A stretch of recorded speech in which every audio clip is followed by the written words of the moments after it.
Hey listeners, how are you all? Thank you so much for being our awesome members. There's a lot to come more. Sit tight, be comfy, put your headphones, now let's begin. Silence. Fire spreading about. Alarms in Konoha going off. Ninjas rushing to defend their home against the mighty Kyuubi. These were the thoughts that went through the Yondaime Hokage's mind as he prepared for battle. He gathered his things and his daughter, newly born and taken from his wife, Kushina Uzumaki. Natsumui was about to experience a night that she would never forget.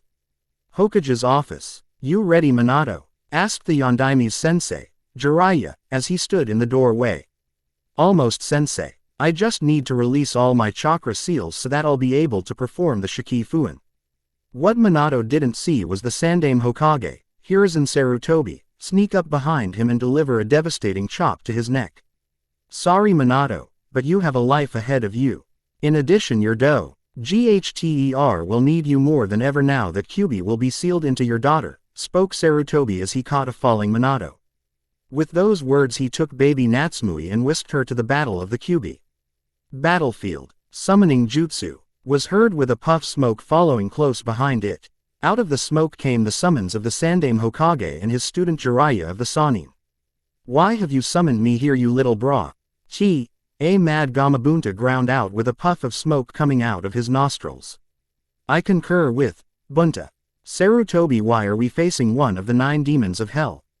I am sorry, Bunta. But we need your help so that we can seal the Kyuubi away into Natsumui. To do that, however, Sarutobi will be sacrificing all of his life force to do it, replied a Tariff. I.e.d. Jiraiya, as he had no wish to go against Bunta. Very well, we shall help you with this task. But Jiraiya, make sure that Natsumui becomes my summoner. I too will help, stated Enma the Monkey King, but I want Naruto, the oldest, to be my summoner. I'm gonna need someone new, with Sarutobi deciding to go out of the business. Get ready guys, here he comes. With a roar the great Kyuubi restarted its rampage. However, fortunately for Konoha, the Kyuubi was held down by Enma and Bunta. Meanwhile Sarutobi performed the Shikifuin. With his last breath he told Jiraiya that he wanted Minato and Kushina to treat Naruto the same as they would treat Natsumui. Hi sensei, I will make sure to give this message to Minato. He will treat Naruto the same as they treat Natsumui. Hokage's office. Damn you Jiraiya sensei, I was supposed to make the sacrifice. Minato yelled in frustration when Jiraiya came back to tell him that the Sandaime Hokage had made the sacrifice instead. Well, this is as good a time as any, Minato thought as he took Natsumui to the crowds of Konoha with Kushina at his side. People of Konoha, I give you my daughter, savior of this village from the foul entity known as the Kyuubi. Cheers erupted from the people of Konoha. Shouts of Yondaime and Natsumui echoed from below. Unknown to Minato and Kushina, a rift in time opened up fight above Naruto's crib. Suddenly, a black dragon-like chakra entity escaped from the hole and sealed itself in Naruto, making him the Jinchuriki of the Kyuubi. Elsewhere in heaven, Kami was bestowing the powers of the Zanpakuto upon Naruto. He would grow up to become the best shinobi Konoha has ever seen. He would be even better than his father and sister. This is the story of the electric dragon of Konoha. The years in between. I don't own Naruto or Bleach. Masashi Kishimoto and Tite Kubo does. The years in between. Naruto at 8 years. Come on Naruto. Natsumui, we're going to the park. Hey Ka-san, when you train Natsumui, can you train me as well? Sorry Naruto-chan, but you don't need any training. You can start at the academy. Natsumui needs to learn to control the chakra of the Kyuubi. That's okay Ka-san. I think that I won't go to the park. I need to go do some studying. Later Ka-san. I'll come by later on. Okay, Naruto. We'll see you later. With that she left to take Natsumui to the park. However, Natsumui stayed behind to say something to Naruto. See big brother, I am better than you. They want me more than they want you. You are nothing. They wouldn't care if you went and died in a hole tomorrow. If you truly believe that, sister, then we are no longer fit to call ourselves family anymore. However, I will surpass you someday. Remember that well, sister. Soon you will wish that you had me as an ally. I will make sure that you regret this. Time skip 2 weeks. Location. Training ground 7. Silence. A leaf blows in the wind, then suddenly bam. The sound breaks the silence. Naruto flees through the air working on combining the taijutsu styles of his parents. The electric dragon striker. He created this taijutsu style by combining his mother's dragon death striker style and his father's electric wind striker style. The style was one that combined and utilized speed, agility, and unpredictably solid strikes. He was flying through the air trying to cut through a leaf with only his body strength. There was no chakra or elemental manipulation behind each strike. Only pure taijutsu. Ever since he was told that he would never receive any extra training, Naruto decided to work his Acess off to make sure that he would be able to keep up with Natsumi when he entered the academy. But as the day neared its end he decided to take a break. I think I'll go to the park for a break. I wonder if I'll meet any new friends. With that he started his run towards the park. As soon as he reached there, he saw 3 families already there. The Nara clan, the Akamichi clan and the Yamanaka clan. As he walked up to the park, he saw 3 kids playing with each other. The first kid was a big-boned or fat as some other people call him kid with red hair. He also looked very chubby. The next one was a short kid with a ponytail. All he was doing was sitting there watching the clouds while muttering under his breath when the big-boned kid told him that he needs to stop being ZYAN in this FIC. Choji is a big brother figure to Shikamaru.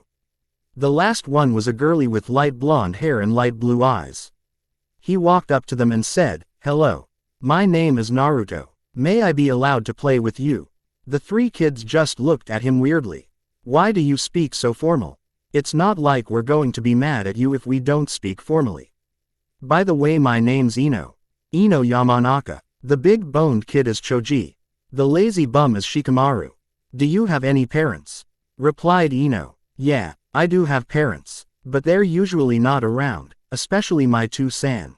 He's usually helping my younger sister or at work. I only see my Ka-san during meal times.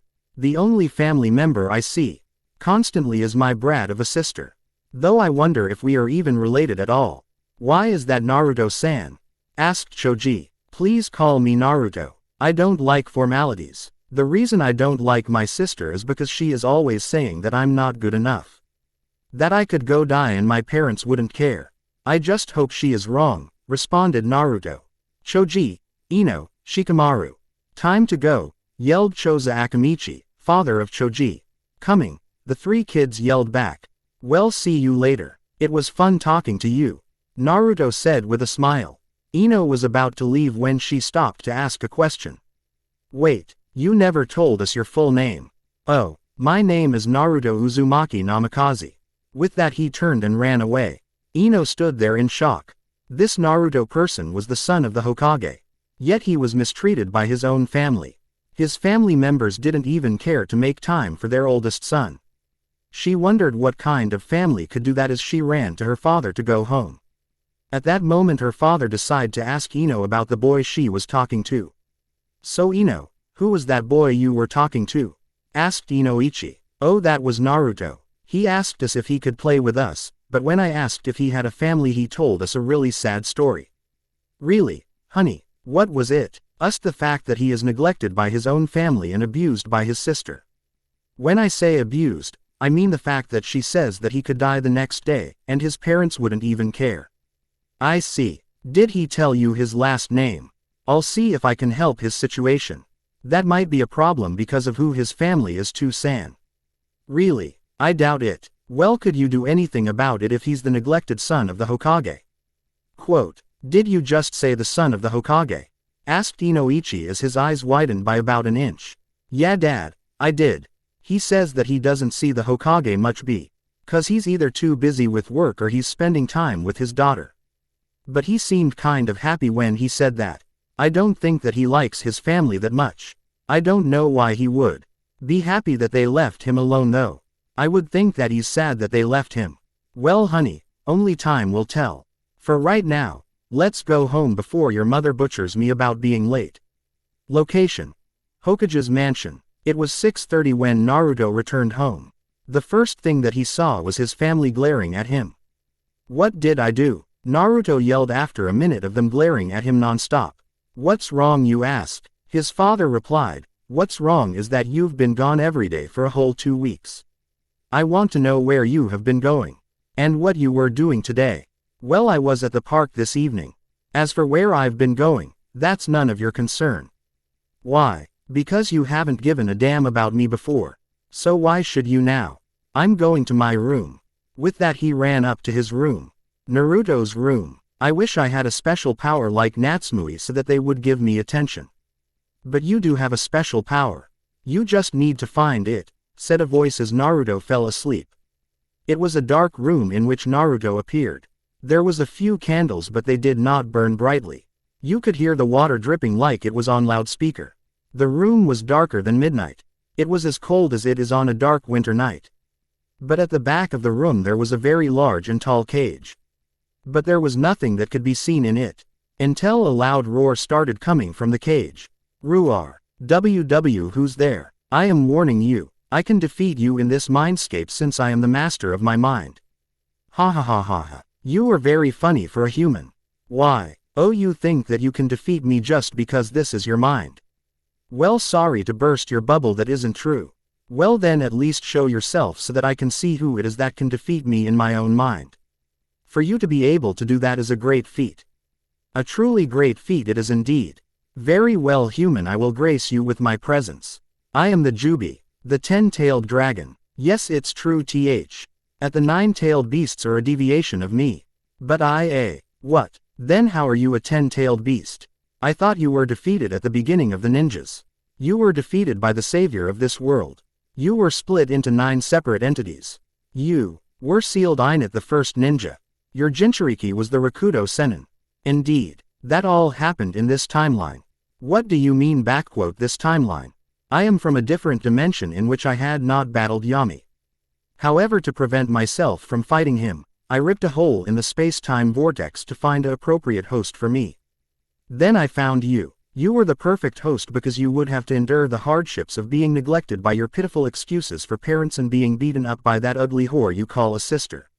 However, Yami and Kami and their all-powerful wisdom decided to bestow upon you some very powerful gifts. I can tell you what Yami gave you, but not what Kami gave you. I would tell you, but Kami has forbidden it, unlike Yami. Yami has given you the ability to manifest a sword that will represent your soul. Once you do that, you will be able to do techniques called Kido. In this there are many categories. There are Kido, otherwise known as demon spells. There are Hado, which are destructive spells, and Bakudo, which are defensive spells. Next there are 2 levels to which you can advance to. There is Shikai, which is like a bonding stage and will make you 3 to 4 times more powerful. After this is Bankai. Bankai is so powerful that it will make you 5 to 10 times more powerful than when you are in your Shikai form. Oh, and speak of the devil. Here comes the manifestation of your soul. Well, I'll leave you 2 to chat. Yane. As soon as the Jubi said this, he disappeared into thin air.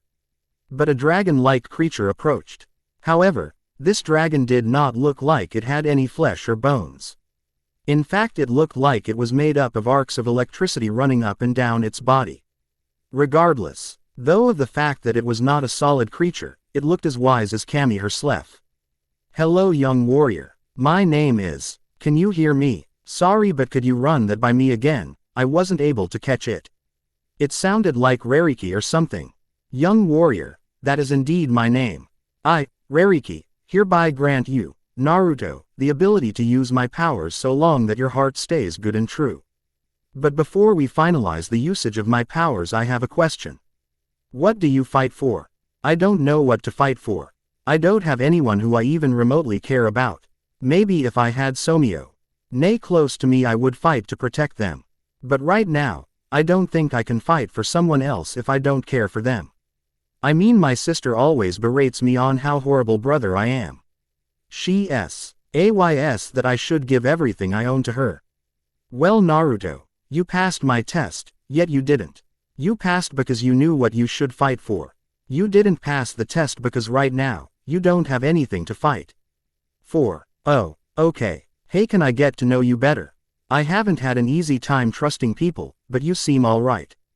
You and Jubi sound alright. Can I get to know you before I decide to trust you? Yes, you can. I would have a hard time trusting people if I had to experience what you went through. Well, I think I am about to wake up because of this pull I am feeling at my feet. Later Jubi, Rariki. See you later. With that, Naruto disappeared from his mindscape. He woke up to see a sword in his lap and a tattoo of a dragon surrounded by 10 tails on his right shoulder. He grabbed the sword, strapped it to his back and left to go continue his practice on his new style, as well as start on a kenjutsu style. But as soon as he got downstairs, he immediately regretted coming down. His so-called family was waiting downstairs looking at him expectantly. What the heck do you want? I am just going to go out for the day. It's not like you care about what I do. After all, you neglected me and ignored me. You just want me back into your life because you've realized how empty your new life is without me in it. Face it, you cast me aside and you aren't getting me back. Besides, I don't want anything to do with the Yondaime Hokage of Konoha. The only Hokage that passed away in the past 20 years that I respect is the Sandaime Hokage. He was probably thinking that you wouldn't neglect me. But you've disregarded his last wish. The one that Jiraiya of the bumbling trio of idiots decided to omit.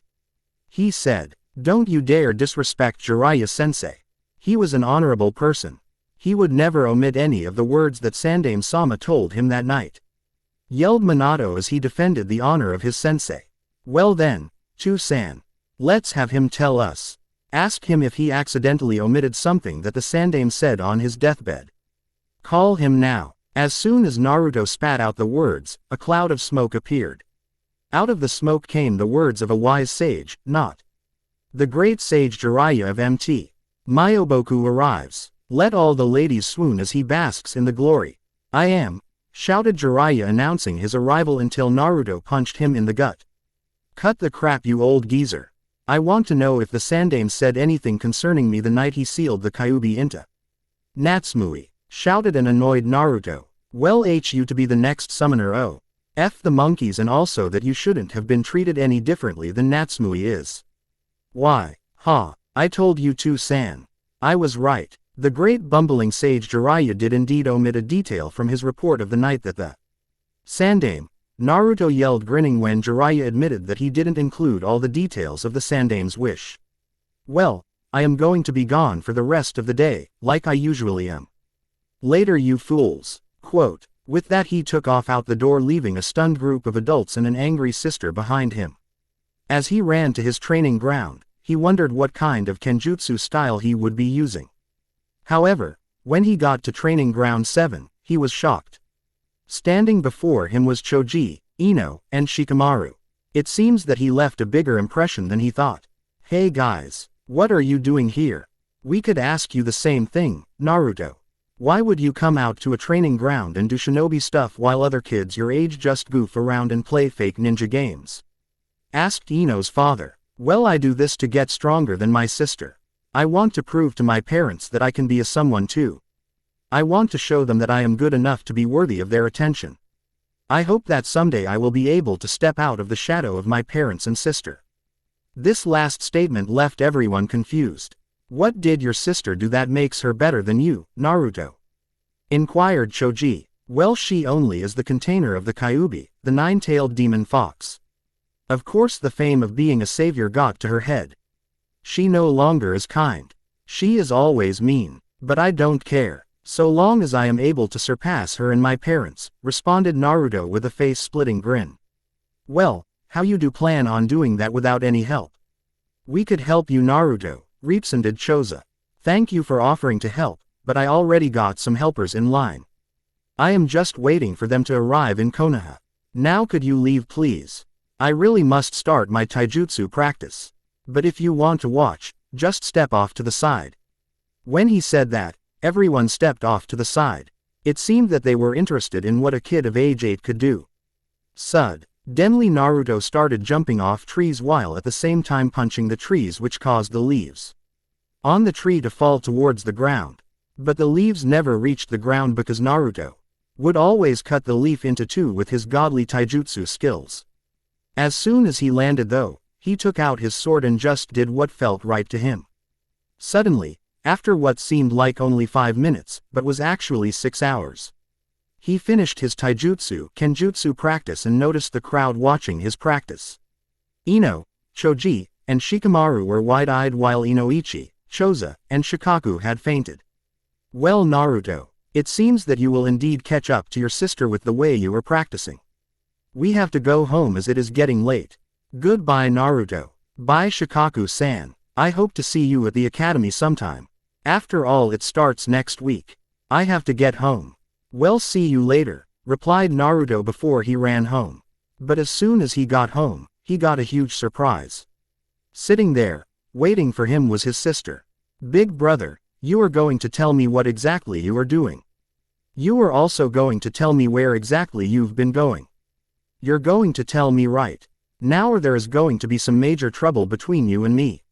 No, I don't think I will tell you what I've been doing. You're not worthy of knowing. No one in this family is worthy of the information. You, however, will never know what it is like to be neglected, then have your family want information on what you are doing. So you can just go sod off, spat an angry Naruto. With that he went to his room so that he could have money to buy dinner. He then left to go to Ichiraku's ramen stand. As soon as he got there he was greeted by Ayame. Hello Ayame-ne-san, can I have a pork and beef ramen? Sure Naruto, I'll have that out in a second. As he waited for the ramen, Ayame talked with Naruto. So Naruto, when are you starting the academy? Do you know anyone who's going to the academy with you? Oh yes, I know some kids who are going to be attending the academy with me starting next week. Their names are Ino, Choji, and Shikamaru. So how has your name been Ayame-ne-san? Well, that's very good. I'm sure that you will be a very good ninja. I have had a very good day. The ramen I've sold today is 20 beef, 26 pork, 13 miso, 12 vegetable, and 21 chicken. So I think that I have had a really great day because of all the ramen I've sold today.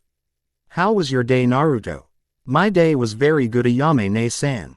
I was able to play with Choji, Ino, and Shikamaru. I also got to practice my new taijutsu style as well as learning a kenjutsu style.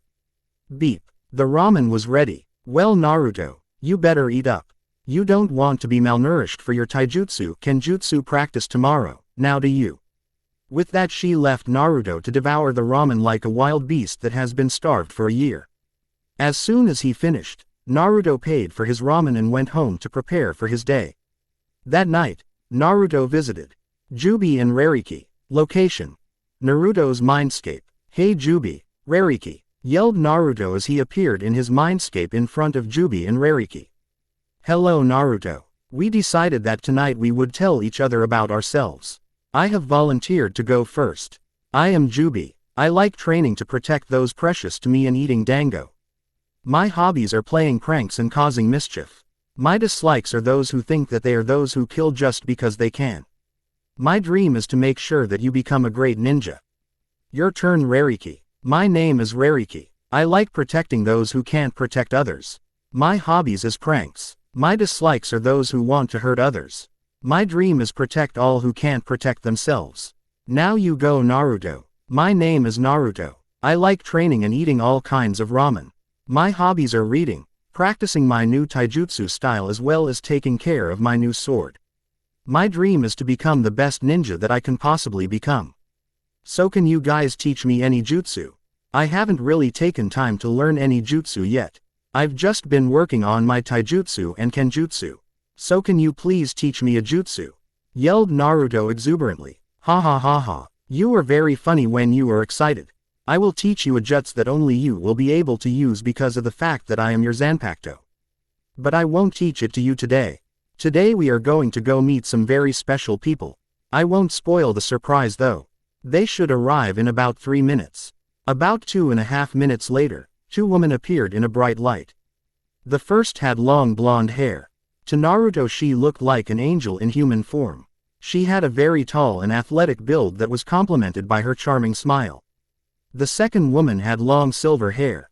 To Naruto, she looked like a pretty devil in human form. Like the other woman, she had a very athletic build and had a pretty good height that was complemented by a sadistic smile. Hello Naruto-kun. We are the gods of this world. I am Yami, while the one who looks like she wants to coddle you like a mother is Kami, stated Yami while Kami blushed at the statement. Well, Naruto-kun, what do you like to do and what do you wish for? Asked Kami. Well, I like eating ramen and training. But I wish for a loving family that will not neglect me or abuse me. Hen want all information on what I do once I leave their lives. But I don't think you can give me that without erasing who they are right now. Besides, I don't like my biological family anymore. They are just a bunch jerks who need to know when to stay out of other people's business. Well, Naruto, spoke Jubi, we can give you a new family. But the family structure would be kind of weird. Kami and I have been talking about this because we knew that's what you probably were going to ask. Well, I would be the dad and Kami would be the MNT to the best for you. Rariki and Yami are going to be your siblings. This is because they, like you, are prone to cause chaos and trouble. Happy beginning of Naruto's family. As soon as he said that, Naruto ran to Kami and cried into her arms while saying, thank you, over and over again. Well, Naruto, I think it's time for you to wake up. You'll have to train today. Time skip. Next week, first day of academy. As Naruto entered the academy, he saw the two people he did not want to meet. Natsumi and Sasuke were arguing who was better at ninjutsu. I am better since I know how to do 5 fire style jutsu, Natsumi. No, you aren't. True, you know more jutsus than I do. But mine are more destructive jutsu, responded Natsumi with an arrogant smirk.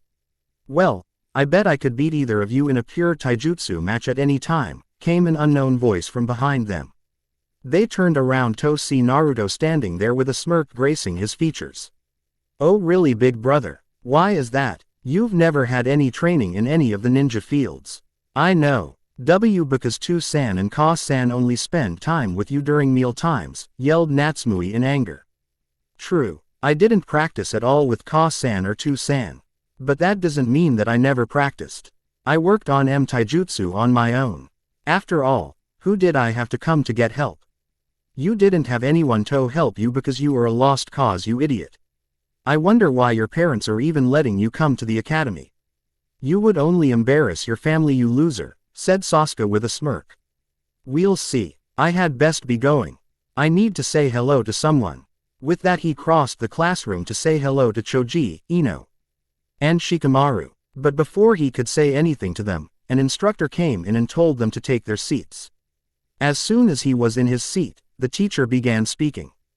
Okay everyone, listen up. My name is Iruka Sensei and I will be teaching for the next 4 years until you become ninja.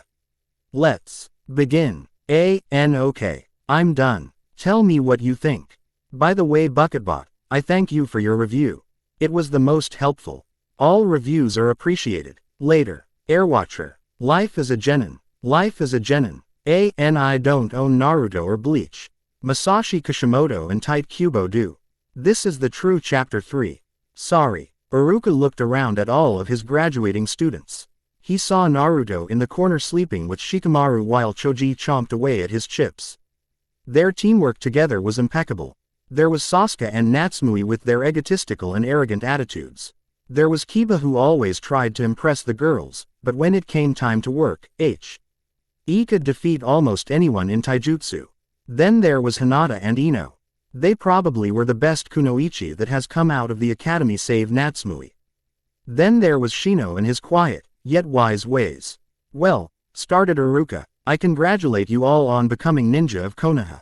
But don't forget you are only genin. The teams this year have been chosen based on the teamwork you have displayed during your time in the academy. Team 7 will be Uzumaki Namikaze Natsumi, Uchiha Sasuke, and Inuzuka Kiba led by Hitaki Kakashi. Iruka waited for a reaction, but there wasn't any other than Kiba smirking.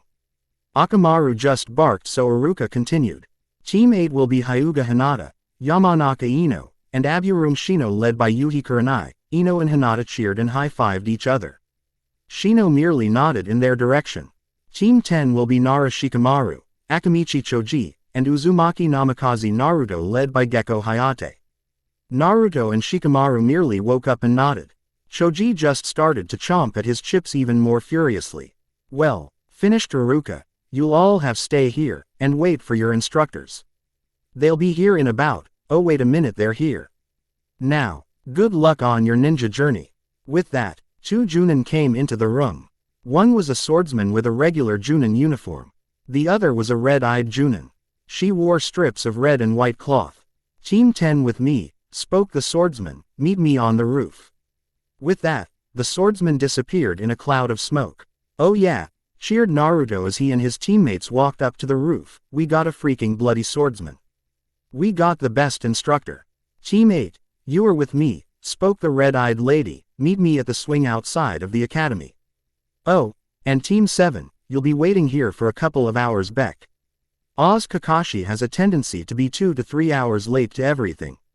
With that, she too disappeared in a cloud of smoke, leaving a furious Team 7. On the rooftop, "Okay team, tell me about yourself. I'll go first. My name is Gecko Hayate. My likes are my girlfriend Azuki Yuago and sushi. My hobbies are perfecting my sword skills. My dislikes are when people diss sword fighting and when my sword gets messed up." "Okay you lazy bum, it's your turn. Troublesome. My name is Nara Shikamaru. I like doing nothing. My hobbies are staring at clouds. My dislikes are doing work. Go Choji while I take a nap. Munch, munch. My name is Akamichi Choji. I like protecting my friends and attempting to out-eat Naruto. My hobbies are eating chips. My dislikes are people who call me fat. Go Naruto. Huh, oh my turn, right. My name is Uzumaki Namikaze Naruto. I like taking care of my sword and out-eating Choji in food contests. My hobbies are pulling pranks on Natsumui and Sasuke of the Arrogant Clan. My dislikes are my family. Especially my fucking sister." Hayate's eyes widened at this statement. Who could not like their own family? "Well," said Hayate after getting over his shock, "we have a survival exercise tomorrow morning starting at 6 o'clock in the morning at Training Ground 10. Don't be late or you'll be doing 20 laps around Konoha with Maida Guy as punishment." The fact that they would be running 20 laps around Konoha sent fear into Team Hayate's mind. They all nodded. Naruto went to their team training ground to train, while Choji and Shikamaru went home to rest. Hokage's mansion. 6 o'clock p.m. Pipe. Bam. That was the sound that Naruto made as he marched into the Hokage mansion. Kushina came running out of the family room to see her son marching towards the kitchen. Naruto, what's wrong? Are you upset about your team placement?" "No. In fact my team will be the best team since the Sannin. It's Natsumui that's making me so mad. I was training in the forest at Training Ground 10. My team training ground, and Natsumui and Sasuke come up to me and start to attacking me while I am executing one of my taijutsu attacks. But, when I defeated them, oh yes I defeated both of them on my own. They complained that I only beat them because they weren't using ninjutsu. I want you to warn Natsumui, if she ever tries to pull a stunt like that again, I will kill her," replied Naruto with so much venom in his voice, it scared Kushina out of her wits. Naruto then marched towards the kitchen to get something to eat. Kushina sighed and was about to go back to the family room when Natsumui came into the house. "Ka-san," whined Natsumui, "can you punish Naruto? He attacked me and Sasuke while we were training in the forest. We were even on our team training ground." "Natsumui," breathed Kushina slowly. "Are you telling the truth?" "Of course, Ka-san," relied Natsumui, "why do you ask?" "I ask because your brother just told me that you attacked him, so who is telling the truth? Did you attack him? Tell me now Natsumui. If you don't, I'll assume that you did it no matter what. Confess and your punishment won't be as bad," yelled Kushina. "Okay, Sasuke and I attacked Naruto while he was training on his training ground. But why does that matter? I am the savior of the village. I can do anything that I want," relied an arrogant Natsumui. "What, Uzumaki Namikaze Natsumui, you are grounded for a month. Go to your room. I don't want to see you down here for the rest of the night," yelled a furious Kushina. Next day, 5:45 a.m. Pipe. "Hey Chomper, bum," Naruto called out as he jogged up to Training Ground 10. "Hey Ryu, what's up?" asked Choji. "Nothing much. I just kicked Day and my parents didn't punish me for it, so it's all good." This sent both Shikamaru and Choji into shock. Naruto's parents not punishing Naruto for beating his sister. That never happened. However, a person appeared in a cloud of smoke interrupted their thoughts. Hello team, said Ha. Yet as the smoke from the body flicker jutsu disappeared, here is this survival exercise goal. You are to obtain one of 2 bells from me. This means that one of you will be going back to the academy. Begin when I drop my hand. This mission statement scared the team. One of them would be going back to the academy. What was going on? Then, when Hayate dropped his hand, Naruto, Choji, and Shikamaru jumped away into the trees.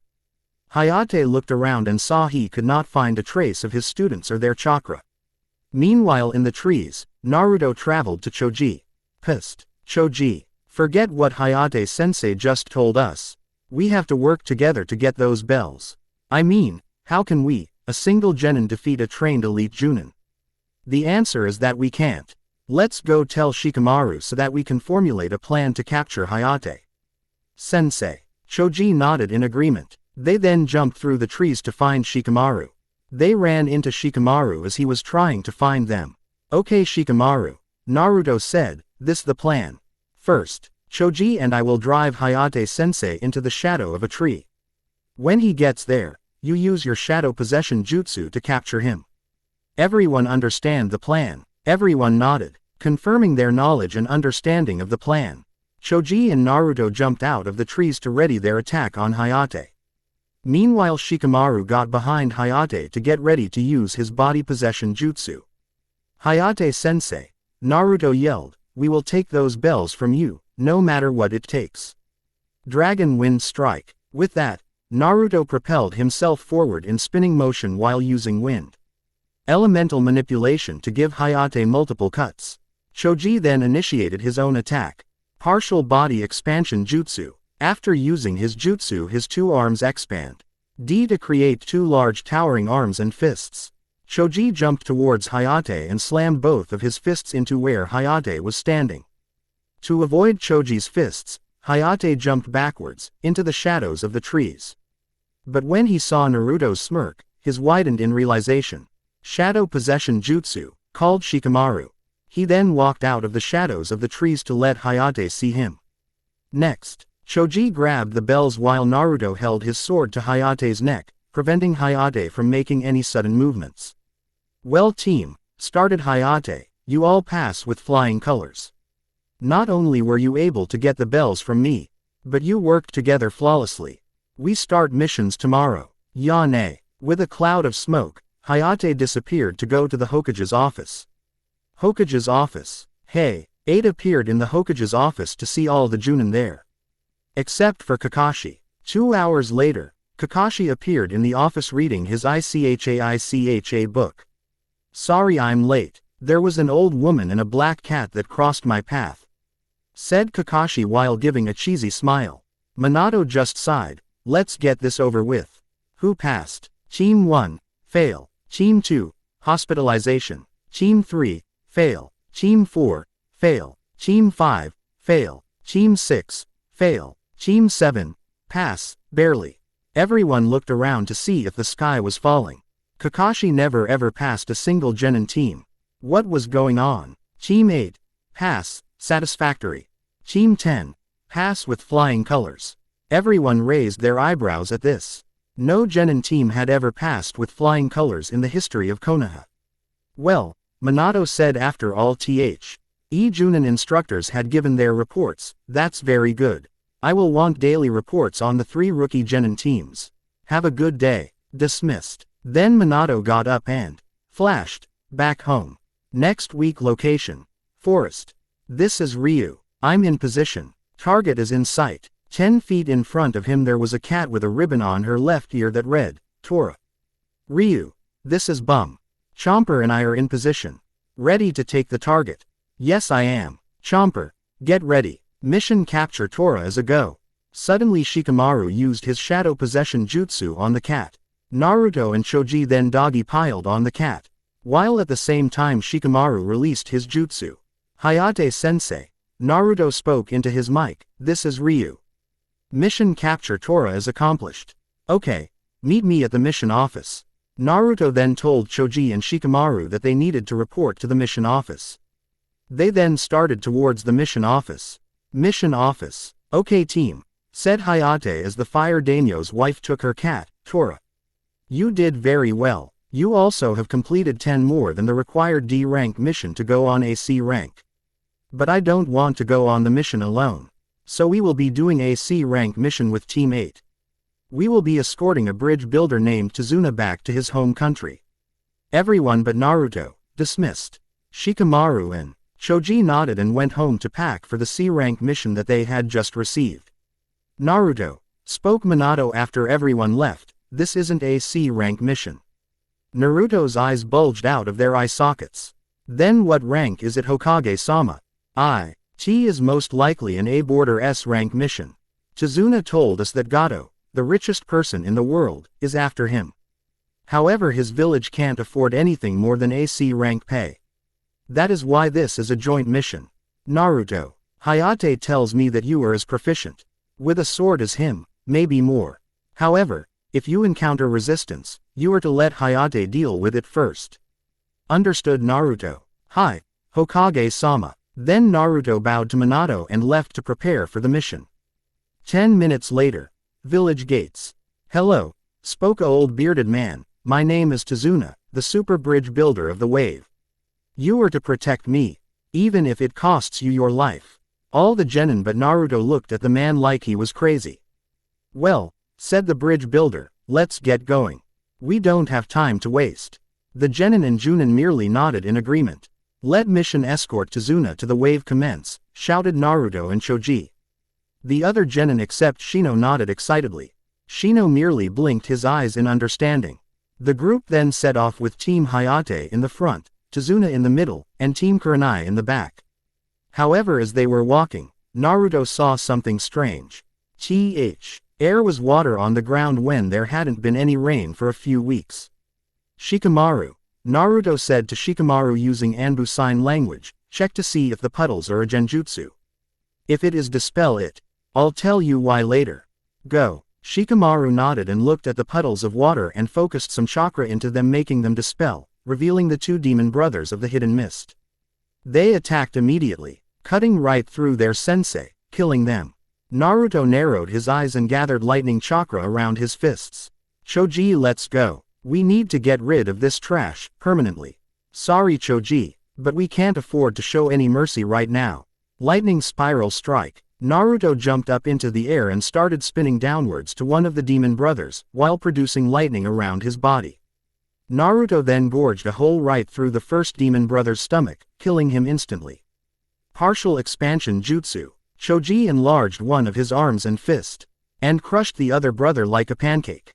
All the other genin except Shino were in shock. Naruto and Choji had just mercilessly killed two ninja on their own. They looked to see where their sensei's bodies were, only to find pieces of wood. Kurenai and Hayate jumped out of the trees and congratulated Naruto and Choji for not freezing up in battle. Kurenai was about to talk to Tazuna when Hayate shook his head. He looked at the rest of the team before speaking. Everyone, spoke Hayate, getting the attention of all the genin, I will not force you to go this mission if you don't want to. This mission was officially ranked C class. But in reality, it is an Ishin. It was ranked C because Tazuna's village can't give us the money for an A rank mission. But we chose my team because Naruto is more proficient in using the sword than I am. His skill can match one of the 7 swordsmen of the hidden mist. So, anyone want to continue with the mission? All the genin looked at each other before Naruto stood and said, nothing is going to stop this mission. Not even the demon of the hidden mist will be able to stop this mission. I will go on. Choji, Shikamaru, you with me? They just smiled and nodded. We're with you to the very end, you should know this best of all. Naruto, relied Choji. Then the rest of the genin stood up, indicating that they too wanted to continue on this mission. Hayate smiled and nodded. They then got back into formation and walked forward to the wave.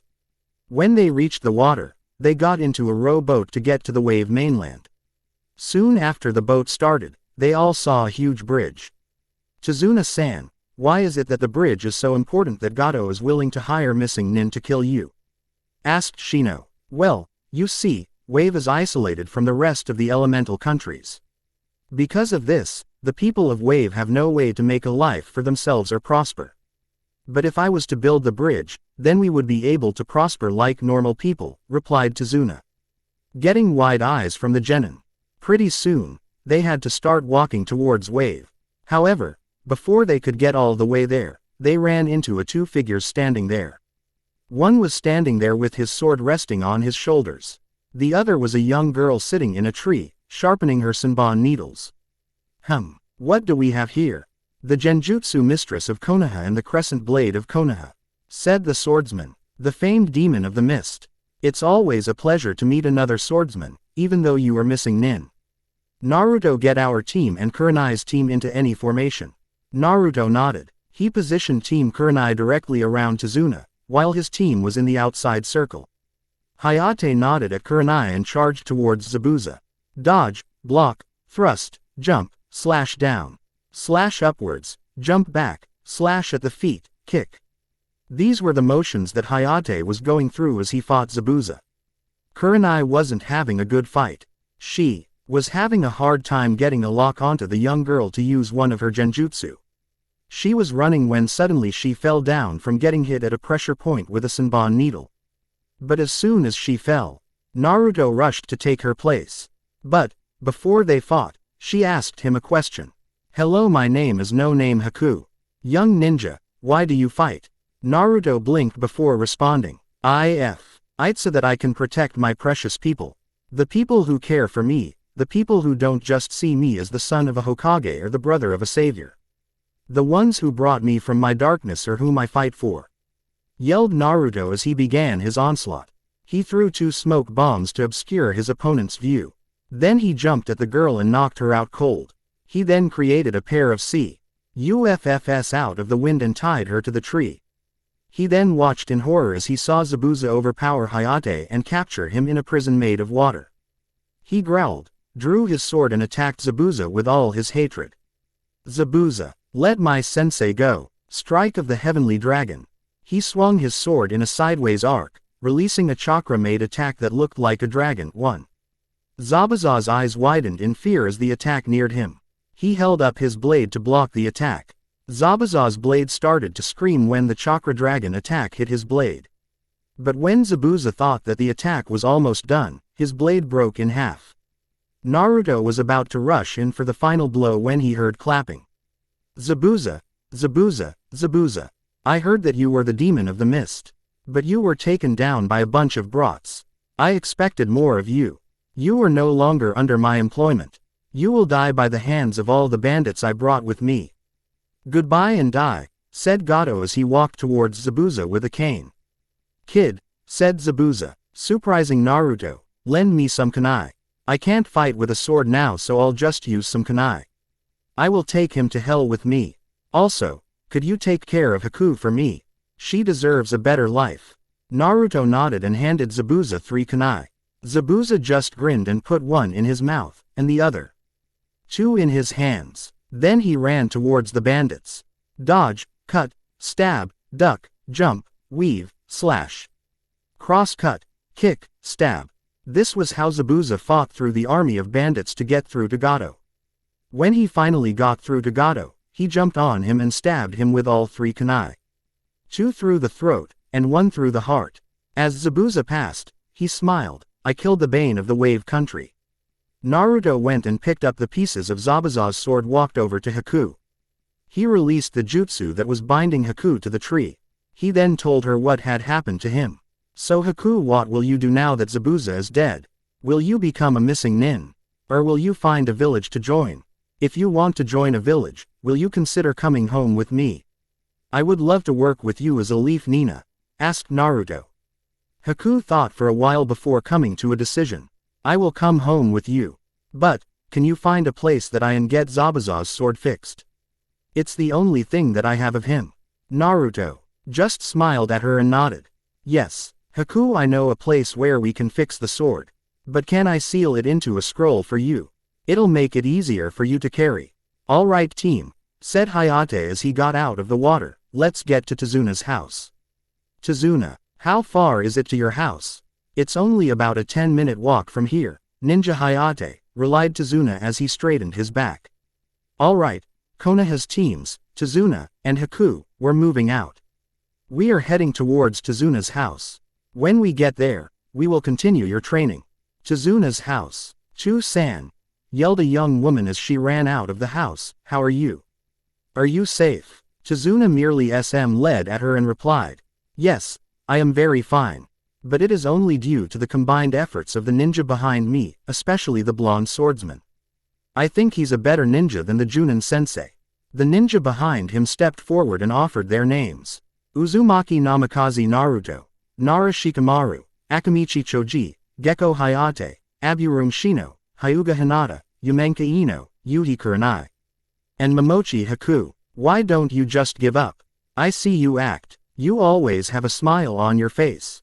You don't know what it's like to truly suffer, came a voice from around the corner. Chizuna yelled, Inari, come here. Inari walked up to Chizuna and gave him a big hug. However, that blew Naruto's anger. Give up. You act like you know what suffering is, but in reality you don't. I went through the worst suffering my entire life. For years I have never felt the true love of a parent. My parents just shun me in favor of my sister.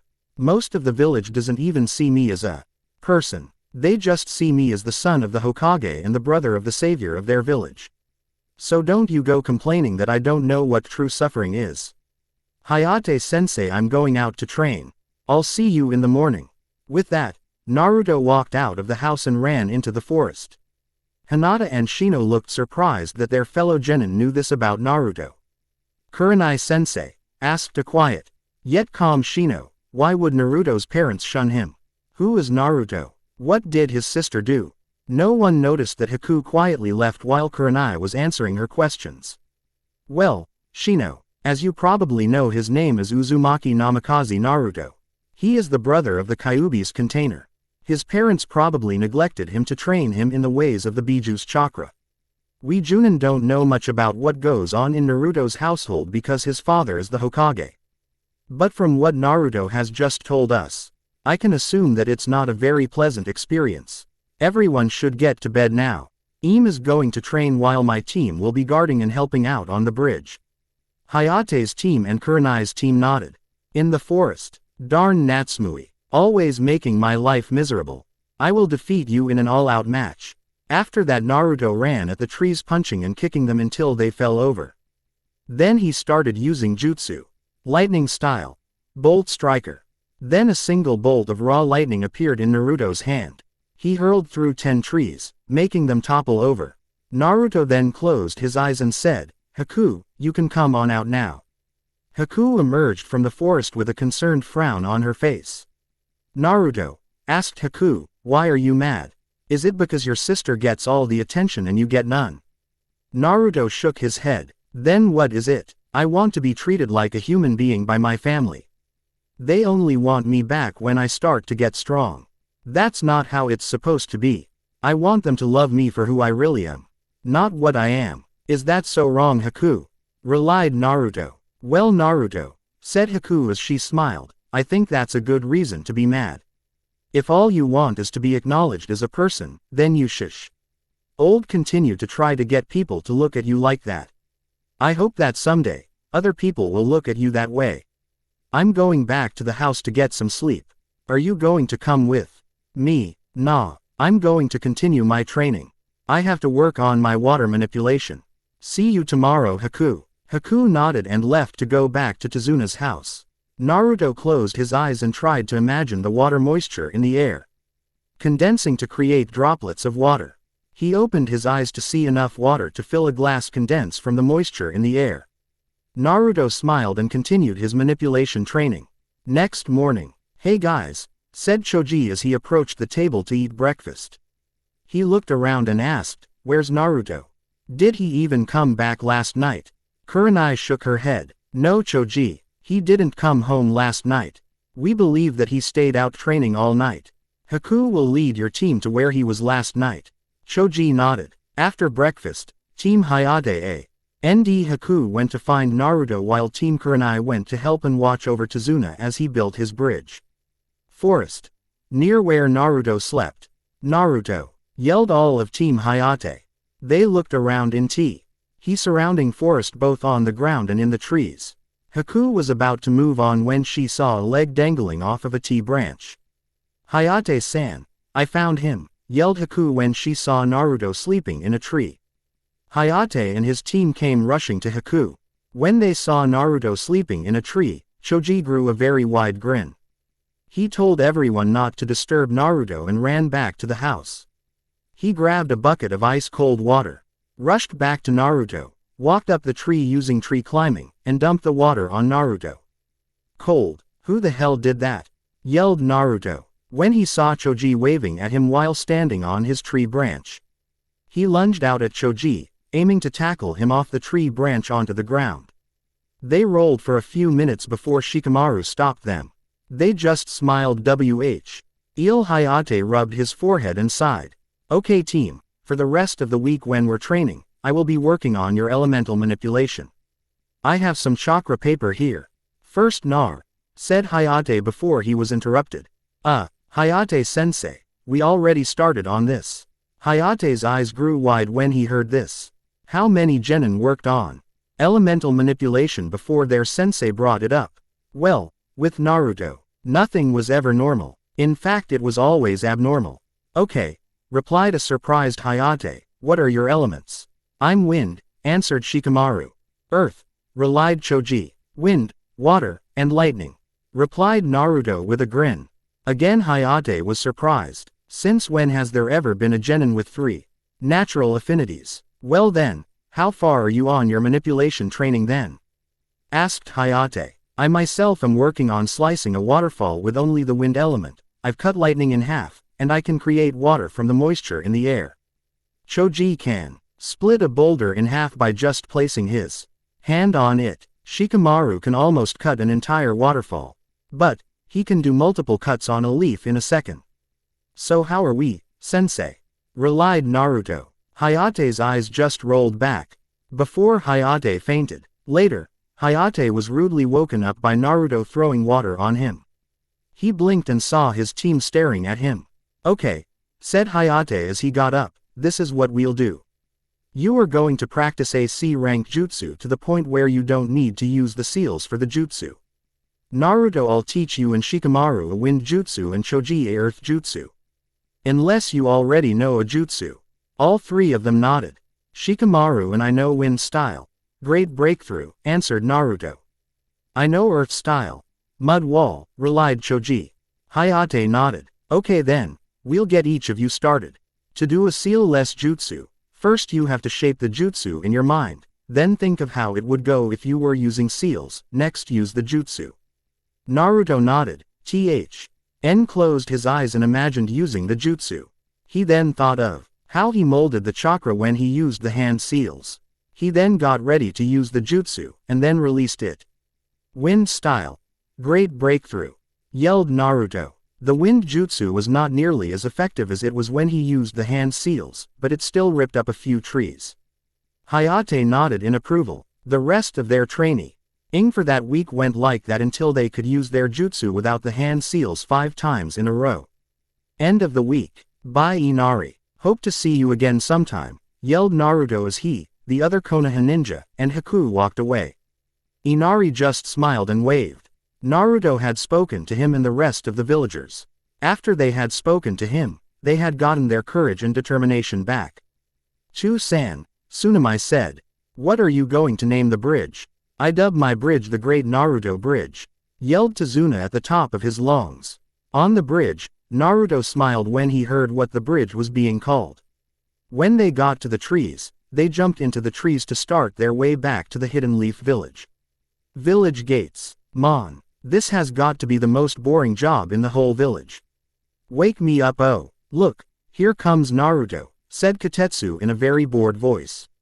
Izuma looked at where he was pointing and saw Naruto waving at him. When they got to the check-in office, Kotetsu saw a new person coming home with them. Hey, Naruto, who is that girl that you are bringing home with you? Asked Kotetsu. Her name is Haku. Can you let her into the city until she gets clearance from my Two-san? Both Kotetsu and Izuma nodded their consent. The genin teams then continued on their way to the Hokage's office. However, when they got there, Naruto wished that he hadn't come to the office. Chu-san, can you give my team an IAC rank mission? We really deserve it, Sasuke and I know more jutsu than any other genin in the village. Kina has one of the most destructive taijutsu styles. Asked a very whiny voice. No, Natsumui, your team isn't ready to handle a C-ranked mission. Your sensei, Kakashi, agrees with me on this. He says that although you can handle yourselves well in a fight, you guys just charge head-on into all your enemies. On top of that, your teamwork isn't nearly as good as the other team that I sent on a C rank. In fact, they're outside. Come in. Natsumui, you can go. Naruto smirked when he saw his sister's face of outrage as she left the room. Minato's eyes narrowed as his daughter left the room. Okay, said Minato after his daughter left the room.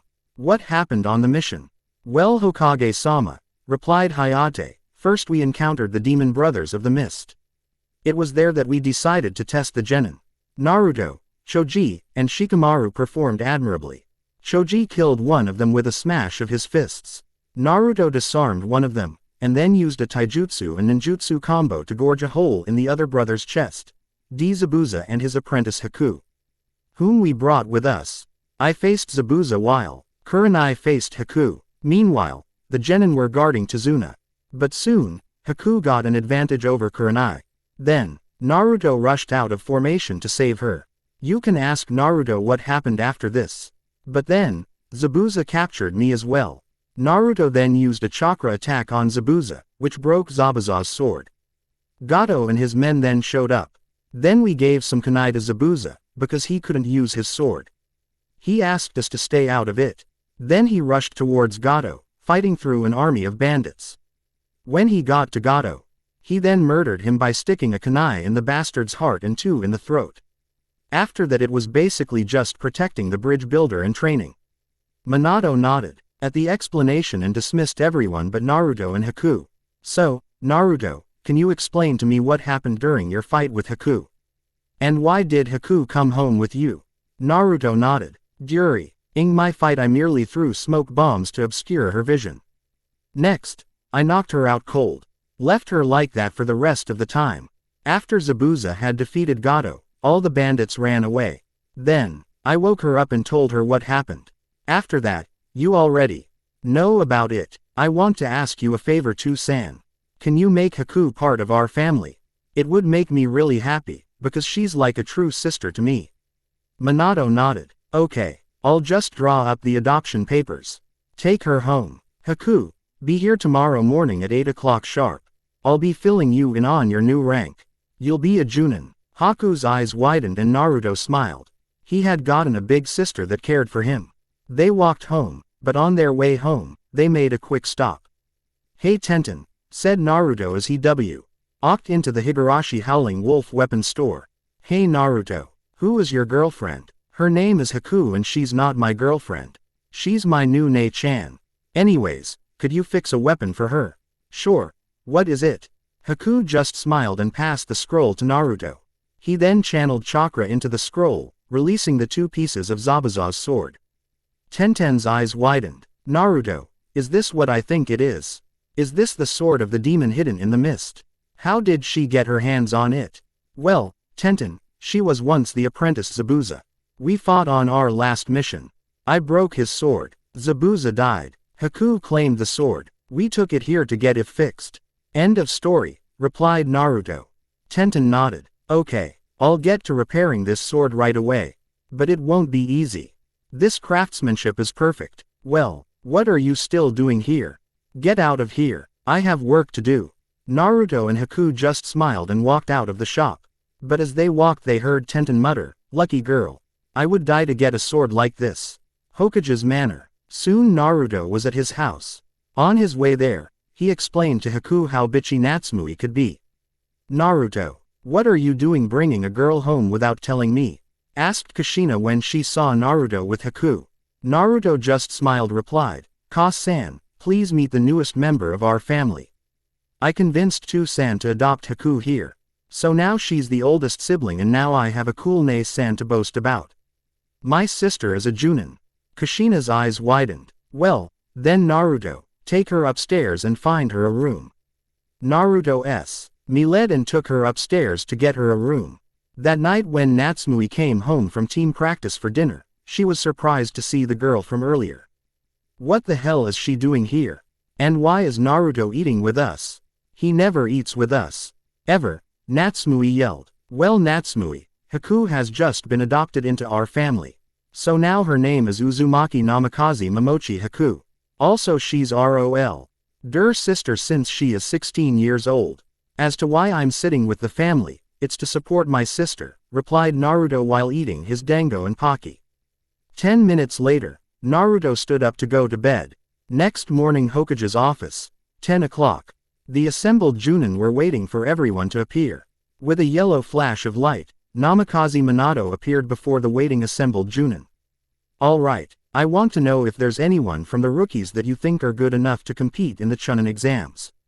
I, Hitaki Kakashi, nominate my team of Uzumaki Namikaze Natsumui, Uchiha Sasuke, and Inuzuka Kiba for the Chunin exams. Quote, I, Yuhi Kurenai, nominate my team of Yamenka Ino, Hyuga Hinata, and Aburun Shino for the Chunin exams.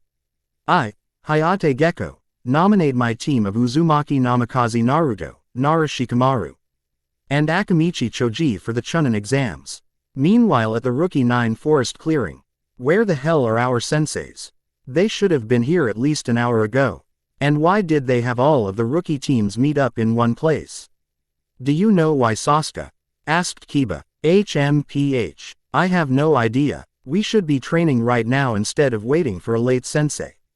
Responded Sasuke with an arrogant scowl. Just shut up. Be patient. If you can't master this skill, then you'll never be true ninja, said Naruto in response to their bickering. Meanwhile at the Hokage's office. Hokage-sama, yelled Iruka, you can't possibly allow them to participate. They'll break underneath the pressure. I taught those students and I know what it is that they are capable. One of them are capable of facing the Chunin exams right now. I agree with Iruka on this one, said Guy. I myself held back my team for a year to make sure that they got the necessary amount of TR. Aiming to make sure that they had enough experience. You should hold them back for a year or two. I know what I'm doing, Guy. Iruka, you may have taught those students at one point, but they are now my soldiers. You know not what we have done to improve their skills. According to Hayate, his students are more than capable of taking down a few of our current Chunin. They are ready, replied Kaka's, high with enough determination to defeat the Hokage in combat. Iruka's eyes widened. He was about to make a retort when the Hokage interrupted. Enough. Iruka, the rookie teams will be competing in the Chunin exams. That is final. Any other teams are free to join of their own free will. Dismissed. Meanwhile at the Rookie 9 Forest Clearing. The Rookie 9 was really getting frustrated. They were about to go do their own things when the senseis appeared. Hayate spoke. Everyone, you all will be competing in the biannual Chunin exams in 3 days.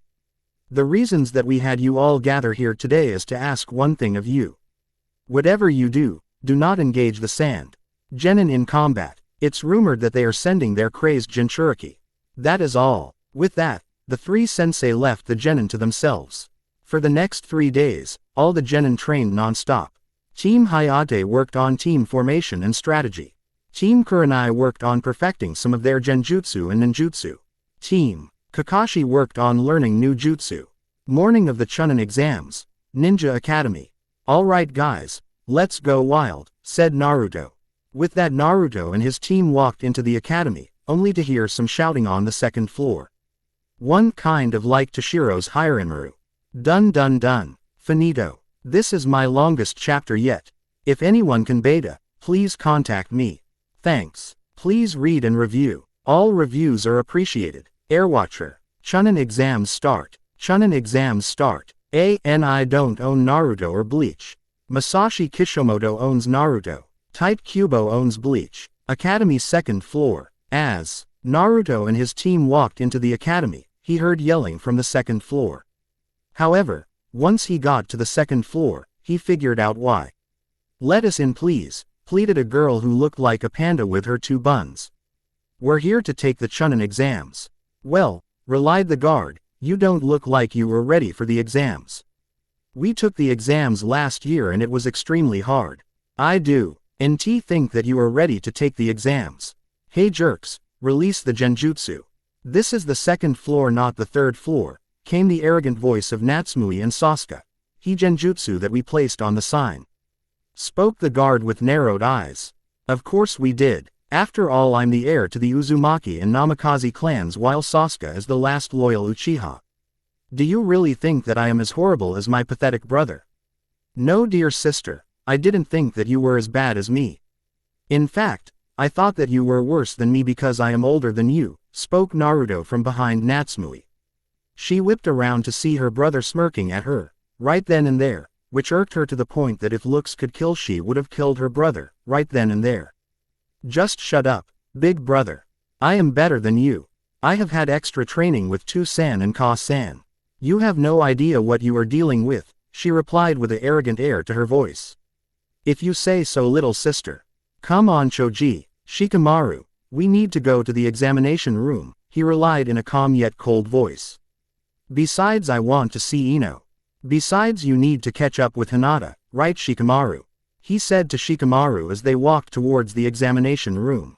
Meanwhile, the team that was complaining to the Chunin examiners was talking to Natsumi's team. "Hey you, with the arrogant attitude, tell me your name." "My name is Hyuga Neji. The one who looks like a panda is Tenten," spoke the white-eyed kid on the Panda Girls team while said girl glared at him, "and the one with the green jumpsuit is Rock Lee." "Well, I am Natsumi, Uzumaki Namikaze Natsumi. The one with a duck's ass for hair is Sasuke, Uchiha Sasuke. Then the one with red markings and dog-like features is Kiba, Inuzuka Kiba. Get ready to feel the heat. We will own your asses," relied Natsumi with an arrogant smirk. Outside of Academy Room 301.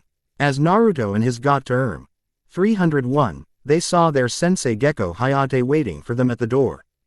"Good. You all decided to come for the exams. If even one of you decided to chicken out, I would have had to tell all of you that you wouldn't be able to participate in the exams. You see, this whole exam is based on the teamwork of each team that participates in this exam.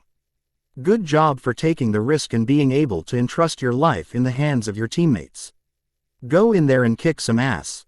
I know that you will be able to conquer any challenge, especially with all the training that we've been doing over the last couple of months. You are all well prepared for the second exam.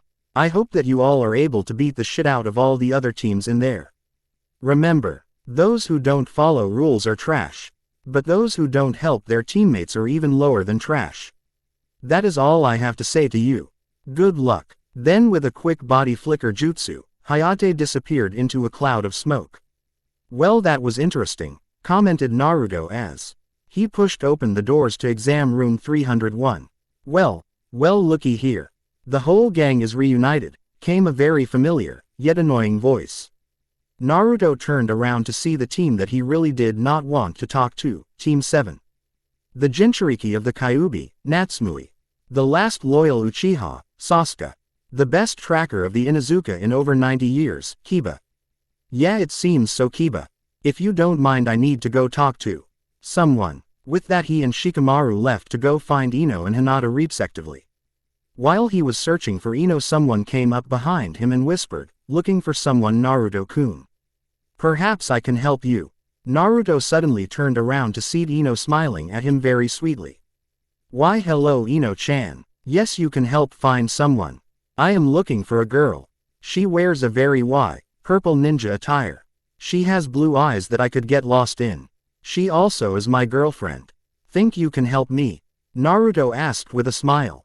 "Sure, Naruto-kun. What is her name?" responded Ino with a dangerous glint to her eyes. "I think you know her, Ino-chan. Her name is Ino Yamanaka." "Oh," replied Ino with a confused look.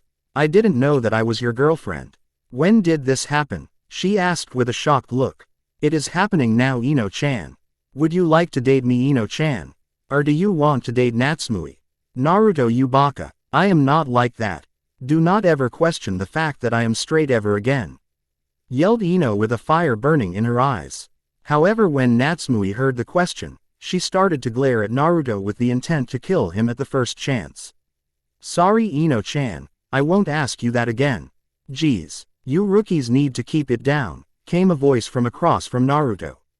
Naruto looked up to see a silver-haired genin walking over to come have a talk with them. "You need to realize that all the genin here are very tense. Don't make them mad no matter what.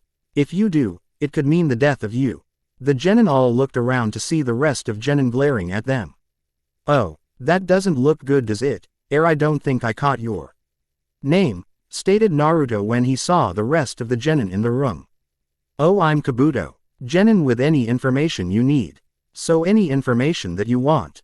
Yeah, Kabuto-san. I want info on Uzumaki Namikaze Naruto and Gaara of the Sand, answered Sasuke of the Arrogant Clan. Oh, you know their names already. That's no fun. Well, here they are. Naruto has chakra levels on par with most high-level genin. Known jutsus are clone jutsu, substitution and transformation. His genjutsu is almost non-existent. His taijutsu is on par with most low-level junins. He uses a taijutsu style known as the Electric Dragon Striker. It is also said that he created this style by combining the Death Dragon Striker style of his moth, and Electric Wind Striker style of his father. In his last mission it was shown that he was proficient with a sword. He was able to match Zabuza, Demon of the Hidden Mist, in a pure Kenjutsu match and cut right through it. Gaara has chakra levels on par with mid-level Junin. There are no known jutsus for her. Her genjutsu is almost non-existent. She only uses the Academy Taijutsu style. Other than that there is no information on her. As soon as he finished everyone started staring at Naruto. What? Is there something on my face? I swore I got that bug off my face this morning. No, it's not that, Naruto. It's only the fact that you were able to take on the demon of the mist like it was nothing. Shouted Natsumui, who was mad because her brother was able to do something that she herself couldn't accomplish. Well, Kabuto-san, could you tell us about the team with a musical note on their headbands? Asked Hinata in a timid voice. Of course, it's said that they are a newly formed village, so they don't have much strength. This statement, however, made the sound ninja to get very mad. They responded to this statement with an attack. The mummy-looking ninja ran towards Kabuto and attacked with his gauntlet arms. Gah! Screamed Kabuto as the sound attack hit him. He was about to retaliate when a cloud of smoke appeared. Everyone, sit down and shut up. My name is Morino Ibiki. I am the proctor for the first exam. The first exam is the terror of the Chunin exams. The first exam is a paper test. There will be 9 questions on the paper test and then one final question later. You start with 27 points. For each question you miss, your team will lose 1 point. Also, if you get caught cheating 5 times, you get kicked out of the exam. You have 1 hour. Now begin your tests. With that, everyone started writing furiously on their tests. Shikamaru finished his test within 10 minutes. In the next 20 minutes, he used his shadow possession jutsu to copy down the answers onto their answer sheets. Number 31, number 8, number 25, number 42, and number 61 take your team out. You fail, called one of the examiners. After this, Ino used her mind switch jutsu to take a look at Shikamaru's answer sheet. After this she copied the answers to her own paper test. She then transferred her mind to her teammates' mind to copy her answers onto her teammates' answer sheets. Time's up. Put down your pencils, shouted Ibiki.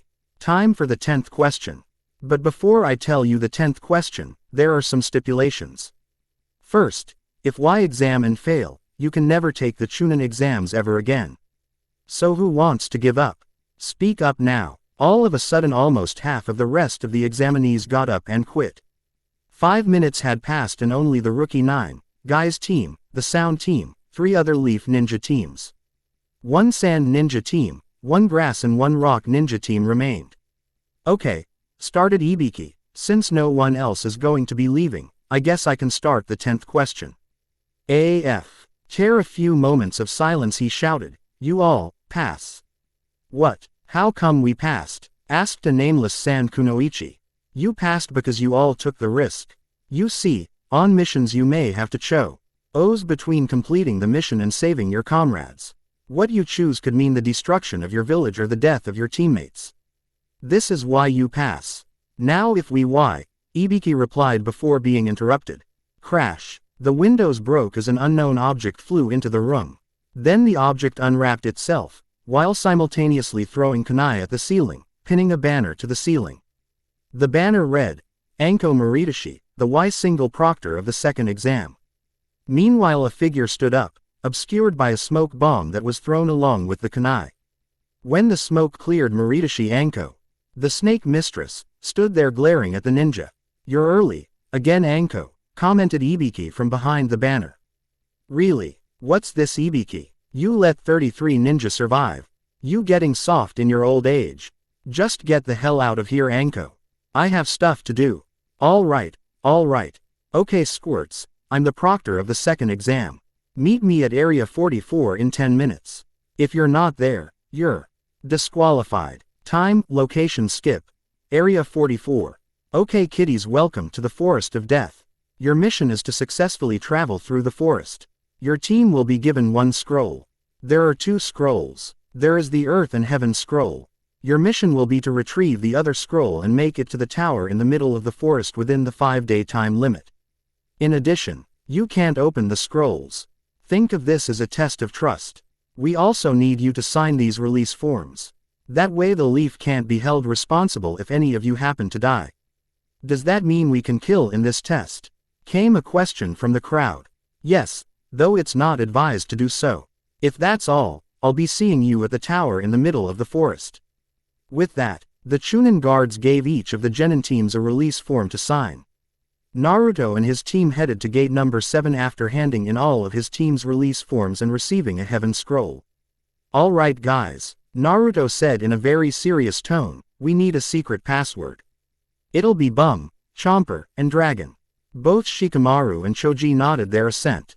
When the Chunins opened the gate, they sped through the forest, searching for weak chakra signatures to grab scrolls from. They found a weak team of Leaf Genin. They merely leaked some killer intent, which was able to knock them out cold. They found an Earth scroll in their belongings and took off. However, not long afterwards, they heard a scream that sounded familiarly like Natsumui. Naruto told Choji and Shikamaru that he would take care of it. With that he took off in the direction of Natsumui's scream. Location change. Natsumui team. Not long after Natsumui and her team had entered the forest, they had been ambushed by a grass ninja. They were able to hold him off for a while until he started to show his true power. But by that time it was too late. When Natsumui found out who he really was, the man started to release killer intent. He was Orochimaru of the Sannin. The amount of killer intent that he was emitting caused Natsumui to freeze up and scream like a baby. However, Kiba saved her by stabbing her with a kunai, releasing the hold the killer intent had on her. She was then forced to fight Orochimaru with Sasuke and Kiba backing her up. She fought him with her whirlpool swords while Orochimaru used his grass-cutter sword. But even with her extra training, she couldn't hope to take on Orochimaru and win, although it was just Kenjutsu that was being used. Grr, I can't take on Orochimaru. If I can't beat him, how can I beat Two-san? Plus, even with Sasuke, Kiba and me fighting together, we can't even injure him a little, were the thoughts racing through Natsumi's mind as she fell to the ground. Orochimaru was about to behead her with his grass-cutter sword when another metal blade appeared above Natsumi's head. She looked up to see her own brother, the brother she abused, beat up and neglected, save her. Orochimaru's smirk faltered when he saw someone standing in the way of Natsumui. "Who are you? I demand to know," shouted Orochimaru when he saw that he wouldn't be able to kill Natsumui. "You wish to know who I am? You don't deserve it, but I'll tell you anyway. I am the forgotten son of the Hokage. I am Uzumaki Namikaze Naruto. Nice to meet ya. Let's go wild," replied Naruto as he shifted his sword into attack position. He leapt forward while slashing his sword upwards, which caught Orochimaru off guard. This allowed Naruto to get a grievous injury on Orochimaru before he could do anything. With blood coming out of his stomach at a fast rate, Orochimaru channeled all his chakra into his teeth and neck. His neck extended at a fast rate, and his teeth bit into Sasuke's neck, leaving a cursed seal of heavens.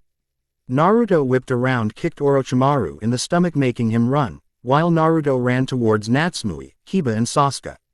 He picked up Sasuke and Natsumui and head through the trees towards his own team. Kiba followed suit. Location skip. With Shikamaru and Choji. "Hey bum. What is it Choji?" "Don't ask Choji. He's on his way back.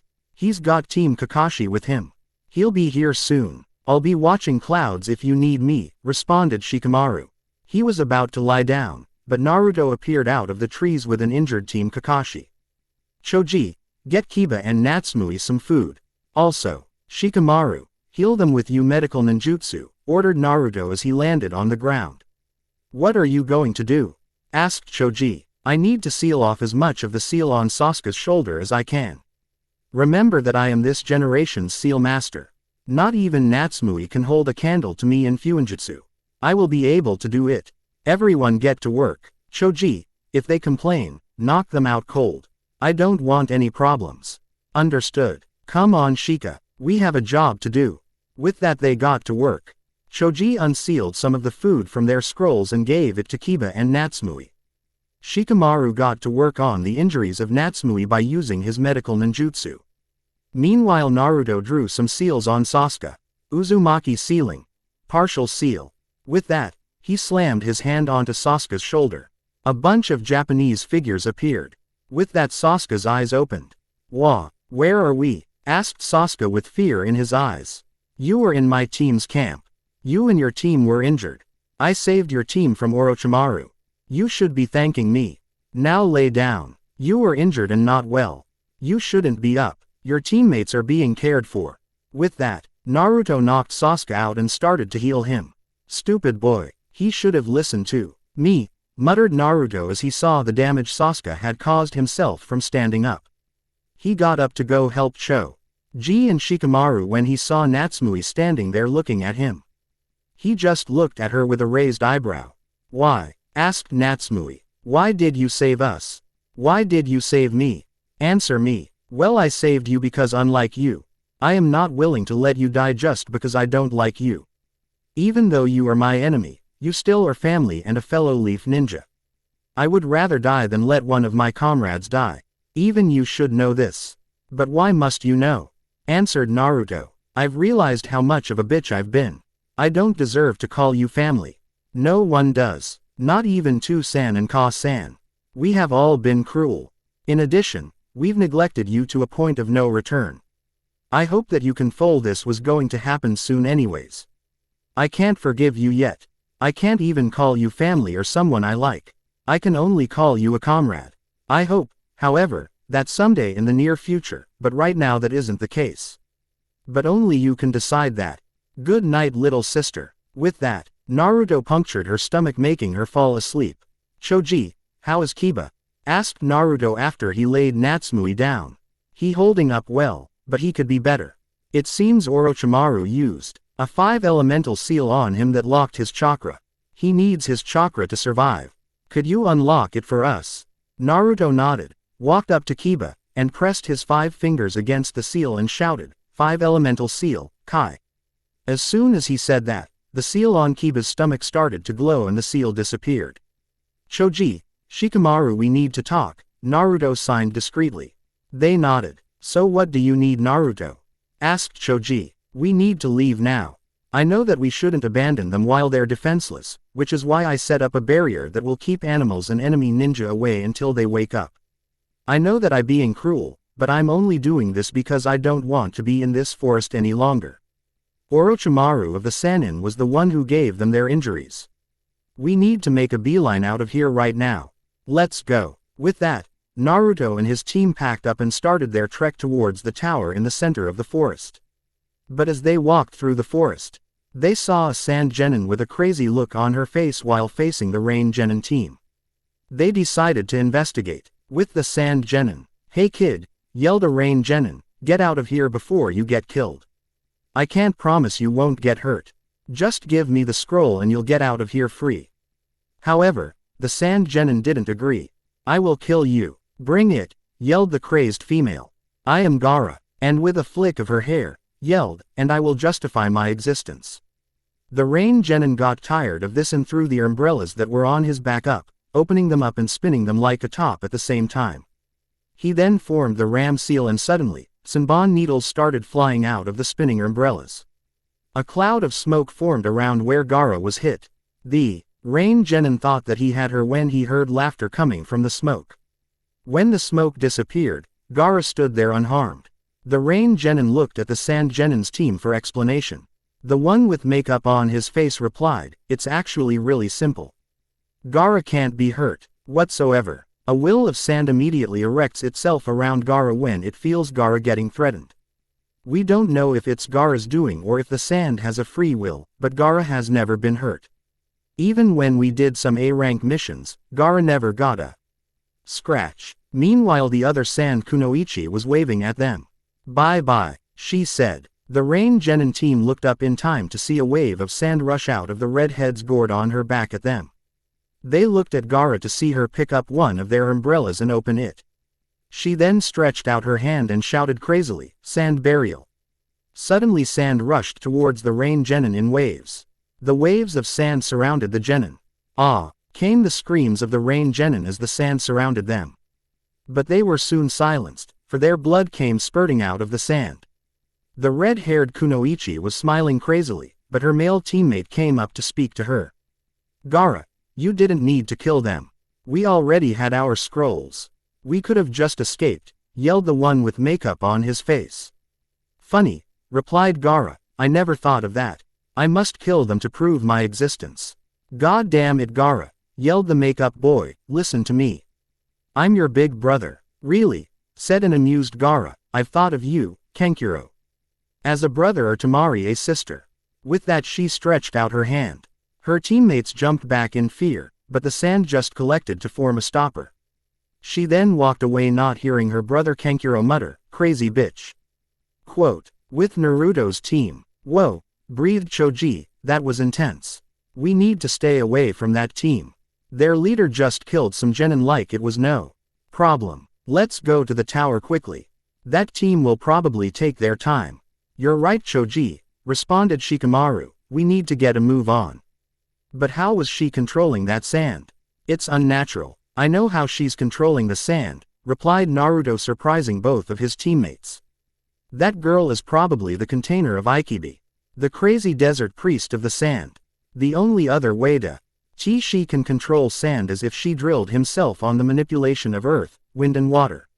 However, to have the control she has now, she'd have to do it for many years. Like me, she probably has been doing it since she was 9 years old. Therefore, she has to be the container of the Ikibi. That is definitely not good," said Shikamaru with narrowed eyes. "We need to get a move on. It's getting late. If we want to get to the tower in time, we better start our trek." With that they started a move on towards the center of the forest. They didn't stop for anything, not even food. They encountered no troubles except for one Rock Genin team. The Rock Genin really didn't put up much of a fight. They just complained about Naruto being the son of the Yellow Flash. However, Naruto merely sighed and sliced off their arms and one leg, leaving them helpless.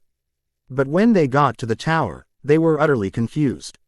All they saw was a placard with a sign up. They looked around and saw no one. They, however, thought of something else. "Guys," Shikamaru said while looking around, "since there is no one around, I'm betting that we have to open the scroll. They're probably a 2-part summoning scroll." With that, both Choji and Shikamaru opened a scroll, which summoned Iruka. "Iruka-sensei," shouted Naruto as he leapt towards his fatherly figure, "we did it. We passed the second exam." Choji and Shikamaru watched as their friend conversed with his fatherly figure. "Well, Team Hayate," spoke Iruka, addressing all of them, "you all passed the second exam. Since it's only the second day, you have 3 days to rest up and do whatever you want. The only thing you can't do is leave this tower. Naruto, come see me about lightning manipulation after this. We'll work on it after the next thing that comes up in the exam." "Yane." A puff of smoke engulfed Iruka, leaving nothing but an empty space. "Well," spoke Naruto, breaking the tension that was in the air, "that was very interesting. Well, we should go rest up, then eat, and then continue working on integrating our elements into our fighting style. I myself am working on a lighting style fighting technique. I'm going to go find a room later." With that, Naruto walked away instead of using a body flicker jutsu. One day later, Naruto was in the training room working on perfecting his lighting fighting style. "Lighting style. Striking fist," yelled Naruto as he ran at the targets. He ran past them, while attempting to slash at them. He succeeded because the targets split in half, without Naruto having to touch the targets at all. He smiled and body flickered to the food court to get some food. When he got there, he saw Team Kakashi. However, when they saw him they were infinitely mad. "Naruto," snarled Kiba, "what the hell were you thinking? Why the hell did you leave us all alone in the forest? Some animals or ninja teams could have came, snatched our scroll, and been off with it and we wouldn't be any wiser."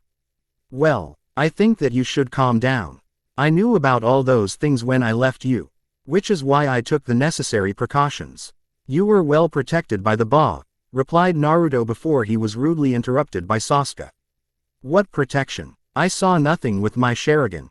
"Well, that's because the protection disappeared the moment you woke up.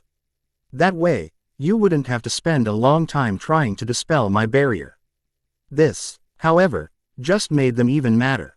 "What, or aren't good enough to lower a fucking barrier?" asked Natsumi. "Yes, although you have had training with Two-san, my barriers are much more advanced. I am this generation's seal master. I know that you won't be able to get through the barrier, because it's of my own design. Only my teammates know the workings of my barrier. It was nice chatting, but I need to get some food." As if in perfect synchronization, Naruto's stomach growled very loudly. Naruto just smiled sheepishly and ran to get some ramen, dango and sushi. He saw Choji eating by himself and went to sit with him. "Munch. Yeah, this is good. Oh, hey Naruto," said Choji as he saw Naruto approaching his table, "want to sit down? I have plenty of room." Shikamaru said he'd be up in a little bit. "That's very cool Choji," replied Naruto. "How has your earth fighting style going?" "I think I got my lighting style down." Choji looked at him with wide eyes at this news. "Wow, you got your style down. That's awesome. I wish that you could help me with earth style, but earth and lightning aren't anything alike. After all, lightning is much more superior to earth." "Oh look, there's Bum. I hope that he's gotten his style down," relied Choji as they saw Shikamaru sit down with some food. "I hope that you all got your styles down," said Shikamaru as he sat down, "'cause I sure did.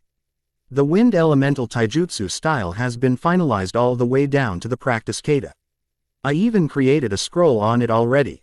As soon as he said this he looked at Naruto and Choji, who both had a gaping mouth and wide eyes. "What?" he asked. "You have a scroll already? You ain't Shikamaru if you created a scroll without being asked," said Naruto. "Hey," replied an indignant Shikamaru. "I can work hard when I want. I ain't just a lazy bum." With that, Shikamaru, Choji and Naruto started eating their food. Time skip. 5th day of the second exam. Alright everyone, the preliminary rounds of the Chunin exams are about to begin. "Sorry Hokage-sama, but would it be alright if I conducted the intro?" asked a bearded man with a cigarette. "Of course, go ahead." "Right, my name is Sarutobi Asuma. I am the proctor for the preliminary matches of the Chunin exam. This will no longer be a team effort. It will all be based on individual skills. It will be a one-on-one. I will referee. I reserve the right to call the match at any time. If you don't listen, then you will be disqualified. But before we begin, is there anyone that would wish to quit right now?" Kabuto raised his hand. Asuma looked at him strangely, then said that he was free to go. "Alright, now that has been taken care of, direct your attention to the electronic board. Your names will be displayed on the electronic board. Hey guys, thanks for all the reviews. If anyone could beta, for me, that would be a huge help. Just email me if you want to beta me. Preliminaries tourney. Preliminary matches. I don't own Naruto or Bleach. Masashi Kishimoto owns Naruto. Type Kubo owns Bleach. The first match will be Uzumaki Namikaze Natsumi vs. Nirik Matsumoto. Natsumi looked around for her opponent. When she saw who her opponent was, she was surprised. He had a pale face. His eyes were the color red. He was very thin, but she could tell that he was very muscular. He had a height of 6 feet 1 inch. But the scariest part was the scar going across his face. It started on the top left side of his face.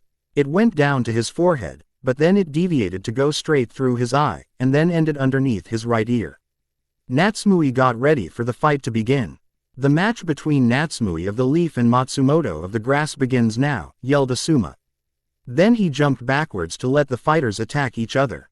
Natsumoi initiated with some taijutsu. She used the electric wind striker taijutsu that was used by the Hokage. Natsumoi ducked underneath one of Matsumoto's punches. She then threw a devastating wind-enhanced punch right into his stomach. He spat up blood as he was sent flying backwards back into the wall, creating a huge human-shaped crater. Then, Natsumoi used a trapping jutsu to make sure that he could not escape. Ninja art. Uzumaki trap. Yelled Natsumoi. Suddenly, 5 beams of light shimmered into existence around Natsumoi. She just pointed her hand at Matsumoto, who was trying to get out of the crater that he was stuck in. The beams raced through the air onto his arms, legs, and his neck, effectively trapping him so that he couldn't escape. Natsumoi smiled and looked at the proctor. Winner of this fight is Natsumoi of the Leaf. Natsumoi walked up the stairs and was congratulated by her teammates and sensei. The screen started shuffling through the names again. It read Uchiha Sasuke vs. Akuta Yaro of the Leaf. Both Sasuke and Yaro walked down to the arena. Again Asuma started the match by saying their names, Sasuke of the Leaf vs. Yaro of the Leaf, begin. Sasuke ran at Yaro using the Uchiha clan interceptor taijutsu style. Yaro however, just used the basic academy taijutsu style. There were many broken bones. It seemed that they were pretty even until Sasuke decided to use a jutsu. Fire style. Fireball jutsu. Sasuke then started breathing fire at his opponent. After Sasuke decided to stop the flow of chakra, Yaro jumped through the flames at Sasuke. His hand was glowing with chakra when he grabbed onto Sasuke. Sasuke tried to dodge, but he was unsuccessful in dodging him. Yaro grabbed onto Sasuke's arm. Suddenly there was a transfer of chakra. Yaro was taking Sasuke's chakra. Sasuke narrowed his eyes and jumped away. It's time to end this. He started off with the Leaf Shadow Dance. This move greatly surprised both Lee and Guy. The two proud green beasts narrowed their eyes in anger because they had one of their techniques used by a copycat. A goddamn copycat. Everyone should have to work for their techniques, but Sasuke and Kakashi didn't have to do much work. Just look at the technique with their damn Sharingan and you have a whole new technique down.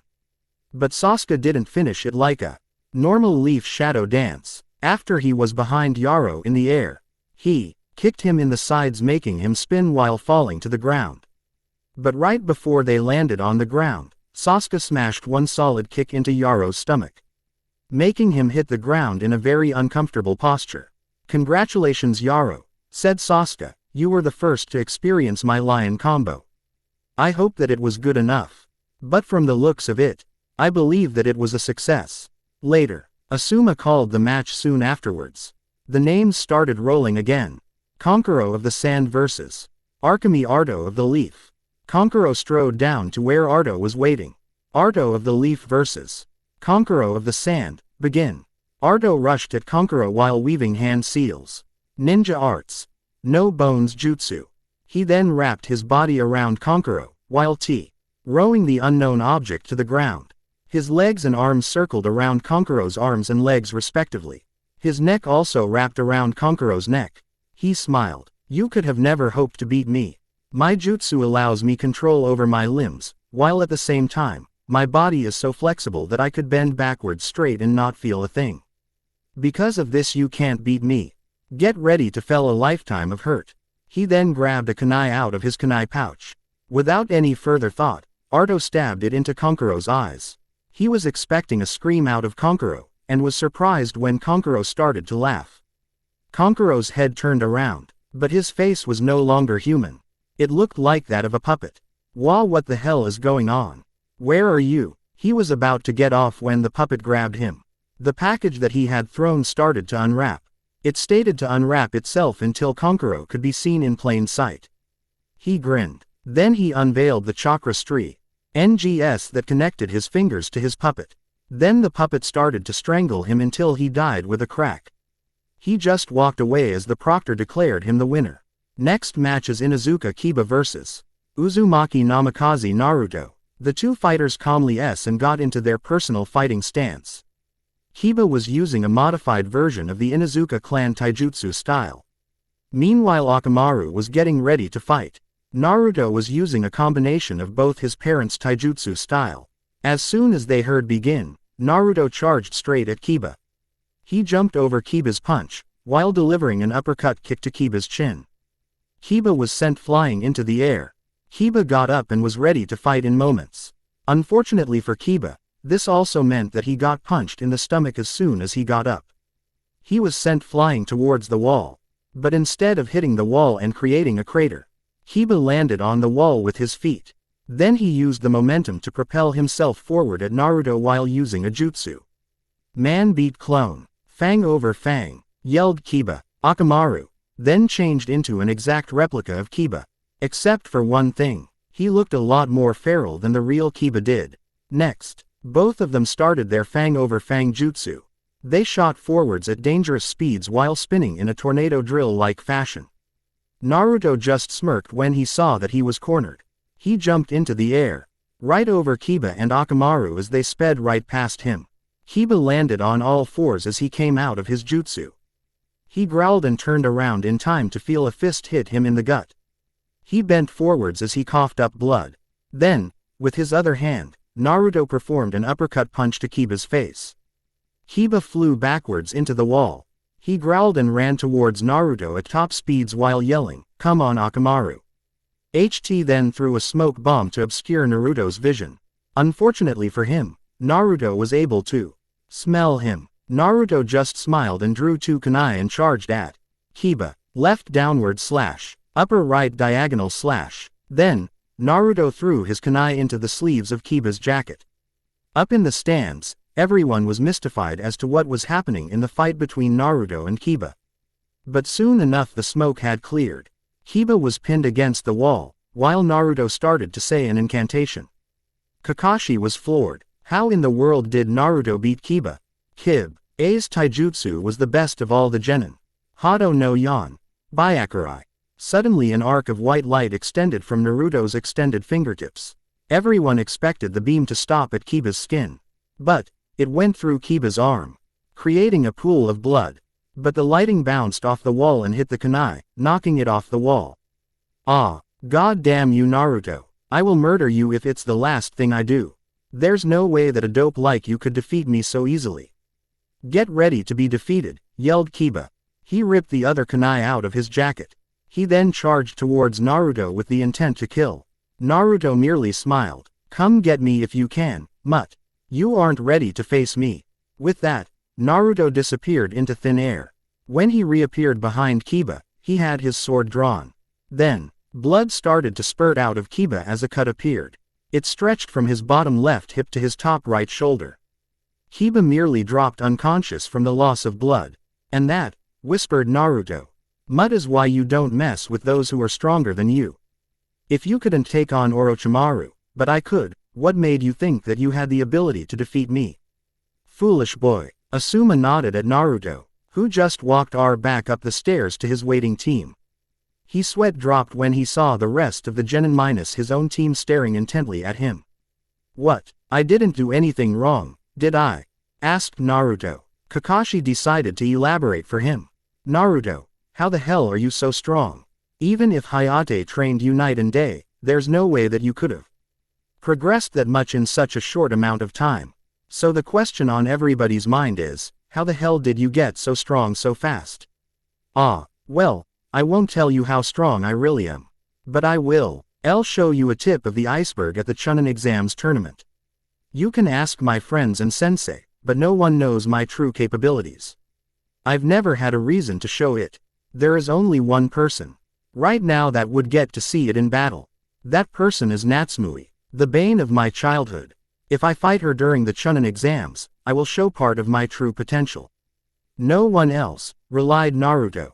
Kakashi nodded begrudgingly. He got an answer, but it wasn't the answer that he wanted. Everyone looked down to see what the next match would be. The electronic board displayed the names Nara Shikamaru vs. Kaneda Kin. Let the match between Nara Shikamaru of the Leaf and Kaneda Kin of the Sound begin. Shikamaru and Kinta jumped backwards so that they could examine each other. Then, Kin started throwing multiple Senbon Shikamaru. He just dodged them. But, whenever he dodged them, he always received a cut on his cheek, as if she was channeling wind chakra into the Senbon. But there wasn't even any chakra coating the Senbon. He then heard a bell-like sound coming from behind him. He saw that instead of 2 Senbon, there were 4. But how was that possible? He had only seen Kin throw 2 Senbon at him. Unless there were hidden Senbon when the other 2 Senbon were thrown. There also was a string attached to the Senbon. That must be the key. Shikamaru looked at the Senbon and back to his opponent and smiled. He could use his chakra to make sure that when he used his possession jutsu, it would be thin enough to look like it was the shadow of the strings attached Senbon. All he needed to do was keep her talking long enough and make sure that she didn't notice his jutsu. So, said Shikamaru, how are you able to throw 4 Senbon when there are obviously only 2 in your hands? So you caught onto that, did you? Asked the smirking Kin. Shikamaru nodded while he used his jutsu. He was at the point where he could use the jutsu without using any seals. Well, replied Kin, that is a trade secret. But you should know that I was letting you know that there was 2 more Senbon.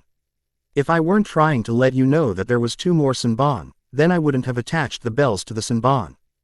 So you should just give up. She smirked and went to reach for 2 more Senbon, but found that she could move her arms at all. What the hell did you do to me? Why can't I move my arms? Here, answered Shikamaru, I'll let you see what your mistake. He made her look down to see the shadow of the string attached to her Senbon. You see, the shadow of your string shouldn't be seen at all. In fact, there wouldn't be any shadow with how high up it is. Kin's eyes widened as she realized her mistake. Shikamaru then drew some shuriken and kunai. Let's see who can dodge these weapons, shall we? Shikamaru then threw all the weapons. While at the same time, Kin also drew some kunai and shuriken, and then threw all of them. Both Shikamaru and Kin leaned backwards to dodge the projectiles. However, Kin hit the back wall and was pushed upwards where all the projectiles hit her in the head, knocking her unconscious. Shikamaru sighed and muttered something about true blessum sound ninja before releasing the jutsu on Kin. As he walked back upstairs, the electronic board started rolling. It read, Tamari of the Sand vs. Tenten of the Leaf. Both competitors walked down to the arena. Finally Asuma spoke. Let the match between Tamari of the Sand vs. Tenten of the Leaf begin. Tamari opened up her fan and swung it, throwing multitudes of wind waves at Tenten. Tenten jumped out of the way and started to throw many weapons at Tamari. But none of the weapons hit Tamari because she would always use the wind to blow her weapons away, making her attacks useless. Tenten contemplated her decisions, either fight to the very end and almost certainly lose, or give up now. She smiled and raised her hand. Proctor, I give up. There's no possible way that I could win. Old only embarrass myself and get severely injured. Asuma nodded and declared Tamari the winner. The names once again started rolling. Dosu Kinta of the Sound vs. Gaara of the Sand. Both the Mummy Man and the sadistic Sand Shirena. Let the match between Dosu of the Sound and Gaara of the Sand begin. Sand exploded from the gourd on Gaara's back. She weaved her hands in complicated patterns so she could manipulate the sand in different ways. The sand raced towards Dosu, to trap him. Dosu jumped backwards out of the way while at the same time activating his sound gauntlet. Sound style. Sound waves, shouted Dosu. After that, the sound waves caused the sand following Dosu to stop following him and collapse to the ground. Gaara narrowed her eyes, and started manipulating the sand again, but this time, it started crashing down onto Dosu like the ocean. Dosu tried again and again to stop the sand with his sound gauntlet, but he was unable to do so. However, once he was trapped in the sand coffin, Gaara used her most deadly jutsu, Sand Tsunami Burial. The sand around Dosu started to contract around him, crushing him into oblivion. On the outside of the coffin, blood splashed all over, signifying the death of Dosu. Well, said a shocked Asuma, Gaara of the Sand wins by the fact that Dosu of the Sound has just suffered a most painful death. Gaara merely smiled and walked back up the stairs to the stands while twirling her hair. The electronic board again started running. Hyuga Hinata vs. Hyuga Neji. Both genin walked down, albeit Hinata walked a little more quickly than her cousin, Neji. Let the match between Neji of the Leaf and Hinata of the Leaf begin. Both fighters dropped into the standard gentle fist stance. They then ran at each other, trying to Say each other's tenketsu points on each other. Up in the stands. Kurenai-sensei, said Shino, what kind of taijutsu style is that? That, Shino, is the gentle fist style. Unlike Lee and I, who use the iron fist style which deals damage to the body, the Hyuga style damages the inner body. The Hyuga use their Byakugan to see the tenketsu points on the body. Then they gather chakra in the hands and hit the tenketsu points, which can either open or close the tenketsu point. Unlike when protecting yourself against the iron fist style, you can't train your body to resist the style, replied Guy. This got Guy many open mouths. How could any style be that powerful? Back in the battle, Hinata, please don't make me hurt you. We both know that I'm stronger than you. Neji ni-san, please don't try to stop me from fighting. I will fight you to prove to the Hyuga clan that I am not useless. I will use a new style that no one has ever seen. Almost all Hyuga have an earth elemental affinity. I, however, am water. This means that I can't muscle my through the hits that other people deliver to me. Prepare to meet the water-style gentle fist, yelled Hinata. She stretched her hands forward and spread it out. Water style. 8 trigrams, 64 protective palms, shouted Hinata. She charged Neji while creating a laser-like beams from her fingertips. Neji responded by using his defensive jutsu. Heavenly rotation, yelled Neji while spinning like a top and expelling chakra. Hinata just kept slashing away at the spinning chakra top. This went on for 5 minutes until Neji supposedly ran out of chakra. Hinata stopped after she got in 3 hits on him until he surprised her. You're in the range of my divination. 8 trigrams. 64 palms, said Neji. Then he went on to the offensive. 2 palms, 4 palms, 16 palms, 32 palms, 64 palms. After that, Hinata flew backwards while spinning in a circle towards the wall. Neji walked up to Hinata and said, "You did well, Hinata. You've proved to me that you can be very strong. You only lost because you allowed yourself to get overconfident. You did an incredible job, Hinata. You'll make a great kunoichi." He nodded to the proctor. Winner of this match is Hyuga Neji. The medics walked up to Hinata and put her onto a stretcher to take her to the hospital. The electronic board started rolling again. After it stopped rolling, it read Aburum Shino vs.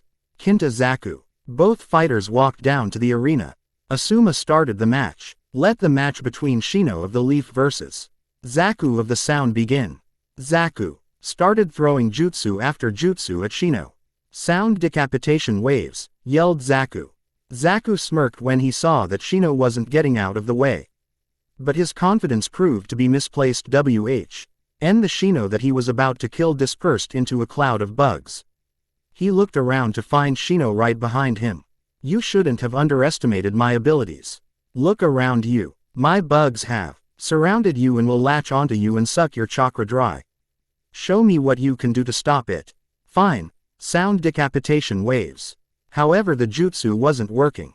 This is because there were bugs in the holes that the jutsu came out of were being blocked by Shino's bugs.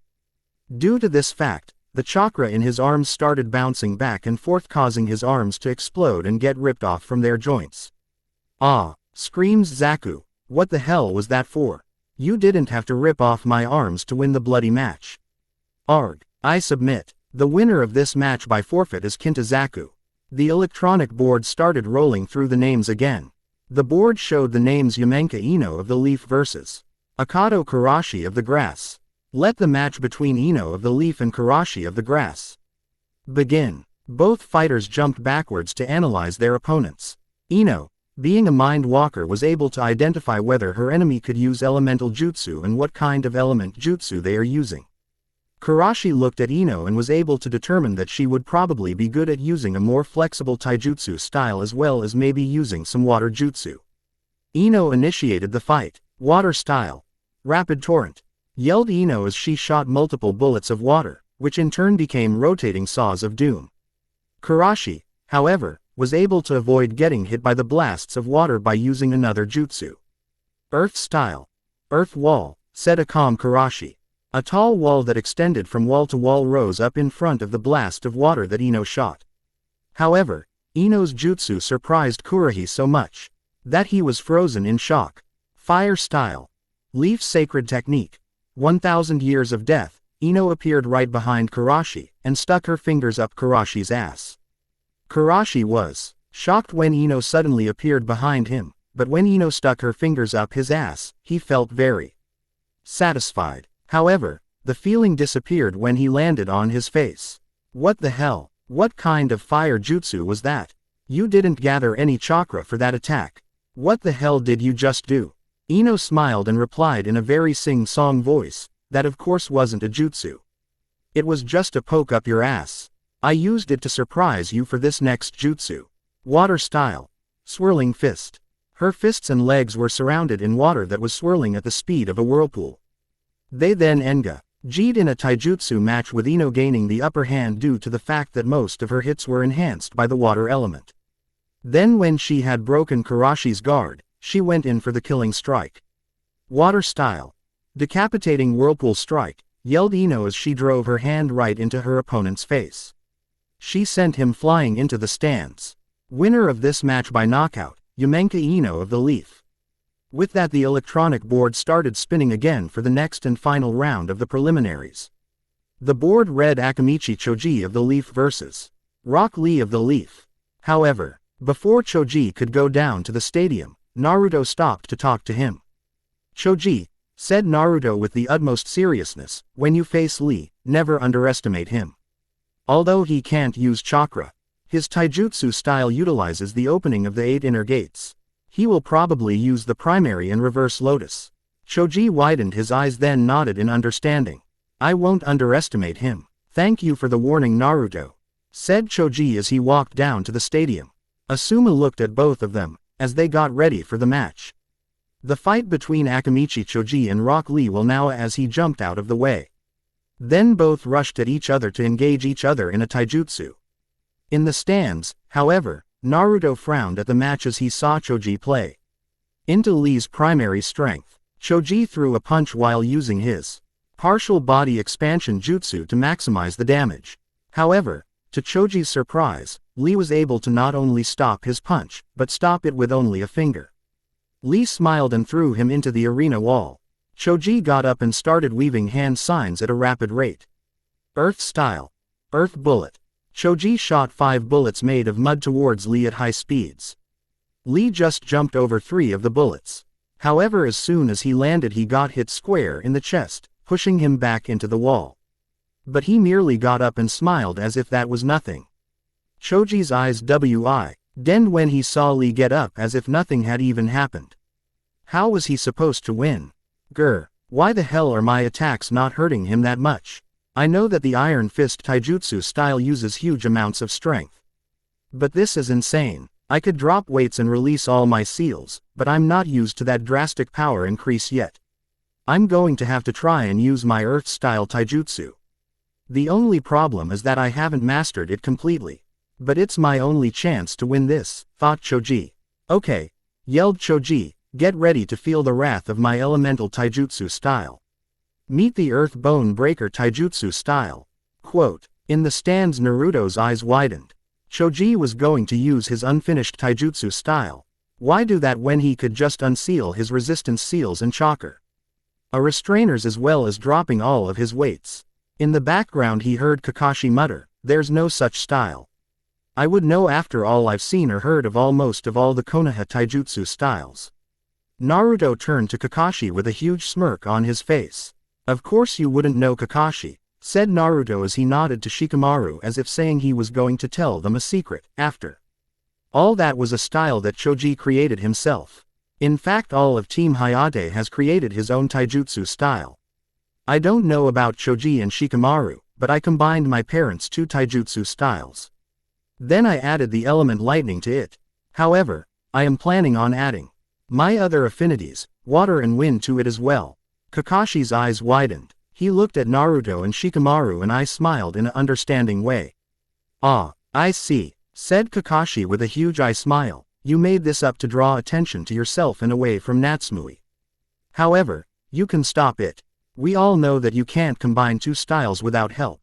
You're right, Kakashi. I couldn't do it without help. But I did have help. The Yamenka, Akamichi, and Nara clans helped me with it. Not you, my father's student, not Yuagwo, my mother's student. No, it was someone who didn't even know my parents on a personal level. In return I helped their children begin the elemental manipulation. In a battle of raw lightning, I am the best out all the genin. Even Sasuke couldn't beat me in elemental manipulation. But let's see how Choji does in his fight with his new taijutsu style. Back in the arena, Choji had already gathered earth chakra around him. He snapped his eyes open to show a dark brown that burned with rage instead of the usual light brown that showed compassion and kindness. Okay Lee, said Choji, as he got ready to launch himself at Lee. Get ready to be defeated. He jumped towards Lee. Lee expected to be able to dodge the blow and throw a devastating punch to Choji's head and finish him in one blow. But when he dodged, earth erupted out of the ground, hit Lee in the stomach. Choji then delivered another devastating punch to his stomach and a heavy kick into the side of his face. Both hits were ACC. Accompanied with earth coming out of the ground and hitting Lee in the stomach and face, leaving him with serious injuries. Lee decided that it was time to bring out his first ace in the hole. He disappeared from where he was standing and reappeared right in front of Choji. He delivered an uppercut kick to Choji's face. As Choji flew into the air, Lee jumped right behind him and his bandages started to wrap around Choji. He started spiraling downwards at extreme velocities while yelling, "Primary Lotus." After the smoke cleared, Lee was sitting there as if he was completely useless. Choji, unfortunately, was knocked out cold. Sarutobi Asuma stepped forward to proclaim who had won. Winner of this match by knockout is Rock Lee. Okay everyone, the Hokage yelled, get down here. We have to decide the fights now. Anko, here has a box full of tickets. Each one has a number on it. You will draw numbers to decide who will fight whom. They all stepped forward to draw a number. After they had all drawn numbers, they all stepped forwards when called. The matchups were then put on paper and shown to everyone. It was then like this. Chunin Finals: Naruto, Natsumui Sasuke, Gaara Neji Lee. Temari, Shikamaru Konkuro, Shino. Okay, Minato said as he looked around to all the genin, you all have 1 month to prepare for the Chunin exams. Everyone looked at him weirdly. One of the genin who raised his hand asked, why a month? And if the final task is a tournament, does that mean only one person gets promoted? Good question. I'm giving you a month to prepare so that you can perfect your skills, learn some more jutsu. This way you'll have an edge over your opponents. The Chunin exams may be set up in a tournament style, but anyone can be promoted. Also there'll be people who are looking for what is the best village to employ. Good luck. Everyone but my children are dismissed. After all the other genin had left, Minato got up and went over to his son. Naruto, you are showing great promise as a shinobi. I have asked that Jiraiya train you for the Chun, Minato stated before he was interrupted. No way in hell will I train with anyone of the 3 bumbling buffoon ninjas. I already asked Asuma to give me the monkey scroll to sign, as it was Monkey King Emna's idea that I become the next summoner of the monies. But after that I will be training outside of this village. So, don't even try make me train with Jiraiya. Oh, and Natsumui, I'll see you in the ring in a month. Good day to you Hokage-sama, replied Naruto in a pissed-off voice. He then walked through the doors and slammed them shut, but not before glaring at Minato in a hateful way. This shocked both Natsumui to no end. Why would Naruto call Minato Hokage-sama when it was unnecessary for him to call him that? Chu-san, why does Naruto always shut us out like that? It's not like we did anything that horrible to him, asked Natsumui. Oh, you are so wrong, Natsumui. We have wronged him in the most dreadful way. You have been mean to him in a very dreadful way by saying that we didn't care. Kushina and I wronged him by neglecting him in favor of your training, replied Minato. Natsumi's eyes widened and she nodded. Okay, Chu-san, but I have a question. Since you can't train me, who will train me? I will get Jiraiya to train you instead. I think he also can start you on summoning toads. Natsumui nodded ND started walking to the doors that Naruto had just slammed, then went home to get ready for her own training with Jiraiya. Okay. One more chapter hammered into stone.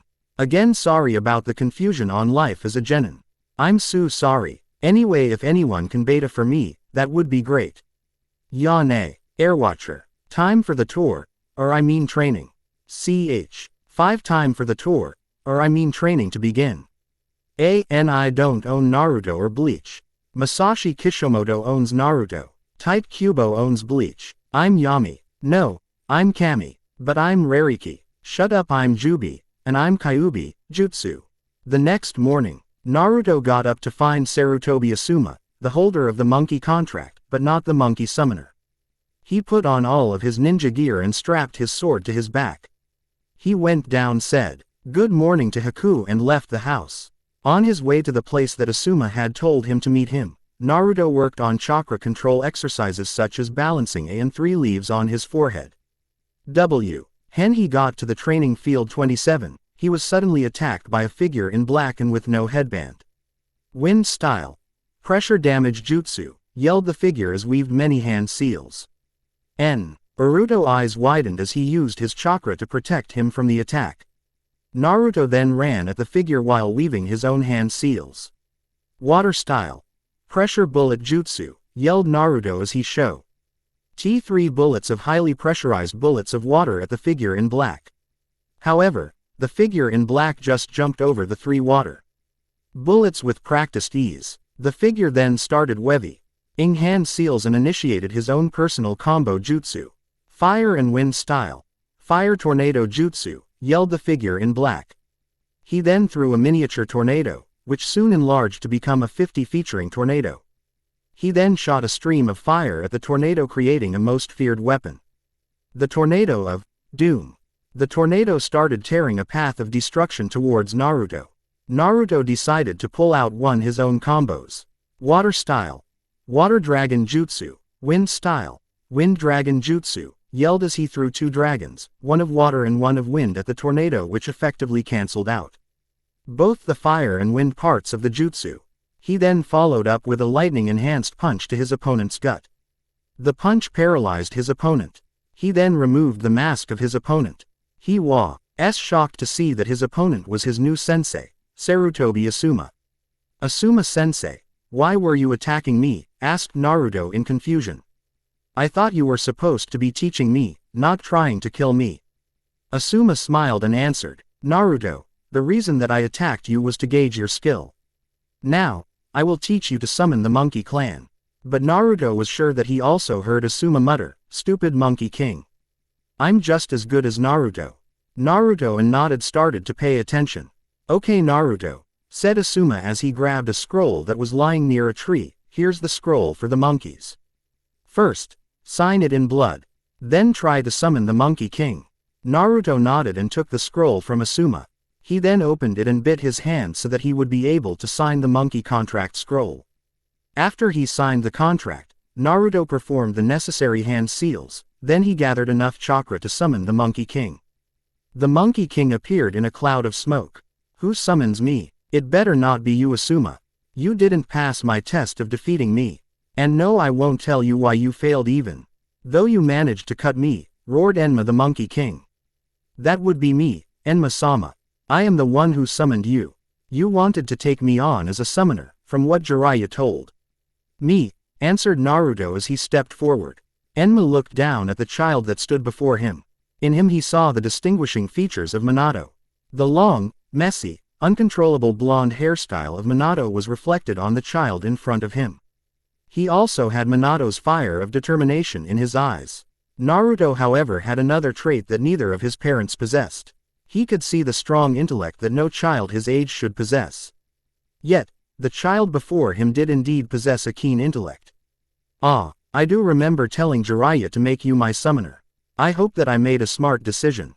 I, Enma the Monkey King, declare Uzumaki Namikaze Naruto my summoner. Call me at any time." Later. Then Enma disappeared in a cloud of smoke. Naruto smiled and turned to Asuma to see what they were doing next.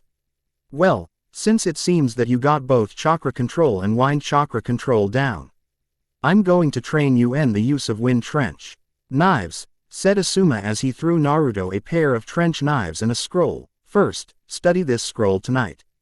Tomorrow, we'll practice this fighting style."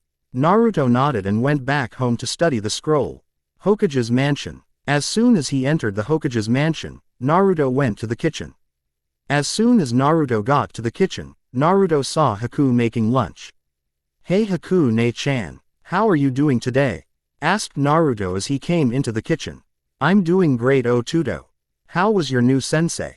asked Haku as she served Naruto and herself lunch. "He was great. He gave me a summoning contract as well as some scrolls on the trench knives style. After lunch can I show you a jutsu that I've been working on?" "Sure, Otudo. I'd love that, but how do you like my cooking? Is the food any good?"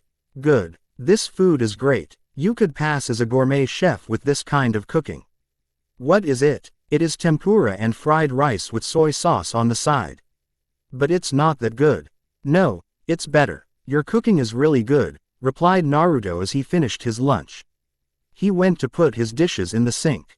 "Come on ne-chan, let's go to the training ground in the back so that I can show you what I've been working on." Haku nodded her consent and followed Naruto to the back of the house.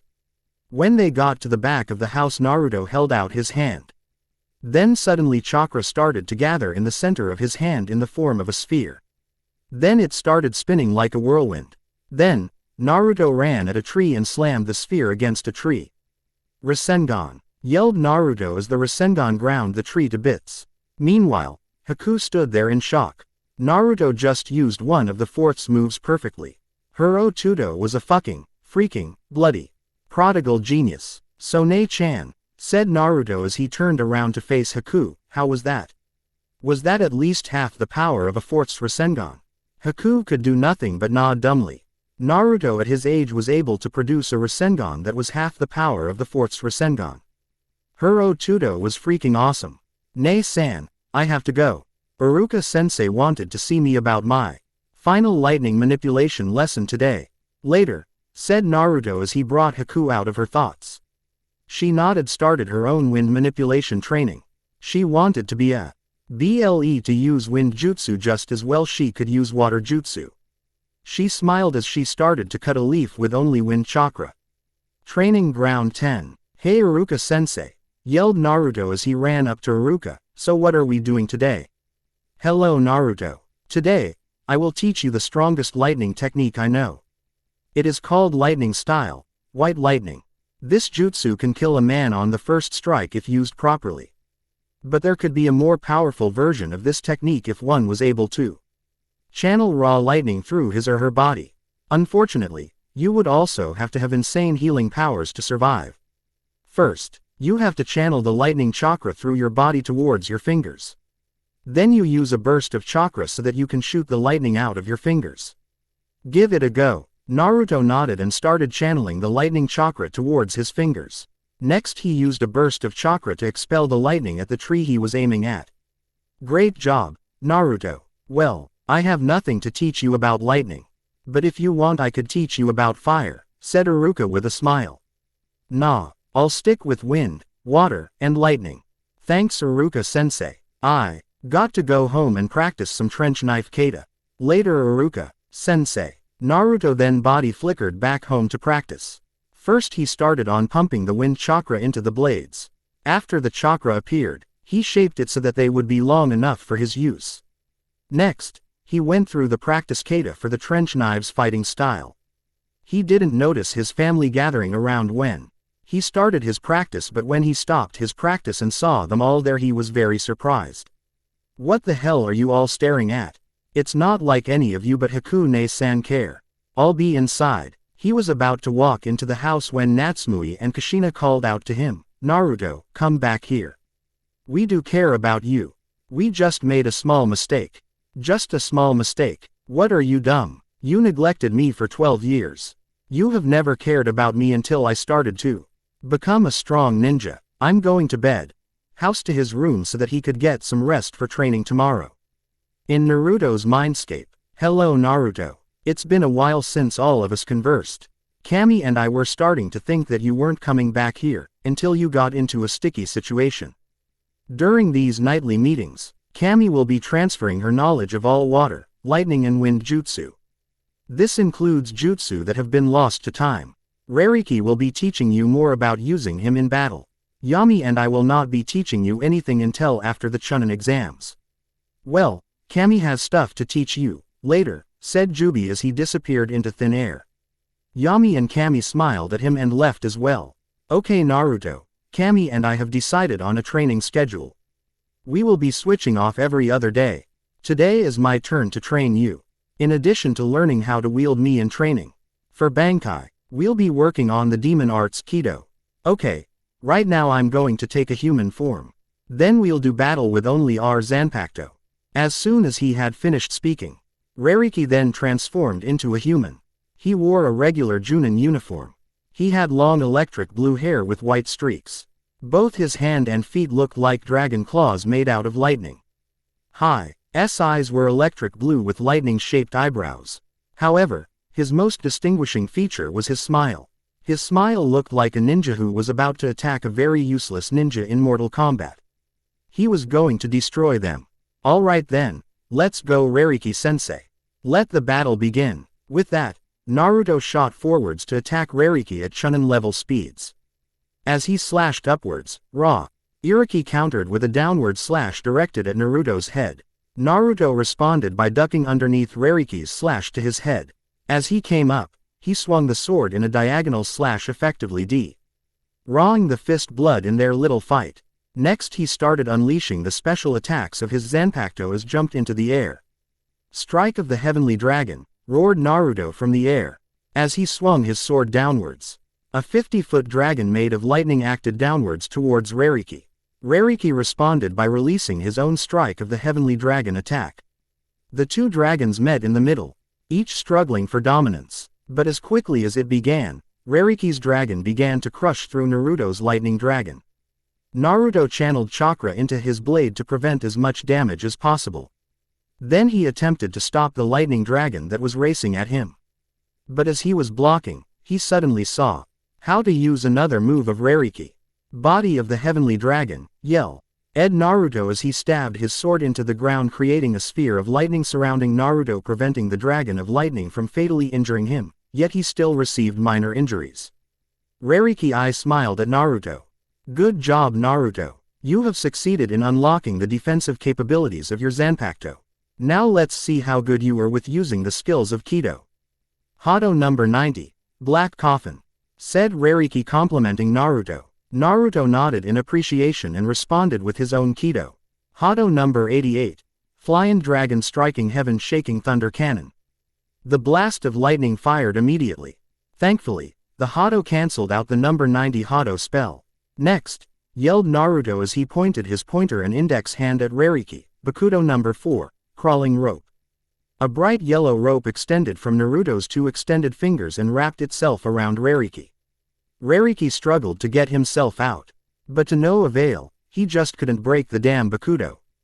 Naruto then sped towards Rariki and punctured where his heart should have been.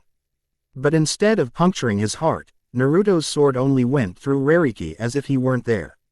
Rariki smiled at Naruto.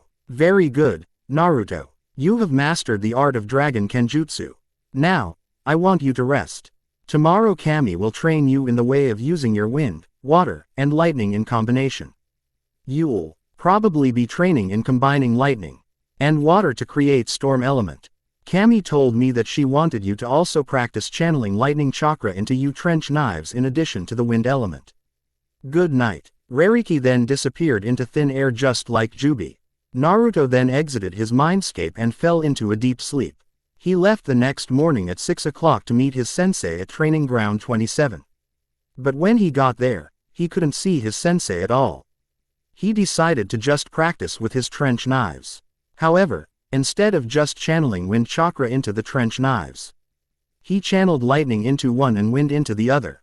He then went through the practice kata for trench knives fighting style. Once he had gotten his chakra knives at a long enough length, he started going through the motions. After about 2 hours of practice, his prowess with the trench knives was finally at the level of an intermediate knife user.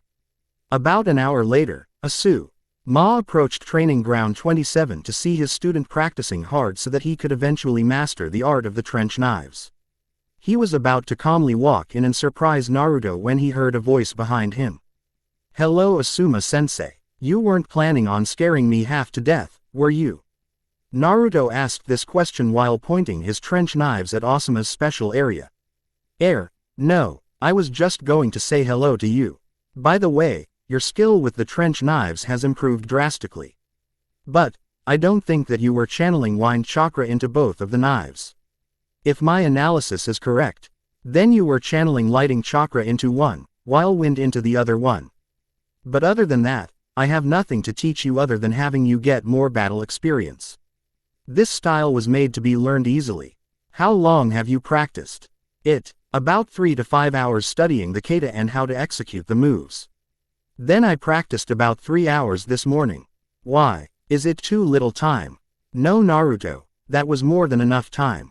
In fact, I did less time when I became an intermediate user. After that I just needed battle experience to help me better myself. I think that's all you need now.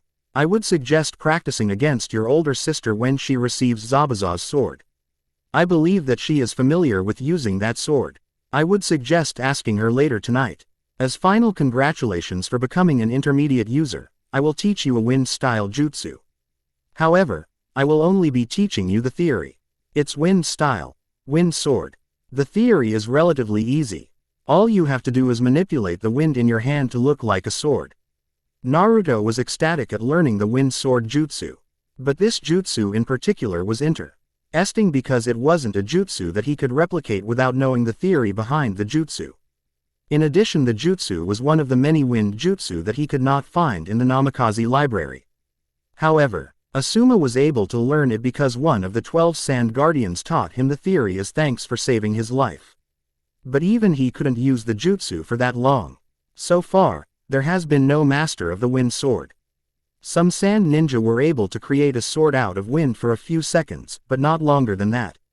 Thank you, Asuma-sensei. I promise you that I'll have the jutsu down by the time the Chunin exams come around. Very well. If you can master this jutsu by the time of the Chunin exams, I will take you on as a single student.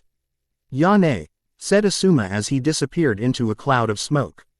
Naruto then went home to practice for the Chunin exams.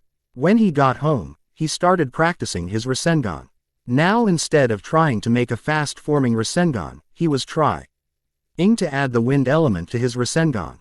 However, when he tried to add it to the Rasengan, it destabilized the Rasengan, causing it to explode in his hand, giving him terrible injuries.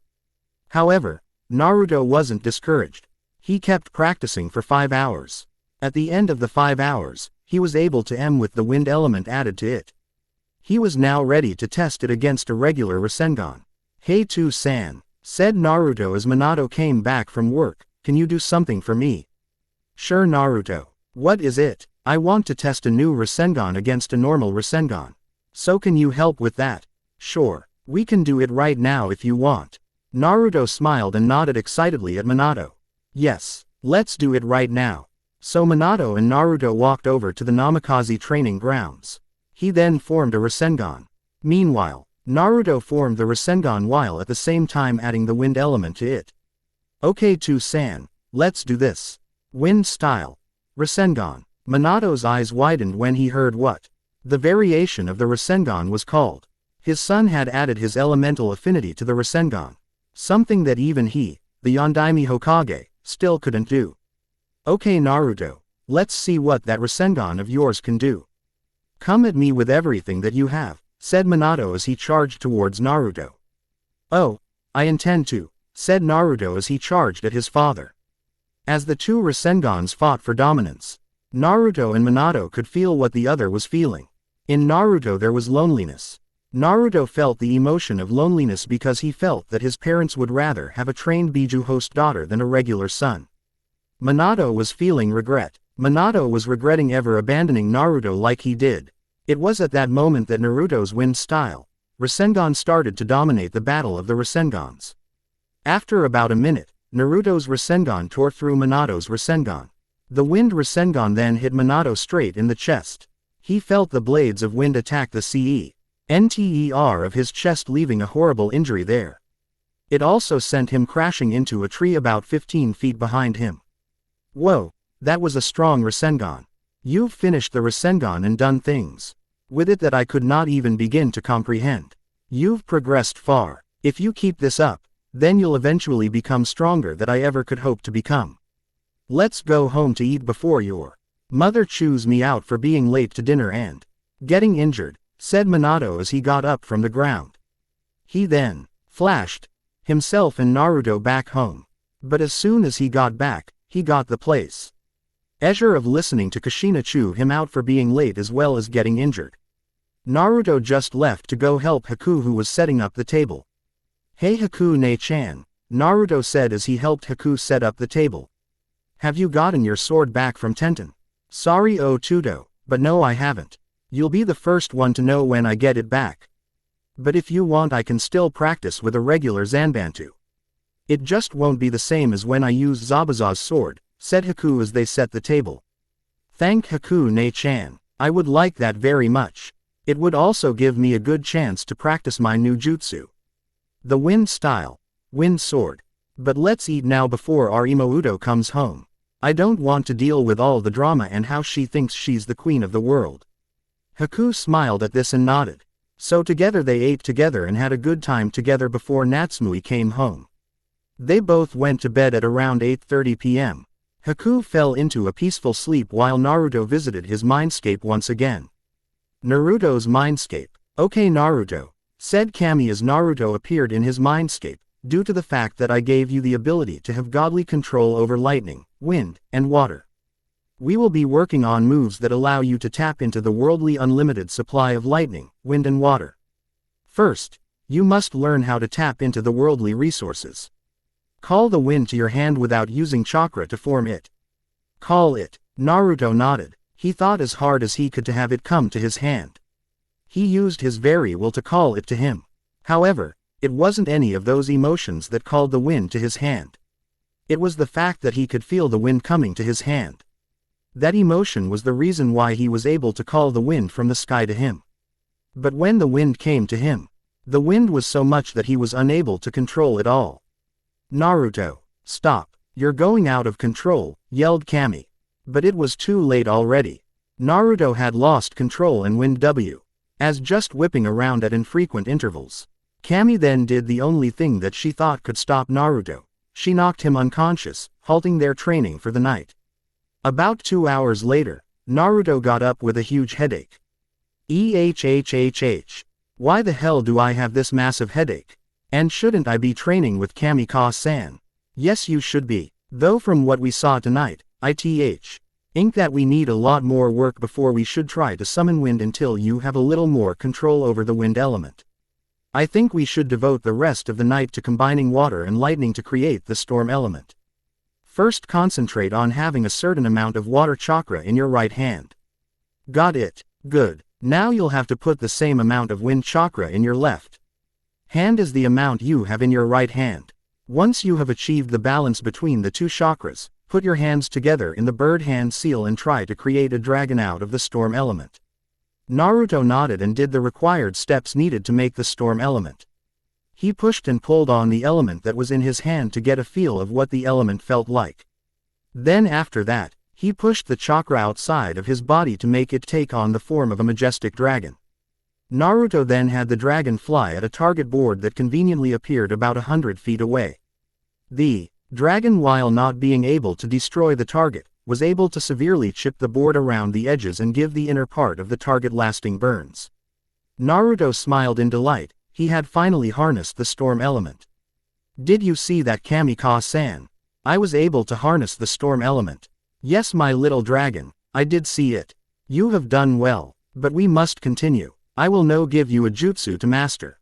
I will tell you what it does and how to do it, but not the hand seals. First, you condense a huge amount of storm chakra in front of you. Next you let the chakra arc away in different directions. After that, the chakra goes into a straight line, hitting its multiple targets or single target. Now go figure out how to use this jutsu. You go to bed as soon as you figure out this jutsu. So for the next 2 hours, Naruto spent it trying to use different hand seals to create this jutsu.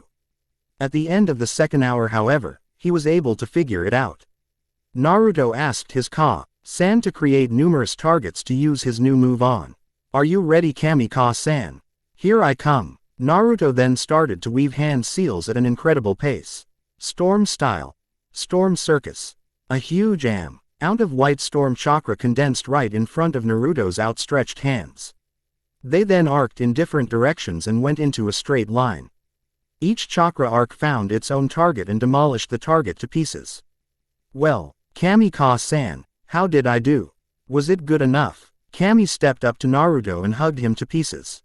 Yes, Naruto, that was more than good enough. You met my expectations and above. You have made me the happiest Ka-san in the whole wide world. Go to bed now. You'll need your sleep so that you'll be able to practice with Yune-chan.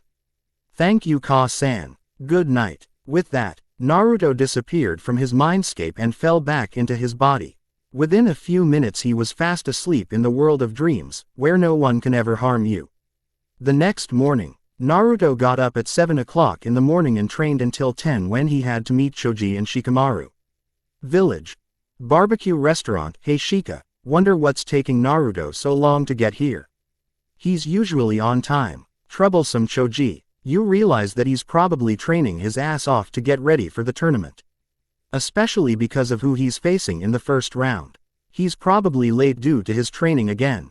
Why would the first person in the tournament and so much? I mean, I know he wants to become Chunin, but this is extreme. Choji, he's like this because he's going to have the chance to utterly destroy Natsumi in front of his parents. This will be the ultimate humiliation to his parents. They have focused so much on Natsumi while they gave Naruto absolutely no training whatsoever. By beating her in front of them he will show them that he can become better than them without any training whatsoever. This is why he is training to the extreme. But enough of this talk, here he comes, replied Shikamaru. They saw Naruto running up to them in just hangout clothes, without a single piece of shinobi material on him. Hello, bum, chomper. How's it going with your training, bum, chomper? Said Naruto as he came up to them panting. Great, but can we not talk about training for today? Can we just relax while we are having lunch today? Besides, I feel like I could go for 20 of those pork rib specials. Said a grinning Choji. Naruto nodded his consent. Great. Then my friends, let us go eat until our stomachs have been satisfied. Today's meal is all on me. Don't you dare object, Naruto. We are your friends, and friends look out for each other, said Choji as soon as he saw Naruto beginning to object to it.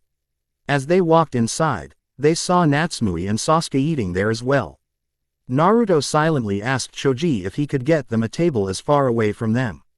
They then ate heartily. As Choji had proclaimed earlier, he ate 20 pork rib specials. Naruto almost met Choji with only 15 goat rib specials. Shikamaru didn't come close with only 2 beef rib specials. However, as soon as they parted ways, his sister confronted Naruto.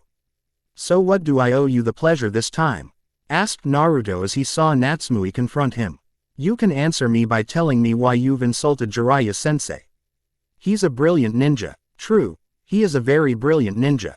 However, what he does at the bathhouses is just wrong. What do you mean by that?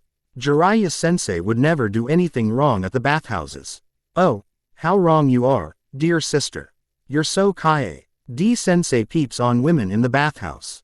But also, your sensei wasn't even good enough to check up on you or train you up until now.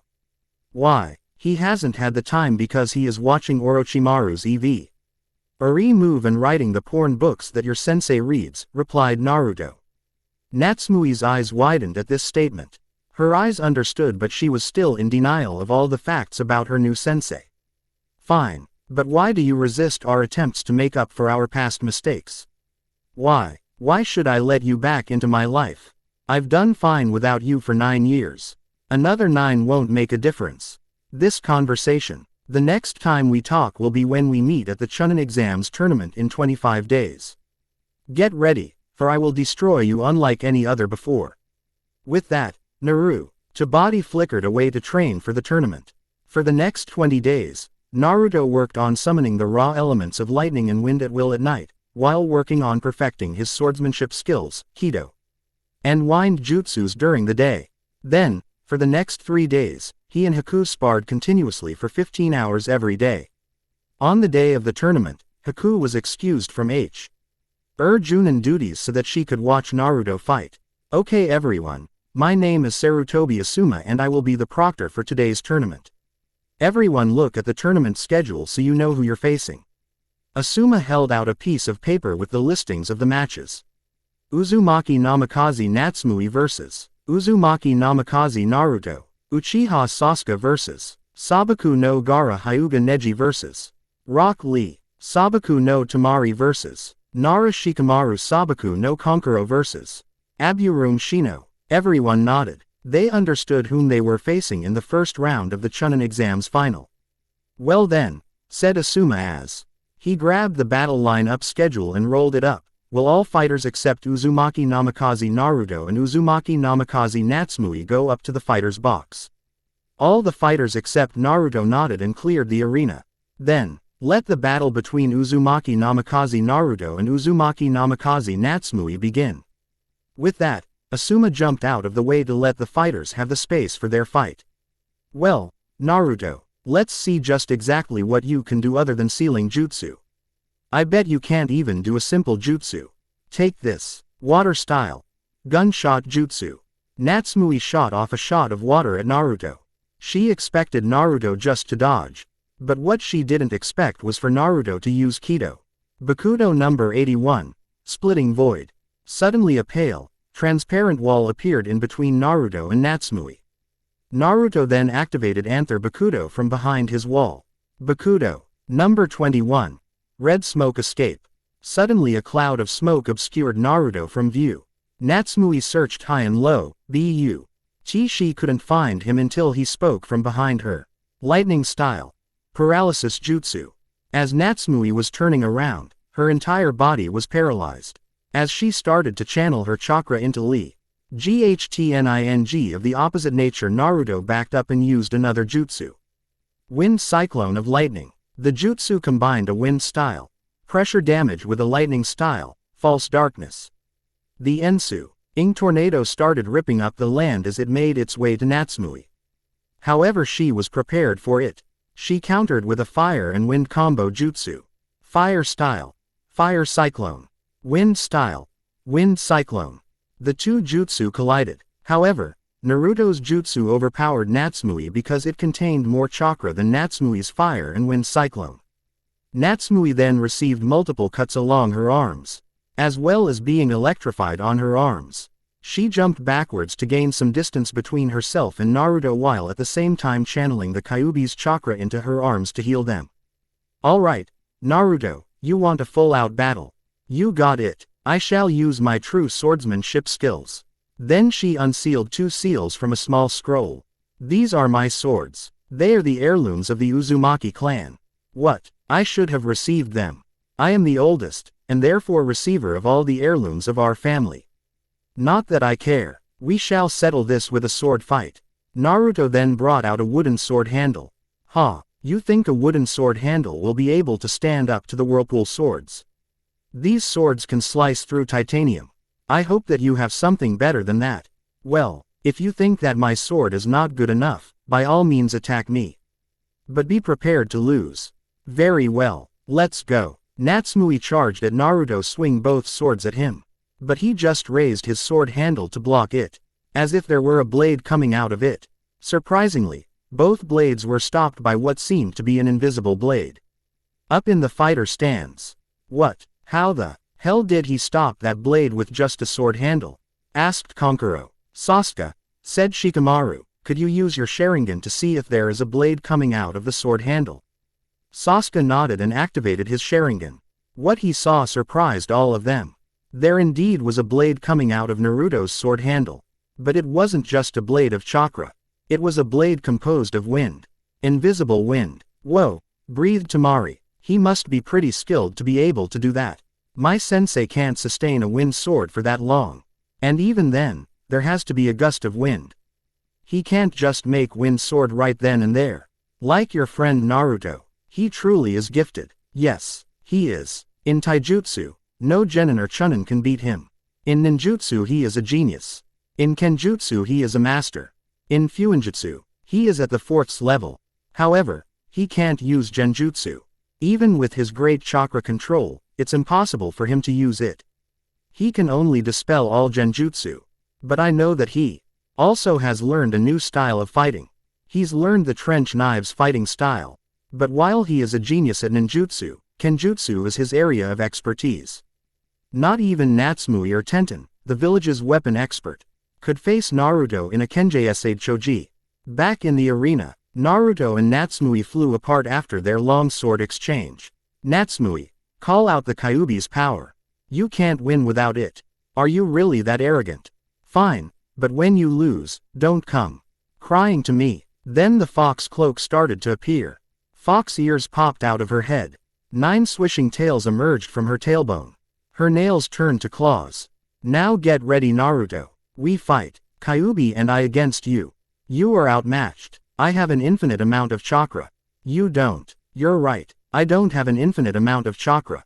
I'll have to use one of my hidden powers. Then Naruto put away his sword handle. Then, he drew his sword. If you can push me, I'll show you something interesting. So come at me with all you have. Tail of the Celestial Dragon, yelled Naruto as he swung his sword in a downward slash. Then a giant arc of lightning spiritual energy leapt from the blade. Natsumi looked at the attack in fear.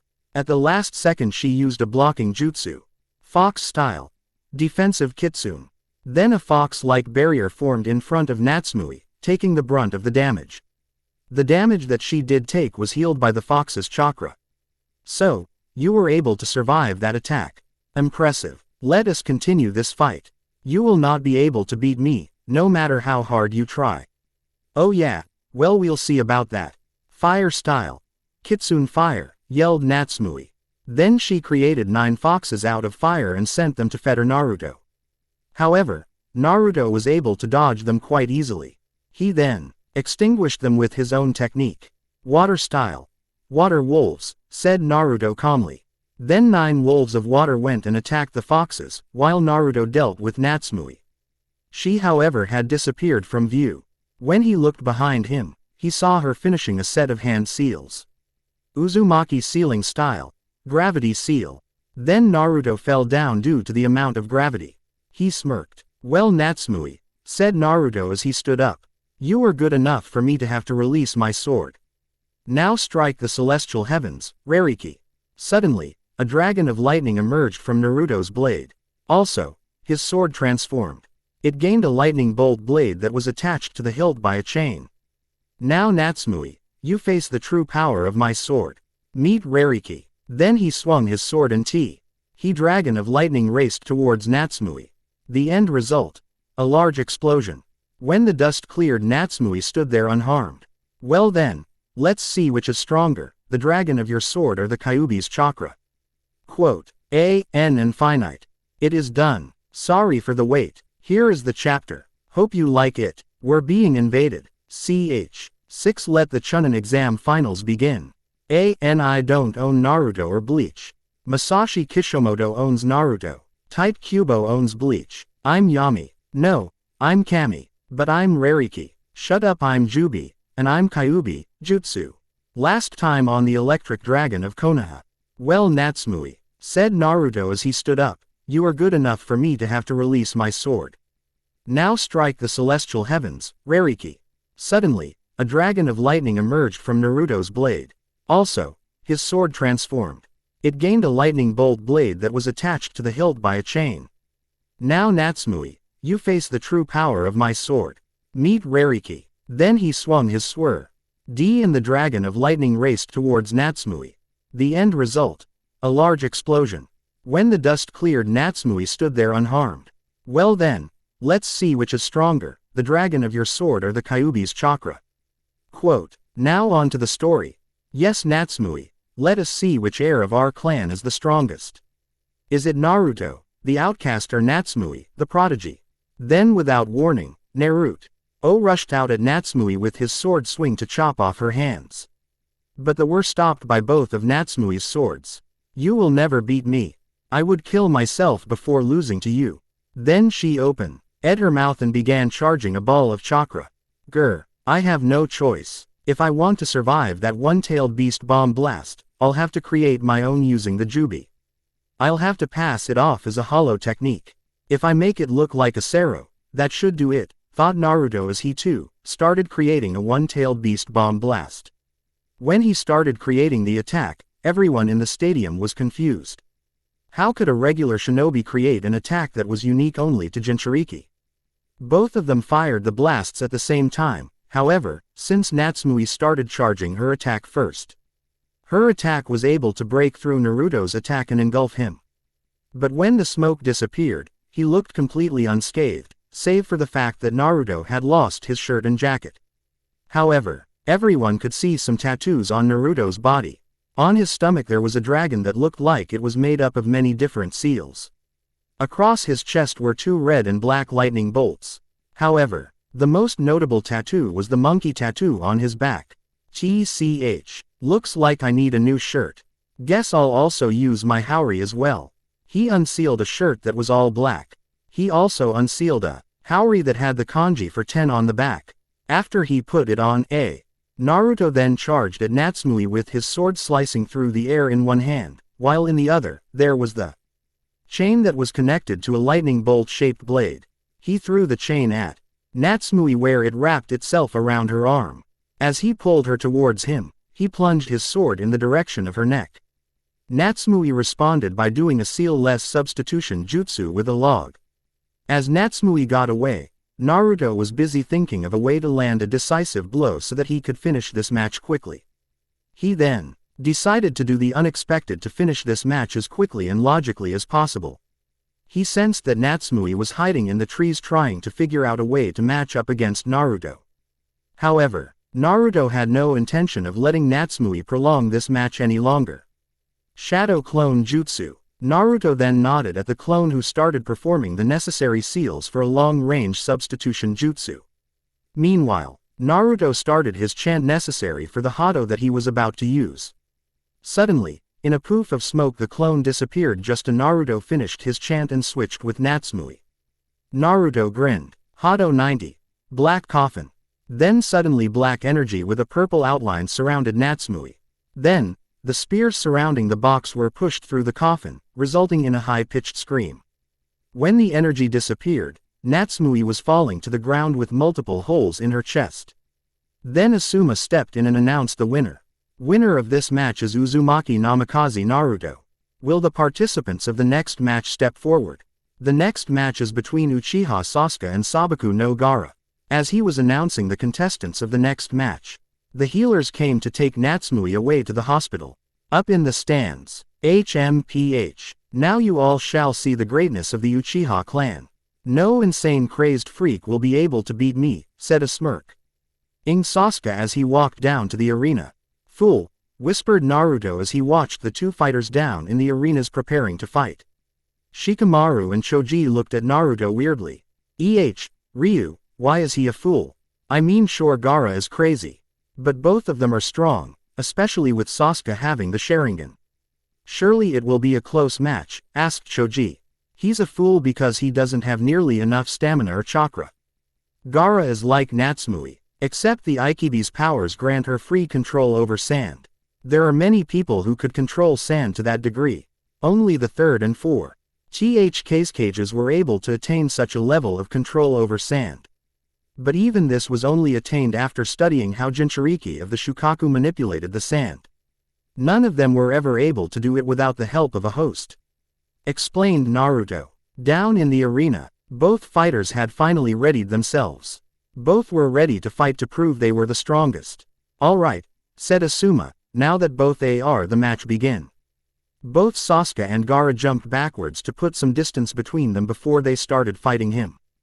Gaara then summoned a wave of sand behind him and started using the sand particles as bullets, shooting them at Sasuke at about 15 miles per hour. Using his Sharingan, Sasuke was able to dodge most of the bullets that was sent in his direction. The few bullets that did hit him only grazed his arms barely, but caused lasting damage. How the hell can she get those bullets to move at such a high rate of speed? Doesn't matter now. If I use a fire jutsu on sand it should at the very least become heavier and harder to manipulate, thought Sasuke as he prepped one of his most powerful fire jutsu. Fire style. Raging infernos. Yelled Sasuke as spewed fire from his mouth. Lots and lots of fire. Gaara's eye widened in fear as she realized what Sasuke was trying to do to his sand. Sand style. Shield of the Shukaku. Yelled Gaara. Then suddenly, A shish.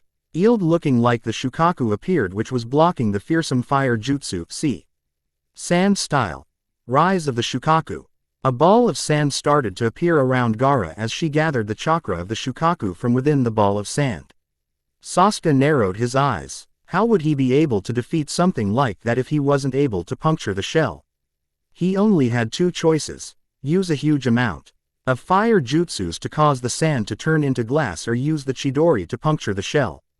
The only problem with both choices is that they would eat up almost half of his chakra. Fine, since I have no choice Gaara. I will be using Chidori to take you out. Now get ready to feel the pain, yelled Sasuke as he jumped up onto the walls of the arena and started to form the Chidori. In the Genin box. Nay, Naruto-kun, what does Sasuke mean by the Chidori? He means that he's going to use the only original technique of his. You'll know it anywhere due to the fact that it makes the sounds of birds chirping. But there is another level of the Chidori that is much more powerful called Rariki, the same name as my Zanpakuto. This is due to the fact that Kakashi was able to cut a bolt of lightning in two with that attack. But get ready to evacuate citizens. If Gaara is doing what I think she's doing, then there's going to great chaos. I just hope that no one has chosen to invade us at this time. Meanwhile in the stands, civilian ninja stands. Kabuto, said Orochimaru's voice as it came out of the headphone in Kabuto's ear underneath Kabuto's Anbu mask. Yes Orochimaru-sama, responded Kabuto. After Sasuke-kun breaks through Gaara's sphere, I want you to initiate the wide-range genjutsu. Yes Orochimaru-sama, I understand. It shall be done. Good. Dismissed. Then there was only static in the headphones. Kabuto then resumed watching Sasuke and Gaara battle it out. Sasuke at the moment had just finished charging the Chidori in his left hand. Back down in the arena. After Sasuke jumped up onto the arena wall, charged, and formed the Chidori, he charged straight down the wall to gain as much speed as he could. Then, when his feet touched the solid ground, he started pushing chakra into his feet as well to make him go even faster. As he neared the sphere, spikes shot out of the sphere. However, Sasuke was able to dodge the spikes, while continuing his charge at Gaara, thanks to his Sharingan. But when he punctured the sphere, he was surprised when it didn't go all the way through and that he heard screaming from inside the sphere. Ah, blood, this is my blood. Curse you Uchiha, I will kill you. Sasuke jumped back away from the sphere. And it was not a moment too late, for a moment later, the Shukaku tail smashed onto the point on which Sasuke was standing just a moment earlier. But then, the sphere around him broke leaving a very tired and as normal as can be looking Gaara. In the stands, Kabuto started weaving many hand seals. After he finished the last hand seal, he started the genjutsu, gentle sleep by leaves illusion. All around the arena, leaves started falling as the villagers and all visiting ninjas started to fall asleep. However there were a few who resisted the urge to fall asleep. Naruto and the rest of the genin cancelled out the genjutsu as well as all the Junin sensei, high-ranking ninja, the Hokage, and Anbu Black Ops. After cancelling out the genjutsu, Naruto and the rest of the genin started defending the helpless villagers from the attacking Sound and Wind ninja that had started attacking the Leaf Village. Both from within and from the outside. The Sound ninja from the outside had summoned many snakes using Orochimaru's blood. The Wind and Sound ninja were relentlessly attacking all ninja from the inside.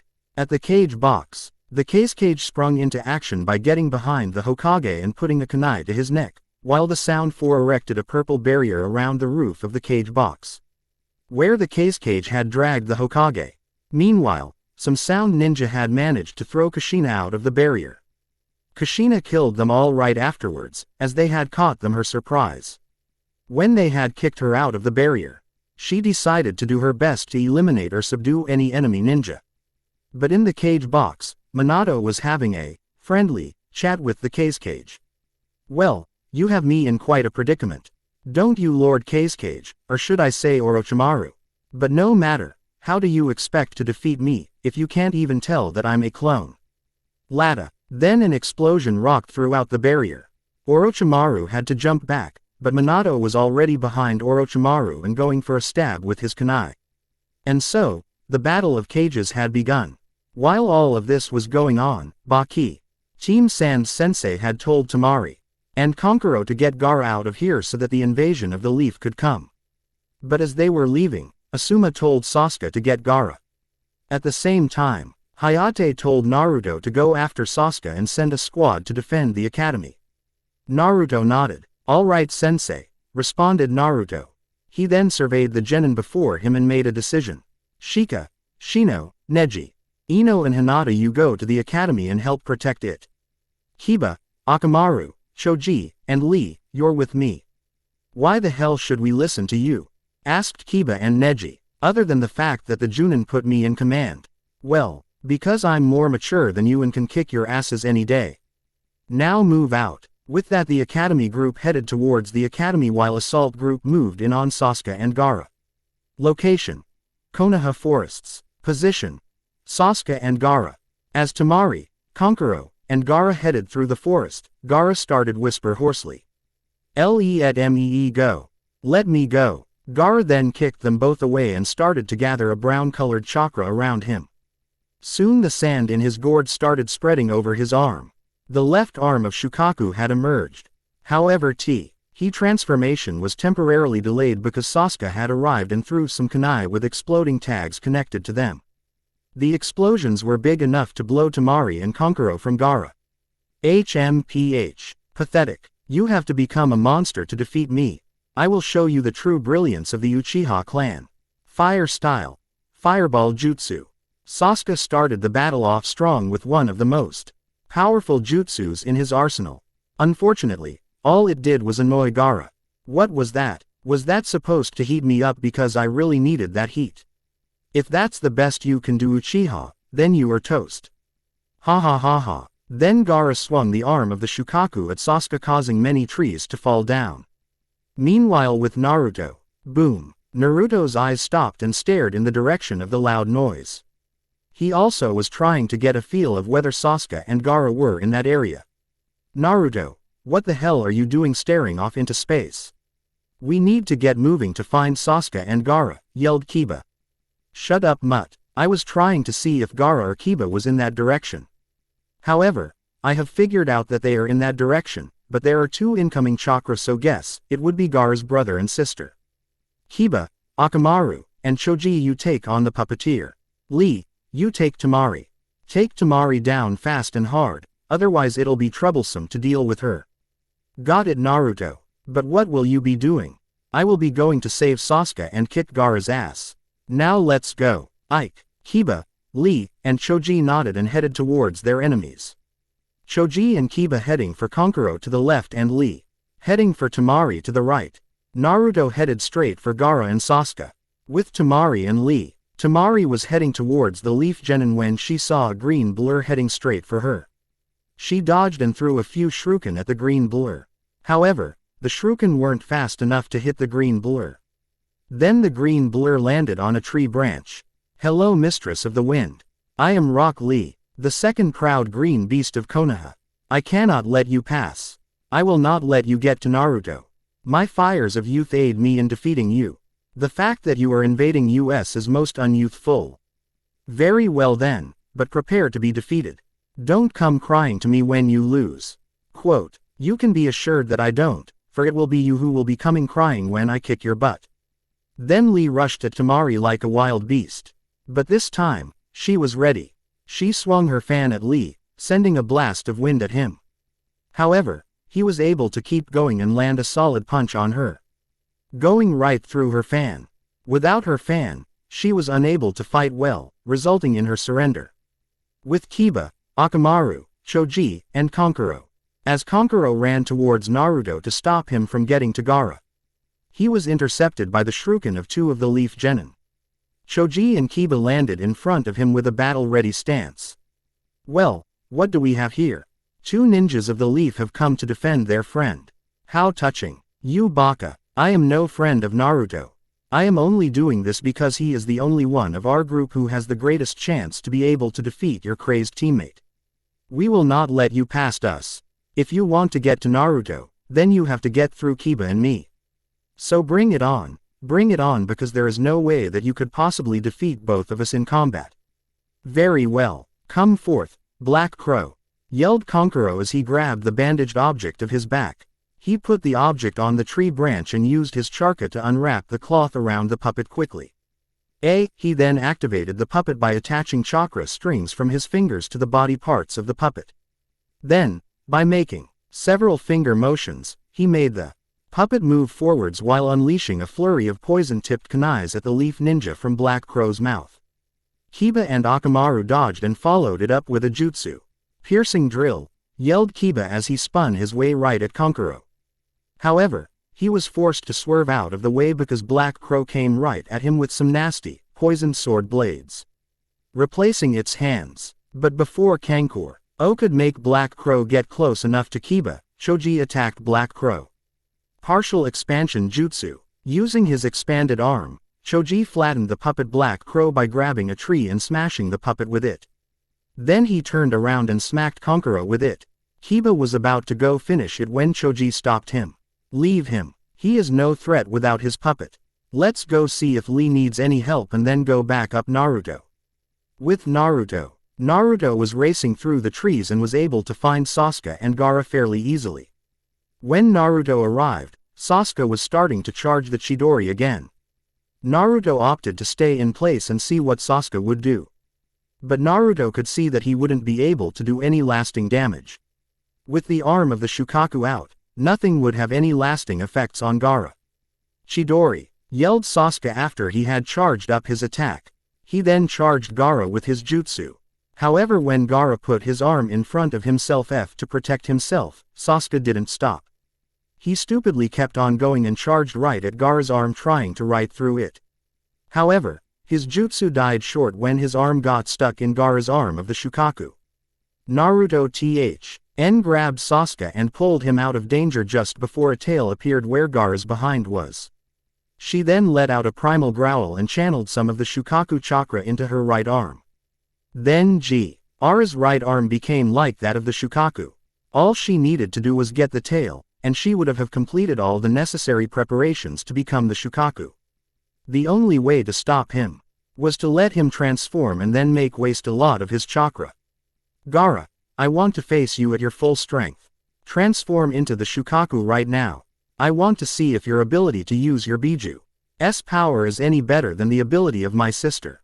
Come, let us do battle. Gaara nodded and concentrated all of her demonic chakra throughout her body, which started to change completely. Soon enough, her whole body was covered in demonic chakra, which caused her whole body to change into the body of the Ikebebe. Great, now let me release my power, now strike the celestial heavens, Rariki! Yelled Naruto. The clouds darkened and lighting started to rain down and combined into a dragon of lightning behind him. He swung his sword and the dragon raced towards Gaara, giving Naruto enough time to start a powerful wind jutsu. Wind style. Giant Falcon Blast. Behind Naruto, a giant falcon emerged from a large amount of wind that had begun to appear when Naruto initiated the jutsu. The hawk then dive-bombed at Gaara. However, Gaara was able to jump out of the way before the falcon hit her. Then as soon as Gaara had gotten away, her body erupted out of the giant sand tanuki and activated her own jutsu. Playing possum jutsu. Then her eyes transformed into that of the Shukaku while Gaara fell asleep on top of Gaara. Then suddenly the Shukaku started laughing. Ha ha ha ha ha. Finally I'm free. Now let's have some fun. Quote, no you don't, yelled Naruto as threw some kunai with exploding seals at Gaara. Wind style. Repulse wave. The kunai then sped up as the wind jutsu gave the kunai more speed and power.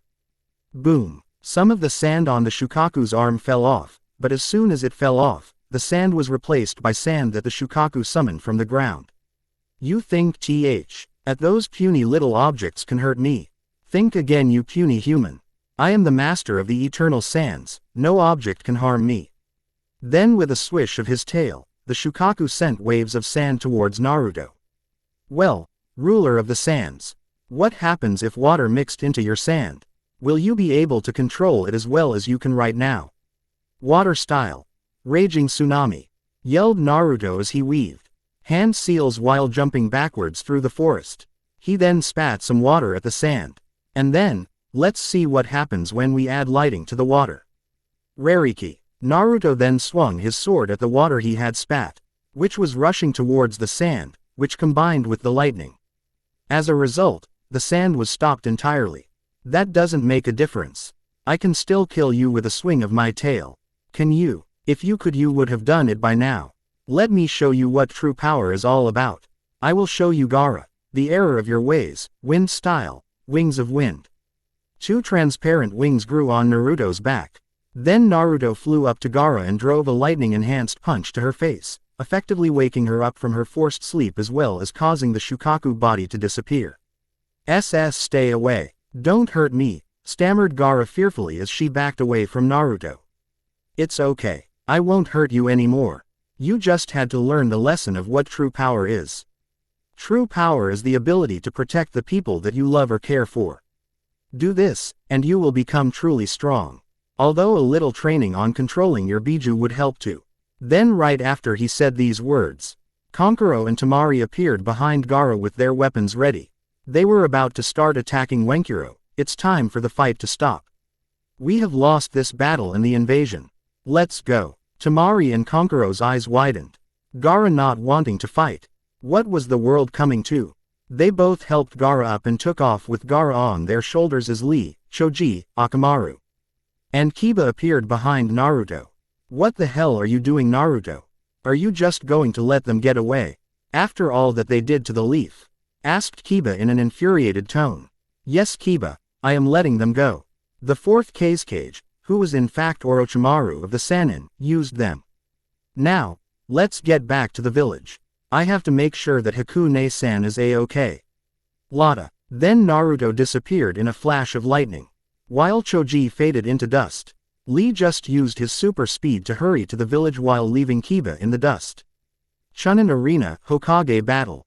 Lightning Style. Double Lighting Strike Jutsu. Yelled Minato as he sent 2 lightning bolts at Orochimaru. Orochimaru was able to dodge it, but was hit by some lightning-enhanced shuriken and kunai. Earth Style. Earth Bomb Jutsu. Yelled Orochimaru as he flew towards Minato while spitting 5 bullets at the 4th Hokage. However, to Orochimaru's surprise, Minato used a blocking jutsu instead of dodging. Lightning Style. Shield of Thunder. Called out Minato as a tall rectangular shield appeared, stopping the 5 bullets that Orochimaru spat out. Then he started a new attack. Lightning Style. Thunder Shuriken. The shield then became many parts. The shield had become many shuriken that were made of lightning. Orochimaru dodged the attacks, but was tackled by a clone of Minato. Before Orochimaru could escape, the clone detonated itself, severely injuring Orochimaru. "Grr, I will be back, Hokage. You can count on it." Sound 4. Retreat. Orochimaru then fled as the barrier surrounding the battle began to crumble because the Sound 4 stopped holding the barrier up. They then fled the battle scene. The Anbu were about to give chase to them when Minato signaled for them to let them go. "Okay everyone, I want all enemy ninja in 2 buildings. 1 building for the dead, and another building for those who are still alive. Treat those who are alive until they can be interrogated. Then interrogate the Sound on why they attacked us. Heal the Sand ninjas to full health and let them go free. They were misled as their leader was not who they thought it was. Then get me a list of all the casualties." "Dismissed," said Minato as he surveyed the damage that the invasion had done to the Leaf Village. But the largest amount of damage was in the forest. What happened in the forest to cause so much damage? Though Minato as he started to help his ninja transport the live enemy ninja to the hospital. As he was doing this he saw his son arrive at the academy to help calm the children and tell the Chunin instructors of the situation. Speaking of his children, Natsumui was probably still laying in bed due to the injuries that she received from her fight with Naruto. With Naruto. "Alright guys," spoke Naruto as he appeared in the academy, "the invasion has been dealt with and all invaders have either fled, been captured, or has been killed. But right now, we should make sure all the students are still here. And take them home. Ino, you take care of the children who are living in the northern part of Konoha. Neji, you take care of the children who are living in the western part of Konoha. Hinata, you take care of the children who are living in the eastern part of Konoha. Shino, you take care of the children who are living in the southern part of Konoha." All the ninja nodded and gathered all the children who lived in their designated area and took them home. So how was battling a Jinchuriki? I imagine it was pretty tough with you not having a Biju to rely on, commented Shikamaru. It was easier than I expected. But that probably was because she used so much chakra in the first place. Luckily, she made defeating her easier when she allowed the Shukaku to take control of her body. All I had to do was wake her up after she went to sleep and bang, it was easy to defeat her. But enough about my battle, how was keeping control of the kids? Relatively easy. The worst cases were when I had to use my shadow possession jutsu on a few of the kids. But otherwise it was easy. Good, well I suppose we should head home too. Hokage-sama will take care of everything else for us. Agreed. Later. See you tomorrow Naruto. Yeah you too bum. Then Naruto disappeared in a flash of lightning while Shikamaru melted into the shadows. With Natsumui. Natsumui was just waking up when she heard the crackle of lightning appear in her hospital room. When she looked in the direction of the sound, she was surprised to see her brother standing there. What do you want, Tem? All you do is make me look bad in front of everyone every single time. Well, when I came to tell you that the invasion is over. I also came to ask if you knew why you lost against me in the Chunin exam, replied Naruto. Thank you for telling me that the invasion is over. As for why I lost, it's probably because I was too impatient and just relied on brute strength to win. True, but that's not the only reason. You lost because you didn't strategize. You didn't try to figure out how I would react. There, you could have used one of the jutsus that Hokage-sama taught you. What was it called? Oh, the Shadow Clone Jutsu is what it's called. No. Yes, but what does that have to do with anything? If you use those, you can figure out how the enemy fights because whatever information it gains, you gain. It could have also helped with your training. Also, because I'm your big brother, I'm here to take you home so that you can rest in peace. I'm not that cruel. Family should look out for each other, even if I hate you. Then, Naruto picked Natsumui up, and jumped out of the hospital window towards the Hokage mansion. Hokage mansion. When Naruto got home he found himself confronted by 3 angry family members. Where have you been? Why is Natsumui with you? Naruto. How could you endanger yourself so recklessly? For 5 minutes this went on until Naruto finally couldn't take any more. Enough. If you want to know where I have been, then you will have to wait until I put Natsumui into her room. The rest of his family relented and allowed him to do so, but when he came down, he was subjected to their questioning. Okay Naruto, said Minato as he stood up and started pacing, where the hell were you doing the invasion and why did it take so long for you to get home? Oh how touching. My malevolent father finally cares about me. I don't think I'll tell you. The only one I will tell is Hakune-san. You two didn't care about me until I started being someone. So tell me, why should I care about you? We're sorry. Please forgive us. We'll do anything, cried Kushina. No, I won't forgive you for a long time. I must go to sleep now. Yane. Hakune-san, do you want to hear what happened? Nah. We'll all hear about it when you give your report tomorrow. Yane. Then both Naruto and Haku went up to their rooms to sleep. Meanwhile Minato and Kushina were busy discussing what to do with their son. A. Looks like Toshiro. B. Sorry, don't know how fast a bullet really goes. I'm finally done. I'm sorry for the long wait. But I had some trouble writing. Also, I just took my finals. Sorry. Well, here you go. Also, a happy new year. Airwatcher. Days as a Chunin. Ch. 7 days as a Chunin. And I don't own Naruto or Bleach. Masashi Kishimoto owns Naruto. Type Kubo owns Bleach. I'm Yami. No, I'm Kami. But I'm Rariki. Shut up, I'm Jubi. And I'm Kyubi, Jutsu. 3 days after the Chunin exams and invasion. Nei-san, I don't want to get up, mumbled Naruto his face in his pillow as Haku prodded him with a sharp stick of ice. Well then, replied Haku, I'll just give all your miso soup to Natsumui. I'm up. Just don't give my miso to Natsumui. That's for me only, cried Naruto as he jumped out of bed and ran downstairs to have his breakfast. Haku Kamuro's antics. After have 3 bowls of miso for breakfast, Naruto went upstairs to get ready for the day. First, he put on a black t-shirt. Then he tied his headband to his left bicep.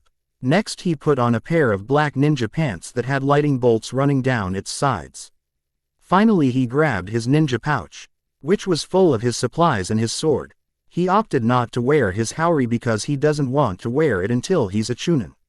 Then he left for the team training grounds. Training Ground 10. Hey Chomper, bum, said Naruto as he arrived at the training field.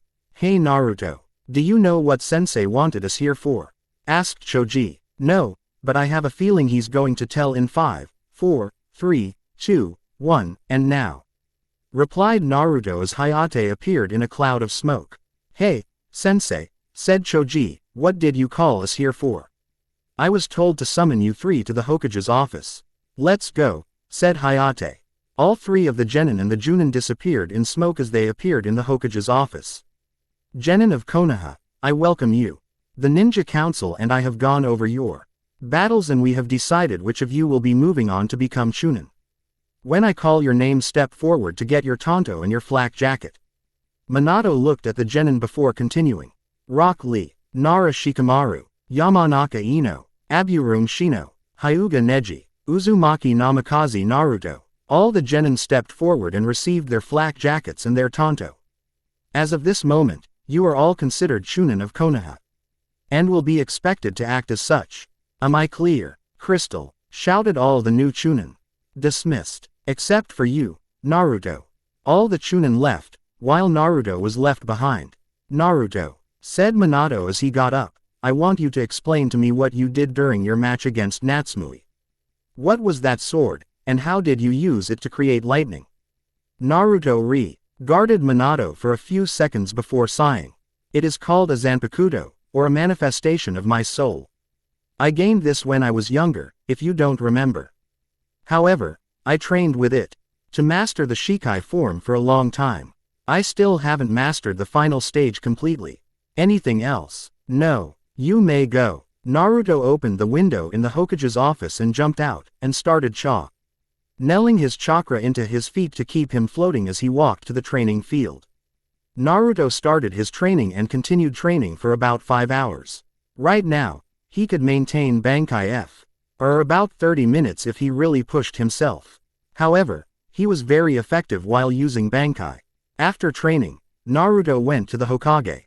Hokage-sama. Yes Naruto, replied the Hokage while he continued to do his paperwork.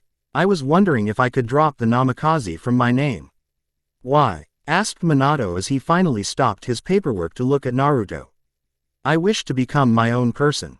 I can't do that while I have the Namikaze name. I will forever be in yours and Natsumi's shadow.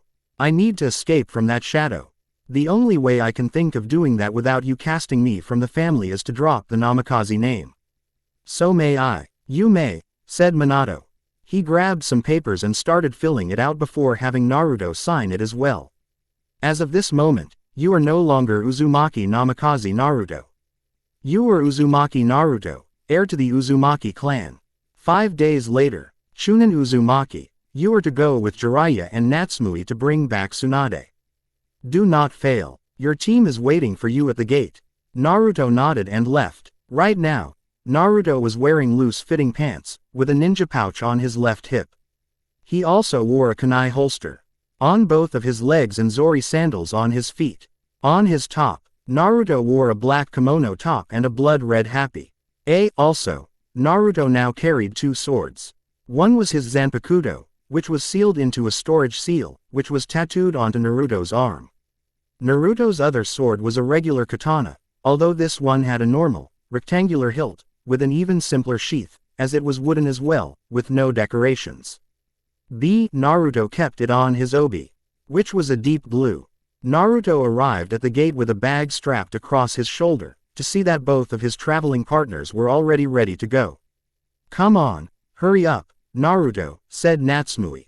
Oh, said Naruto surprised, are you being nice for a change? Yes, replied Natsumi, shocking Naruto. I've had some time to reflect, and I've seen that I was just a big jerk. If it's possible, can we start over, brother? I would like that, Natsumi, replied Naruto with a smile. Naruto kept on walking, not bothering to wait for Natsumi or Jiraiya. So where is Tsunade? Asked Naruto. According to my informants, She was last spotted in Tanzakugai, replied Jiraiya. Jiraiya noticed the sword on Naruto's belt was different than the one he used against Natsumi. Naruto, is that a different sword? Naruto glanced down at his sword and nodded. Why use a different sword? I thought that your sword was already good enough. It is. But this sword is a test. If they can beat me when I am using this sword, then they will deserve to fight me using my other sword. That is all. Though if I faced someone of your level, I would be using my other sword right away, and not this sword. You are just too good for me to match. As they were walking, Jiraiya handed Natsumi a balloon. Natsumi, I want you to pop this balloon, using only your chakra. Natsumi took the balloon, and nodded. And Naruto, well, I have no idea what you can do, apart from what I saw in the battle against Natsumi, which I assume wasn't all of it.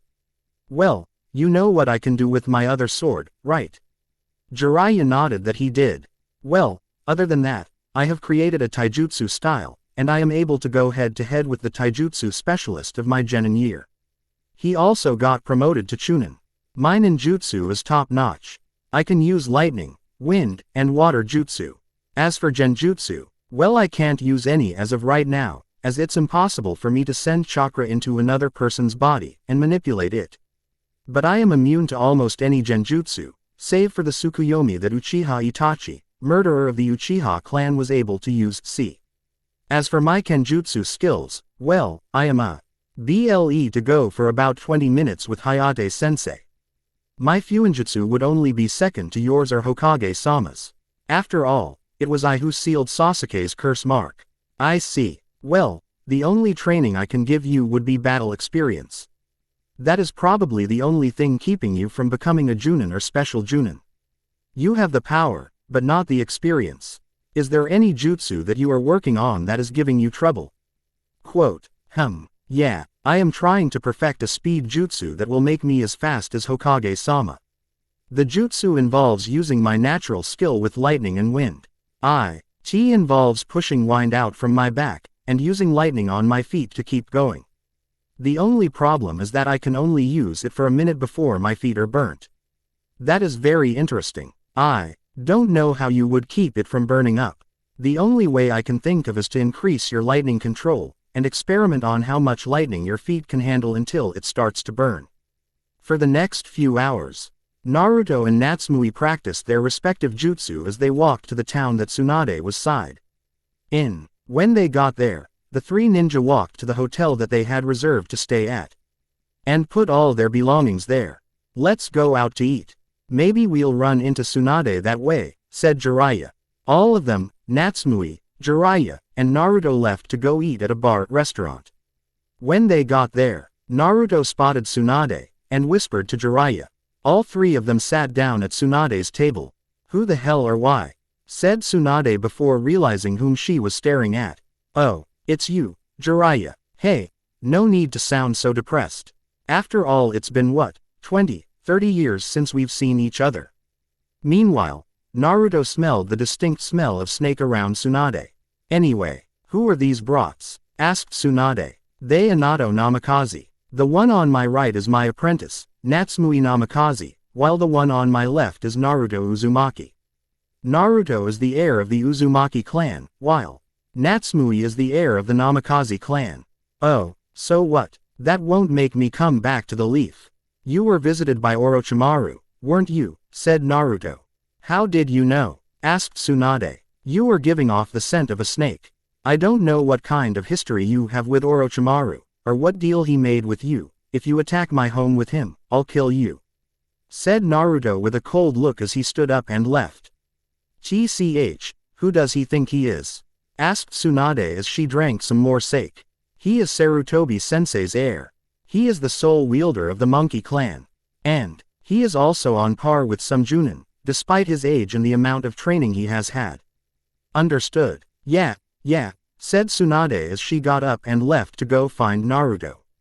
She found him in the outskirts of the city training. Stream burst, shouted Naruto. He disappeared in a flash of blue light and started appearing in one spot, and then another for about 10 minutes before he finally stopped. Damn, said Naruto as he removed his sandals to look at his slightly burned feet. Well, It's better than it was last week. I almost have this down. Brat, said Tsunade from behind him. Naruto turned to see Naruto and turned back. What do you need, Tsunade? I am busy training. I want to make a bet with you. I will bet my necklace, as well as coming back to the leaf peacefully, and you will bet that if you lose, I don't have to come back. What is the bet? I bet that you cannot master that technique with the weak, said Tsunade triumphantly. Lady, you've got yourself a bet. Don't come crying to me when you lose, replied Naruto before yelling, stream burst. Tsunade smiled and went back to her hotel. Meanwhile, Naruto continued to train hard with his new technique. For 3 days straight, Naruto worked on perfecting his technique as much as he could. Finally, on the eve of the 3rd day, Naruto collapsed from exhaustion. Naruto's mindscape. Naruto-kun, wake up, prompted Kami. Naruto groaned and got up, blinking away his tiredness. Ka-san, I was sleeping. I know, but I have some advice on your technique, unless of course you don't want it, trailed off Kami. No, I want your advice. Please help me, Ka-san. Very well. As you know, you have to channel the lightning through your feet. What you don't know is that you are trying to tame it, which is not in the nature of lightning. You have to let it move freely. Understand, Naruto-kun? I think so, Ka-san. Basically, I've been trying to tame the lightning, but I shouldn't. I should just guide it, and let it move unrestricted. Exactly. Now get back out there, and win this bet. Understood, Ka-san, said Naruto, before disappearing from his mindscape. Real world, Yash, yelled Naruto, now I know how to use this jutsu. Stream burst. Naruto disappeared into flashes of light, and for at least an hour he was able to use the jutsu continuously. I've mastered it. However, right as He said that a huge explosion occurred outside of town, on the other side of town. Damn, it's on the other side of town, muttered Naruto as he raced there. On his way, he encountered Natsumui. Come on Natsumui, let's go. When they got there, Naruto saw both Tsunade and Jiraiya fighting Orochimaru. Tsunade also had blood splattered on her face. Pondered Naruto, so she's gotten over her fear of blood, has she? Naruto turned to see Tsunade's attendant, Shizune, get thrown back by Kabuto. Naruto drew his blade and silently walked towards Kabuto. Kabuto, traitor of the leaf. You will be dealt the justice that you deserve. If you think you can beat me easily, you are wrong. Mandra, get him, shouted Kabuto. A purple snake shot out of the ground towards Naruto. Naruto dodged, while weaving hand seals. Summoning jutsu, shouted Naruto, as he landed on the ground. From the smoke, a gruff, but young-looking monkey appeared. I am Ada, son of Enma the Monkey King. I will fight with you. Thank you, Ada. Take care of the snake, while I fight the summoner, said Naruto. As you wish, replied Ada. Ada jumped at Mandra, and started fighting with the snake. Now, it's just you and I, Kabuto. Let's make this a good fight. Burst stream. Naruto took a step, before disappearing into a flurry of lights. Each time the light appeared near Kabuto, Kabuto would receive a deep cut. Damn it, Naruto. Come on out and fight like a real ninja. Fine, if that's what you want, said Naruto, as he appeared before Kabuto with his sword bloodied with Kabuto's blood. Let's finish this. Naruto charged at Kabuto with his blade raised. Kabuto drew a kunai, and charged at Naruto, and they started clashing with their blades. Meanwhile, Natsumui prepared to jump in if Naruto got defeated, though that was unlikely. Chakra scalpel, said Kabuto, as he blocked Naruto's sword slash with his kunai. Kabuto tried to get in close to hit Naruto, but Naruto's foot diverted his hand. Lightning style. Heavenward halberd, shouted Naruto as he held up the hand that was not holding his sword. A halberd made out of lightning formed, and flew towards Kabuto at a blinding speed. Naruto raced towards Kabuto, who was about to dodge, but was stopped by Naruto hitting Kabuto in the legs, stopping him from moving. The halberd flew through Kabuto's chest, exploding upon impact. This sent Naruto flying, as well as killing Kabuto. Natsumui, help Tsunade and Jiraiya, whispered Naruto before he passed out. 2 hours later, Naruto awoke a few hours later to see a green necklace hanging around his neck.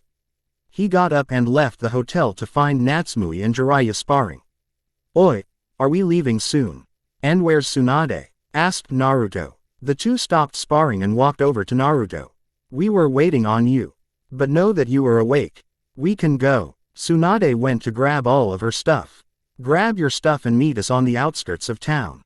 Naruto nodded and went to grab his stuff, before turning in his key and going to the outskirts of town, where he saw Tsunade, Shizune, Natsumi, and Jiraiya. The group then started their journey back to the Leaf Village. When they got back, Naruto went home to get some much-needed rest. While Tsunade went to talk about why Minato called her back. Hokage's office. "Tsunade," said Minato, "I'm sure you're wondering why you were called back. That did cross my mind. I've decided to create a medical corps like you suggested during the war. Why the third didn't take your suggestion, I'll never know. But I want you to create. I know of at least a few ninja who would be willing to join. Will you take my offer? Will I have full control over the medical corps, without any interference from the council? Of course. Then I accept." 5 days later. "Ice style. Ice Senbon," yelled Haku as she jumped in the air and set an omnidirectional attack at Naruto. "Plasma sphere," responded Naruto. A sphere of plasma energy surrounded Naruto, protecting him from the Senbon. "Plasma bolt." Naruto extended 2 of his fingers at Haku, and fired a bolt of plasma right at Haku, knocking her to the ground. Water style. Crashing dragon. A huge dragon of water erupted from the ground, tackling Haku to the ground. Naruto raced towards Haku, drawing one of his trench knives and channeling lightning chakra through them. However, Haku was able to recover and started weaving hand seals. "Ice style. Garden of Paradise," yelled Haku as she slammed her hands onto the ground. Many roses sprouted from the ground, complete with spiky thorns, hitting Naruto in the side, knocking him to the ground. "Come on Naruto, is that the best you have? You can do better than this, little brother." Naruto grit his teeth and struggled to get back on his feet. "I am not done." "Haku-ne," ground out Naruto. "Genjutsu, Kyokusujutsu," whispered Naruto. Haku tensed and waited for what was going to happen, but nothing was different as far as she could tell. Suddenly, Naruto was in front of her, delivering his trench knives. "Release," shouted Haku as she flared her chakra. Despite that, nothing changed. Haku grit her teeth. "What is going on here?" "Water style. Water bullet," whispered Naruto from behind her. She slashed at him with an ice kunai, but her blade just passed right through him. "You can feel me near you, can't you, Haku-ne? This is my only genjutsu, but also one of the most powerful that you'll ever see." Naruto then ended the genjutsu. "Naruto, what was that?" "As I said, the only genjutsu I have created." "I know that. I mean the fact that I couldn't feel anything wrong." "Oh, Kyokusujutsu. This genjutsu makes all enemies aware of my presence. It doesn't hide my presence. However, while you can see me and are aware of my presence, you can never reach me.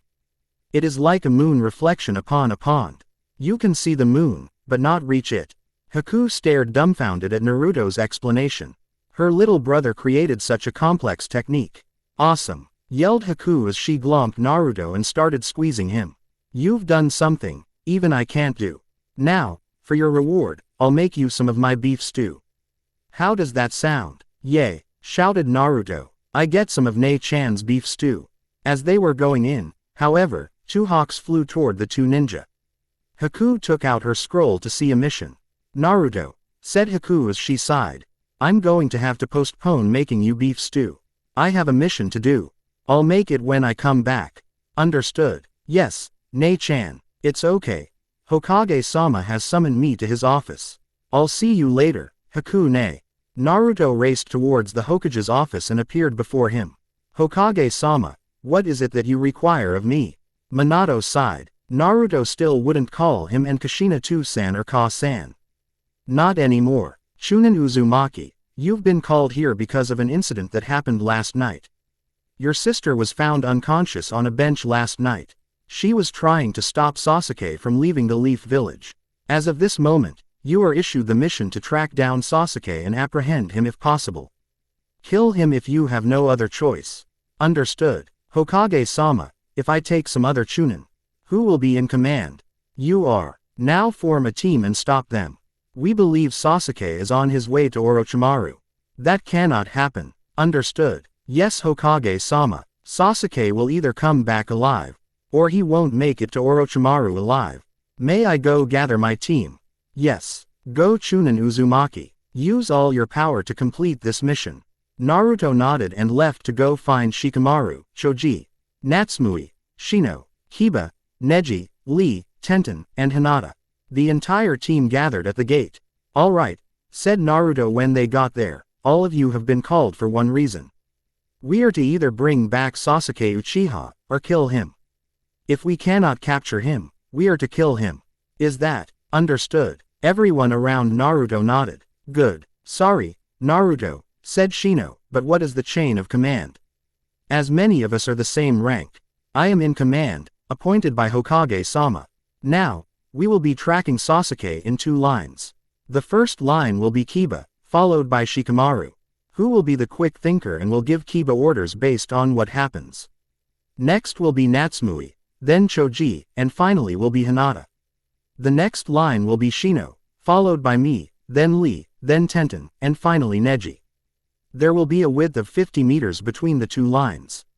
Using the seals that already on Choji and Shikamaru, we will be able to communicate if we run into trouble.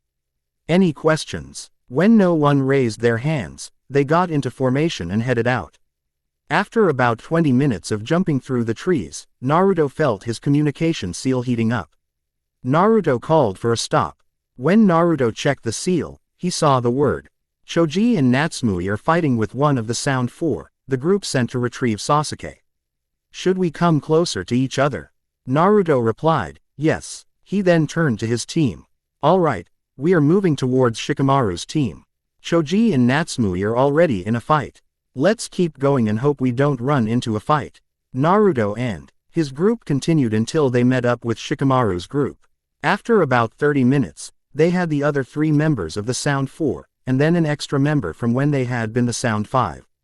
Neji and Tenten faced off with Kitamaru. Kiba and Hinata faced off against Sakin and Uken. Shikamaru and Shino faced off against Tayuya. And finally, Lee had faced off against Kimimaro. Also, the 3 Sand siblings, Gaara, Kankuro, and Tamari arrived to help. Gaara helped Lee against Kimimaro. Kankuro helped out against Sakin and Uken, and Tamari helped out against Tayuya. Meanwhile Naruto went on ahead to face off against Sasuke. Naruto landed on the head of Harashima Senju, while Sasuke stood on the head of Madara Uchiha. Sasuke, yelled Naruto, come back to the leaf, and you won't have to fight me. HMPH, you think you know everything, but you don't. Orochimaru will give me power. Enough power to kill Itachi. And the power to finally surpass you. Why should I return to the leaf? Besides the fact that I will kill you if you don't. Asked Naruto. Ha, you couldn't kill me, I'm your comrade. Not anymore. For you, I will attack you with my full power from the start. Naruto unsealed Rariki, and put Rariki in his belt. No holding back. Good. Fire style. Fireball jutsu. Wind style. Wind slash. Naruto slashed with his sword, slicing the fireball in 2. What? Fire is superior to wind. So how did you stop my fire attack? That's for me to know, and you to never find out, said Naruto as he jumped off the head of Harashima and onto the head of Madara. Now we fight. The 2 engaged in a taijutsu battle, and although Sasuke had a fully developed Sharingan, he wasn't able to dodge all the attacks that Naruto dished out, and was repeatedly hit in the stomach, the head, and sometimes in the place where the sun doesn't shine. Kuso, growled Sasuke, I won't lose to some loser like you. Fire style. Fire dragon flame jutsu. Sasuke spewed a bunch of flames, which took the shape of a dragon head. With its mouth wide open, Naruto dodged, and saw Sasuke stab him with the Chidori, before yanking it violently out of Naruto. Damn, whispered Naruto as he coughed up some blood. You've made a fatal mistake, Uchiha. Now, strike the celestial heavens. Rariki. Naruto's sword started to emit massive amounts of lightning as well as the chain and lightning bolt appeared. Naruto started swing the chain. How long will you last when I use this power? I will not be defeated, yelled Sasuke as he used his kunai to block the chain and the katana. So you do have some skills, said Naruto, before he stabbed Sasuke in the chest. Come on, this can't be all the power of the great Uchiha clan. Or is this your limit? Damn you to hell, yelled Sasuke as he entered the level 1 cursed seal form. No, you're going to hell. As a thank you gift for being good comrade, and for putting up with my sister, I shall allow you to witness the jutsu that allows me to move as fast as Hokage-sama, said Naruto, causing Sasuke's eyes to widen. Burst stream. Naruto disappeared, until there was a flash of light next to Sasuke, and when Naruto appeared behind Sasuke, his sword was bloody. Sasuke smiled and whispered, "Thank you, Naruto. Goodbye." Sasuke then fell forward, dead. "You're welcome, Uchiha." Naruto sheathed his sword and resealed it back into the kontai. Meant seal before heading back to the Leaf Village with Sasuke's body, as every other person of the retrieval team had already went back to the village. When Naruto entered the village, the Hokage and the advisors were there. "Chunin Uzumaki, come with us." Naruto sighed and gave the body to Natsumui, who took it to the autopsy department. Council chambers. "Chunin Uzumaki, explain yourself," said Danzo. "What do you mean?" asked Naruto. "I mean, why did you kill Uchiha Sasuke?" "I had no choice. I couldn't knock him unconscious to bring him back, and I couldn't let him go to Orochimaru," said Ned Kaharu. "We would have had another chance to bring Sasuke back to the Leaf." "Yes, but that would go against my orders," said Naruto. "Hokage-sama ordered me to kill Uchiha Sasuke if I couldn't bring Sasuke back to the village." Kaharu, Danzo, and the other civilian council members sighed. "Yes, I guess you're right. But you were suspended from duty for killing a ninja of the Leaf," said one of the civilians.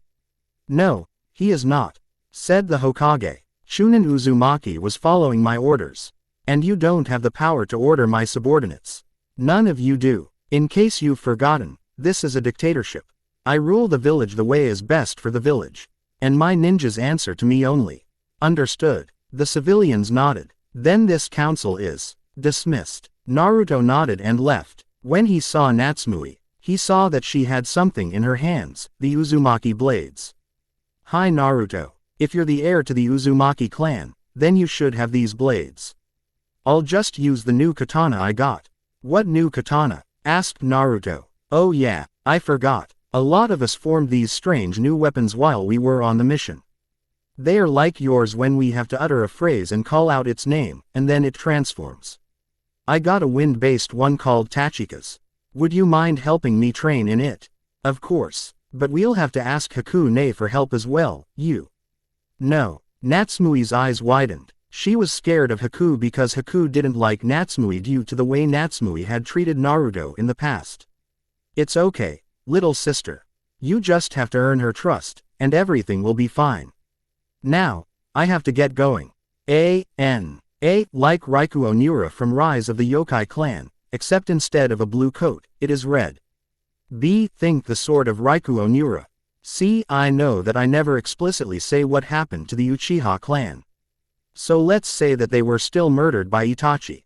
Formation of a team. Formation of a team. I don't own Naruto. Masashi Kishimoto does. I don't own Bleach. Type Kubo does. Jutsu. A week after the rescue mission, just outside Hokage Manor, Naruto was out back trying to perfect this new fire move he had created. Basically, it used a dish of sake to create flames by owing fire and wind nature chakra onto it. The result would be blue flames that would be as strong as the Amaterasu of the Mangekyo Sharingan. Unfortunately, despite Naruto's high chakra reserves, he couldn't use this move as effectively as a fire-style user because he is not a natural-born fire-style user. "Naruto!" yelled Natsumui. Oh yeah, Naruto and Natsumui are back on talking terms. However, over the past week, they have more or less worked out their differences. They may not be best friends or really close siblings, but they are no longer going to fight every time they are in each other's vicinity. "I got it Naruto. I used Tachika's effectively." "That's great, Natsumui, but that doesn't explain what you did," deadpanned Naruto. "Oh, my bad. Here watch," said Natsumui. She took out her Zanpakuto, which had taken on the form of a katana. "Blast away, Tachika's," roared Natsumui. Her Zanpakuto transformed into a combat knife, She slashed the air in front of her. Naruto could see thin blades of wind attack the trees near the house, cutting them down. Good job, said Naruto warmly. It seems that the training with Hakune had paid off. Yeah, muttered Natsumi, if you don't sue. NT all the times that she tried to kill me. Natsumi had been training with Haku the past week, although it was more of Haku trying to kill Natsumi for hurting her little brother, and for making him ill like less than nothing when they were kids. Well, said Naruto, I'm going to go out. I'll see you later. Naruto grabbed his katana and put it in his belt and walked off. While walking, many people openly stared at him. Maybe it was because of his happy. Maybe he should stop wearing it. Nah, they can deal with it. Besides, it's not like it's that bad. As Naruto was walking, a scroll dropped on Naruto's head, bouncing into his hands. Ma, muttered Naruto, what's this? As he read, he saw that all the rookies that became Chunin were being called together to form a special platoon. Hokage's office. Hello, Hokage-sama, said Naruto as he walked in. Naruto glanced around and saw that he was the last one to arrive. Ah, Naruto, you're here. Now we can begin, said Minato jovially, before getting serious. I am forming this platoon for one reason. Your teamwork is exceptional.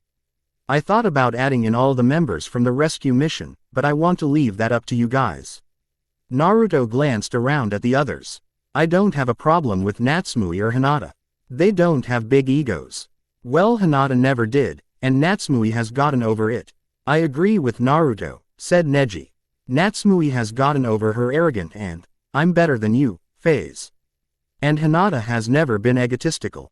All she needs to do is stop being so gentle and kind and she'll be a great shinobi. I second that, said Rock Lee. But what problem do you have with Kiba, Naruto? The problem with Kiba is his ego, growled Naruto. Do you not remember how much he argued with my orders during the rescue mission? Many of the Chunin present nodded. If he did that then, who is to say that he wouldn't do it again? If he's going to be in our platoon, he's going to have to be able to take orders without complaint. Naruto does have a point, said Shino. I myself to advise having Kiba in our platoon. I think it's best if we don't include him. What do you say, Shikamaru? Troublesome, muttered Shikamaru. I agree with Naruto and Shino. It is undisputable that Kiba is an excellent fighter, however, he will not listen to those he considers inferior to himself. And unfortunately for us, to him, all of us are inferior to him. I propose that we have a fake mission. What do you mean by that? Asked Minato. What I mean is that you station one of your Chunin, say Izumo or Katetsu, at a location with some hostages. Then with the 3 genin, we will divide into 3 teams of 3 with one of the genin coming along. As we reach the objective, we will observe how they act and if they should be on the platoon. When we reach the fight, we will tell them how to fight, and if they disobey in a way that compromises the mission, they are immediately off. Is that a reasonable suggestion? Hokage-sama, asked Shikamaru. I think it's an excellent suggestion, said Minato. Also, I have provided you with a base of operations. It is located within the Hokage monument. Seals made by both me and Jiraiya have reinforced the Hokage monument. So you'll be able to stay there, and train to your heart's content. It also connects to the underground, so you'll be able to train there as well. Thank you, Hokage-sama, said Ino. But what are we called? I've named you the first response team. Your duties would be to go assist any teams that may need your assistance on a mission if you are here. You are authorized to go without my permission. But this will only be formed after you test Natsumi, Kiba, and Hinata. Understand? Yes, sir. Minato pressed a button on his desk to call his secretary. Please send Katetsu, Izumo, Yugao, and Kurenai up to my office please. After a few minutes of waiting, the 2 Junin and 2 Chunin arrived. All right, said Minato, I am forming a new platoon. But 3 members are genin and must be tested. All right, Hokage-sama, said Kurenai, but that doesn't explain why we are here. We are going to set up a fake mission. You will all be paid, of course. Izumo and Katetsu will disguise themselves as enemy ninja who have no master. They will be holding you as hostages halfway between here and Nami, understood? Yes, Hokage-sama. And Katetsu, Izumo, you are only to go at half power so that the genin can defeat you too. Yes, sir. Now go, and prepare, commanded Minato. All the ninja in the room bowed their hands, before disappearing. Nato grabbed a scroll and started writing up a mission along with the payment. With Naruto. Naruto arrived back at home in time to see Natsumui running off. Natsumui turned to see Naruto. Naruto, I thought you had something to do. I did, replied Naruto. But Hokage-sama has assigned us a mission.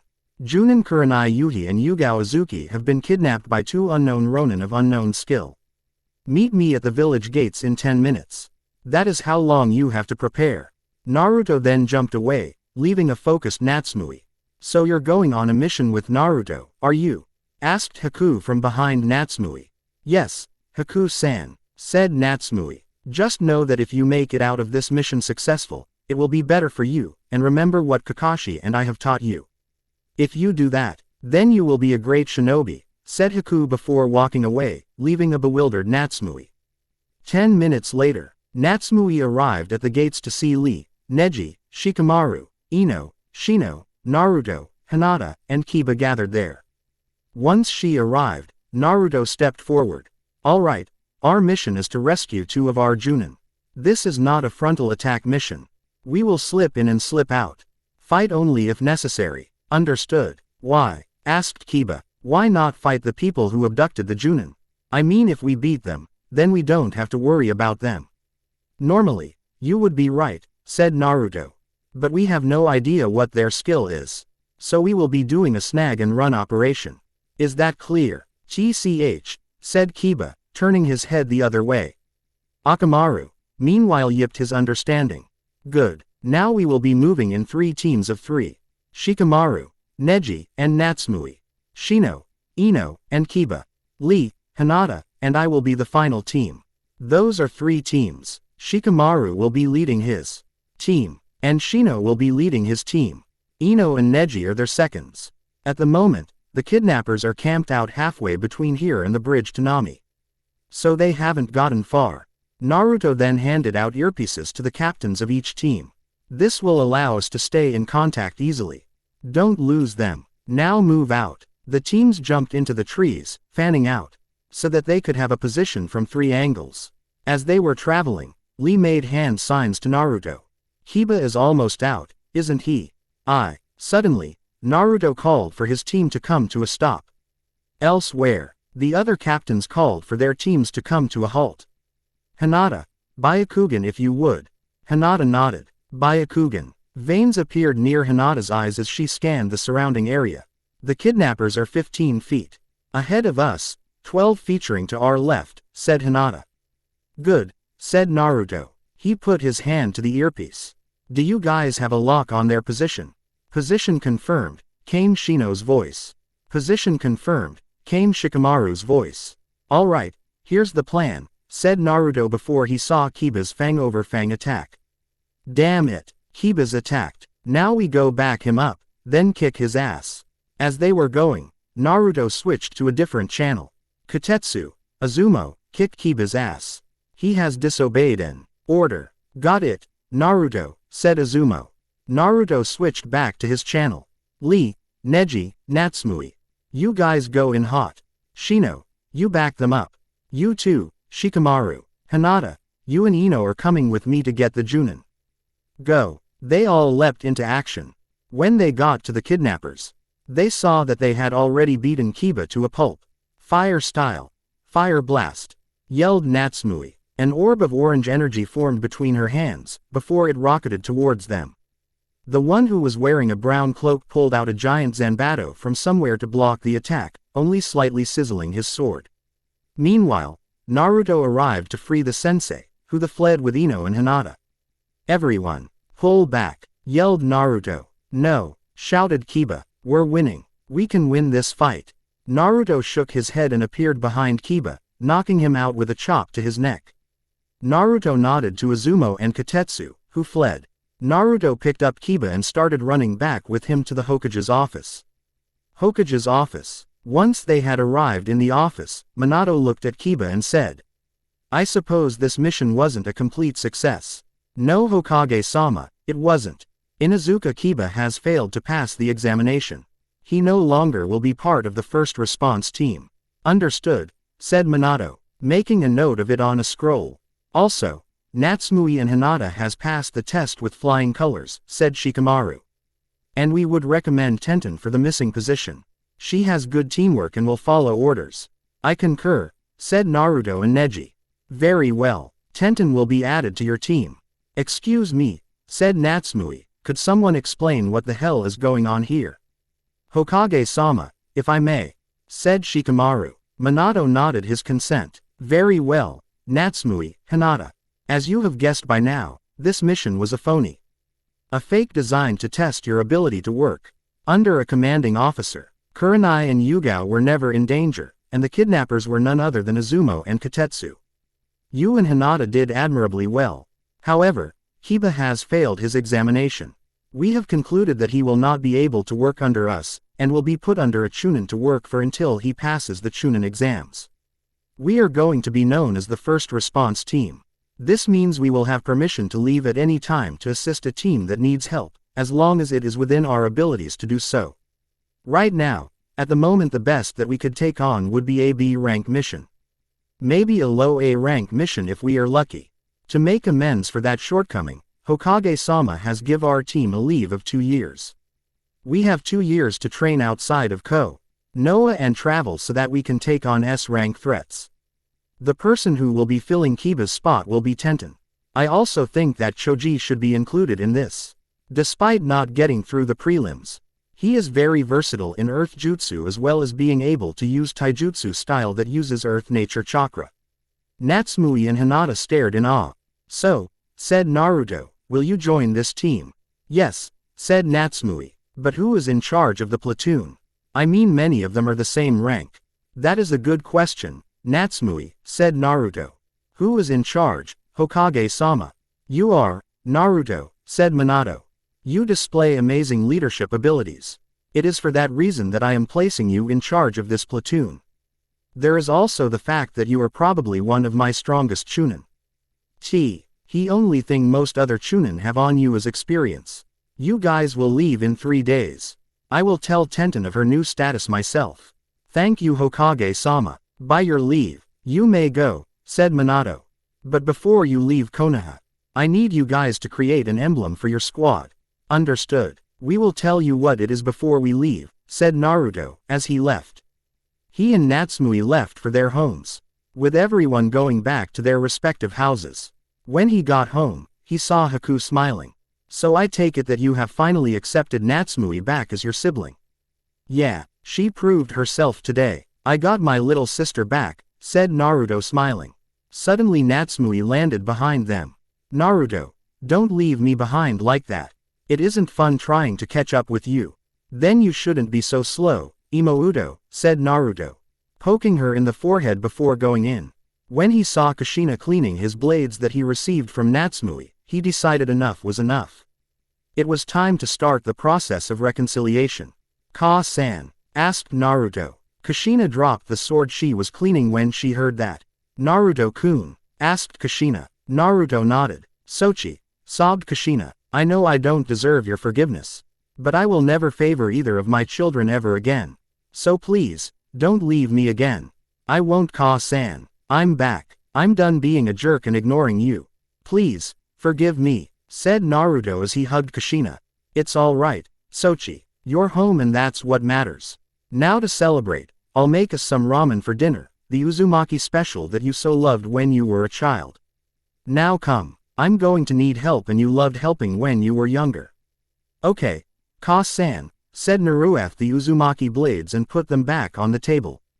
The two went into the kitchen to make dinner. Right outside the kitchen, Haku was leaning against the wall.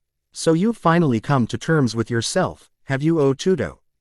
Good for you. My job as your protective, supportive Nei-chan is coming to a close. Soon, I'll just be your normal Nei-chan.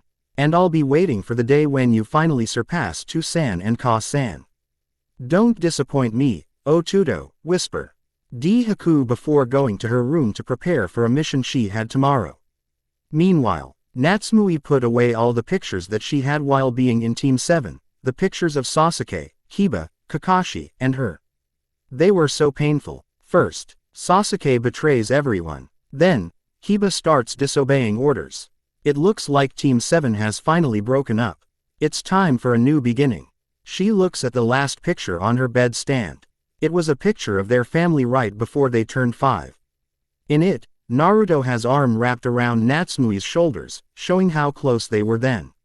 I wonder, whispered Natsumi, if I can ever make up for the mistake I made. I swear, I will help you in everything that you do, Naruto-ni-san. After a while, she heard Minato flash in. Kushina, I'm home, said Minato. Where are you? I'm in the kitchen cooking the Uzumaki special, shouted Kushina. Huh, you haven't cooked that since Naruto started acting cold to us. But Naruto-O's come back. My Sochi-kun is back. Minato wondered what she meant and went into the kitchen. In there, he found Kushina and Naruto working together like they did when Naruto was younger to cook the ramen. You're finally back, Masuko, said Minato. You've broken out of the curse. You are free at last. Meanwhile Naruto was concentrating on making the ramen. The perfect amount of salt had to be added. No more, no less. Even a single extra grain could be disastrous for the taste. As soon as he put a grain in, Naruto took a spoon to taste the soup. Yada, I did it, shouted Naruto, before going over to the noodles that were ready to go in a bowl. He dumped them in, along with some fish balls, fish cakes, and shrimp. Soon he was stirring for about 5 minutes before he turned off the stove and turned to see Minato. Hello, said Naruto, awkwardly. Naruto, it's okay, said Minato while smiling. I know that it is uncomfortable right now, but you are allowed to call me Chu-san. I know you can do it. Okay, Chu-san. Dinner is ready. Naruto took out some bowls and served the ramen for everyone. Here you go, Ka-san, Chu-san. Naruto smiled a wild grin, which had not been seen since he was 4. Thank you, Naruto-kun, said Minato. Now, come, let's go set the table. The father and son went on to set the table for dinner. Now, call everyone for dinner, said Minato. After everyone was seated, the entire family had a great time during dinner for the first time in ages. After that, Naruto and Natsumi had a great time conversing and teaching each other about the trade they excelled at. Well, it was more Naruto teaching Natsumi, and Natsumi trying to find things to correct Naruto on. Despite this, the entire family had a great night. Next day, Naruto got ready and pulled on the clothes that he had worn to go find Tsunade. Once again, he had his Zanpakuto sealed onto the skin of his arm. But this time, he also wore a gauntlet on his right hand. It was a thin gauntlet that hugged Naruto's skin, but on the top it was pretty thick. But the special part about it was that it could launch kunai from the bottom, although the kunai had to be specially made by Tenten, as well as having a hidden sword. Naruto and Natsumi walked to the meeting place of the team where Naruto saw everyone gathering. Yo, Naruto, said Choji, who had been notified of his new position. Hello Choji, I see you got the message. It's good to see you. Now as many of you know, before we leave tomorrow or today, we have to decide on an emblem for our team. Are there any suggestions? An iris, said Tenten. Everyone looked at her for an explanation. What? It signifies courage. Yaro, said Lee, to signify fighting. Anyone else? Asked Naruto when no one else was coming forth with ideas. No one replied. Well, I have one. The Kyuubi to signify that those who are our enemies will perish, but those who we defend shall never be harmed. This set off a lot of murmurs throughout the group. Naruto, said Shikamaru, you do realize that your sister contains the Kyuubi, right? Of course, but I still believe in what I said. Now let's vote if there are no other ideas. All of the members nodded. All in favor of the iris. Tenten, Ino, and Hinata raised their hands. Noted. All in favor of the Yaro. No one raised his or her hand. All in favor of the Kyuubi? Asked Naruto. Everyone but Tenten and Hinata raised their hand. Then we will have a Kyuubi, but should we also put an iris in his mouth? Everyone nodded. Then we are in agreement. We shall wear the symbol of the Kyuubi with the iris flower in its mouth on our backs. Oh, and when do you guys want to leave? Today, said Choji and Lee at the same time. Naruto nodded, then stood up and muttered, burst stream. Naruto morphed into the air, leaving surprised looks behind. What was that? Asked Choji, looking at Shikamaru. Beats me. I've never seen that before. It's a move that Naruto created to match the speed of Two Sans Flying Thunder God, said Natsumui. He can do that? Asked Tenten. Natsumui nodded. Damn, he's good. Well, we'll beat him in speed, won't we, Senbon Sakura? The katana that Tenten had on her belt vibrated in agreement. Hokage's office. Naruto appeared in the Hokage's office, but it seemed like a bad time as Minato was yelling at Homura and Kaharu.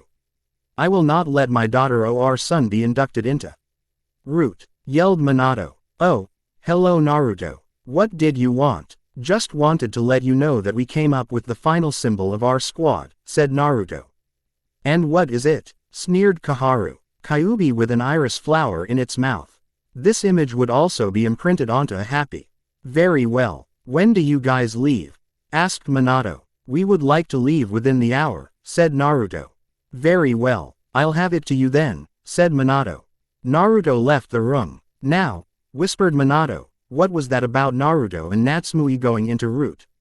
Nothing, said Homura, putting his hand over Kaharu's mouth. We were just on our way out. Thank you for your time, Hokage-sama. Hokage Monument HQ. All right, said Naruto, we'll be receiving our happy in an hour. Until then we can grab our things and prepare to leave. From tomorrow on out, we are on our own, so bring enough supplies to last. Also, bring some money. Naruto then disappeared again. The other squad members also dispersed to go grab their belongings. Soon enough, and an hour had passed. The members of the squad appeared in the Hokage's office with all their supplies. Here you go, said Minato, handing a happy to each of them. Wear them with pride, for you are Konoha's first response team. I will send multiple missions to you through summons and Jiraiya. Naruto, just send them back your summons along with the heads of the targets. As all missions I will be sending you on are missions in which you will have to kill others. Is that understood? Yes, Hokage-sama, chanted the entire team. Then you are dismissed. Go out and make a legend for yourselves. Become the best of the best. Team Naruto, you are dismissed. The entire team nodded, put on the happy, and jumped out the window and left the village. The parents of all the ninja who had left stepped out from the shadows. Don't worry, they'll be all right. They have each other. That's what worries me, said Inoichi. But they'll get through it. For that is what that team symbolizes. So basically a kind of ending. Next time will after the time skip and the team will be doing missions. So did I make the forgiving part of the parents too fast?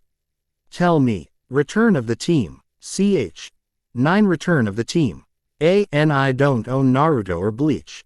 Masashi Kishimoto owns Naruto. I'm Yami. No, I'm Kami. But I'm Rariki. Shut up, I'm Jubi. And I'm Kyuubi, Jutsu. Konoha's front gates. Azumo and Katetsu were relaxing on guard duty when they heard. You guys still sleeping on the job. Azumo and Katetsu looked up to see Naruto wearing Anbu-style pants and sandals aloe. With a red kimono top and a black happy with the symbol of the first response team on the back of it. On his sash, he carried a katana in a wooden sheath, unlike the others. However, the most noticeable difference was the scar ran underneath his left eye in a U-shaped fashion, which had an eye band covering it. Behind him stood Tenten, Choji, Shino, Natsumui, Ino, Neji, Hinata, and Lee. All of them had some kind of sword on them. Choji carried a Naginata on his back, but the rest carried a katana on a sash tied around their waist. Oh, so you're back? Asked Azumo. Well, it's been a lonely 2.5 years without you. Hokage-sama wants to see you in his office ASAP.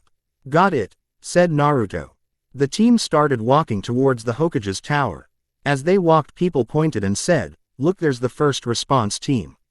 I heard that they were on a training trip. Look, it's composed of mainly clan heirs. Even the Yondaime's children are on the team. The team ignored all the comments coming their way as they walked to the Hokage tower. As they were walking they encountered a familiar face, Kiba. So you guys finally decide to show up? Asked Kiba. Well, it's a good thing, After all, if you've been out there any longer, Hokage-sama would have had no choice but to send me out to look for you. You guys are useless after all. Naruto just sighed and walked around Kiba, past him. The others did the same as well. Hey, shouted Kiba, turning around. Are you guys even listening to me? Try as he did, Kiba couldn't get a single reaction out of the team. Frustrated with his lack of results, Kiba left and went to go train. Soon, Naruto and Ko had reached the Hokage's tower. Naruto entered with his team and walked up to the Hokage's office. Naruto knocked on the door as he entered. Hello, Hokage-sama, said Naruto. Naruto, exclaimed Minato. When did you get back? Just now. My team is ready for any mission. We are ready for whatever mission out there save for some S-rank missions and SS rank missions. Those are the only ones that we might fail. That is good, and your missions prove that you indeed speak the truth. But I wish to know where you believe your team is on. Average, said Minato. Well, said Naruto, our weakest member overall would be Hinata, but she makes up for that by being one of our best trackers and is able to use many moves from the gentle fist style, and has even created her own moves. She also is almost a master at water style. At this compliment, Hinata's face turned red from embarrassment. Next we have Shikamaru. As with Hinata, he's pretty much mastered the shadow element and can use wind chakra pretty efficiently. He has also perfected his on-the-battle thinking, which is thinking of strategies while on the run, and not standing in one place. Shino has mastered the use of his Kikaichu and had even built a hive. He has also gotten to an intermediate level of fire style. The only one better at it is Natsumui and I. Tent. N is a master with a blade and has become an intermediate level user of water and a master of wind. Neji has mastered the gentle fist style as well and mastered earth jutsu and like Hinata has incorporated that into his gentle fist. Ino has created a new style of jutsu called flower just you using different parts of flowers for jutsu and has also mastered water jutsu. Lee has also mastered his iron fist style. He can now open the gates up to the 7th gate, although he can only keep it open for about 45 seconds. Natsumui has made great progress. She can fully utilize the Kyuubi's chakra and has mastered all three of her chakra natures, fire, wind, and water. Fully mastered, interrupted Minato. Yes, fully mastered. Other than that, we have all become very proficient in using the special abilities of our swords. All of them have unlocked their first stage, Shikai, and Natsumui, Tenten, and Choji have unlocked the second stage, Bankai. And what of you? Asked Minato. Both stages unlocked before I left Konoha. I just fully mastered the techniques and learned a new style of techniques called Kido, which I had begun learning before the Chunin exams. Pondered Minato. Well, Ed on your assessment of each member I would say that they are all at Junin battle, correct? Naruto nodded. Then you are all hereby promoted to Junin. Now you are dismissed. Report back here tomorrow for missions. Yes sir, said all the newly instated Junin before disappearing. Natsumui and Naruto jumped through the rooftops of Konoha, before landing on the ground before the Hokage manor. Home sweet home, said Natsumui as she went inside.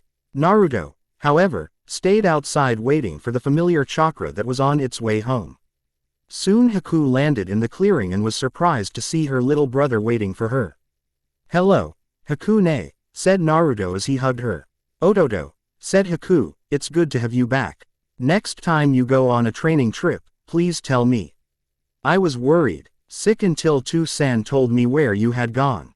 I'm sorry Haku-ne, but you had already left for a mission, and I forgot to leave you a letter. I won't do it again. Now, said Haku, I believe it's time for me to test how much you've improved.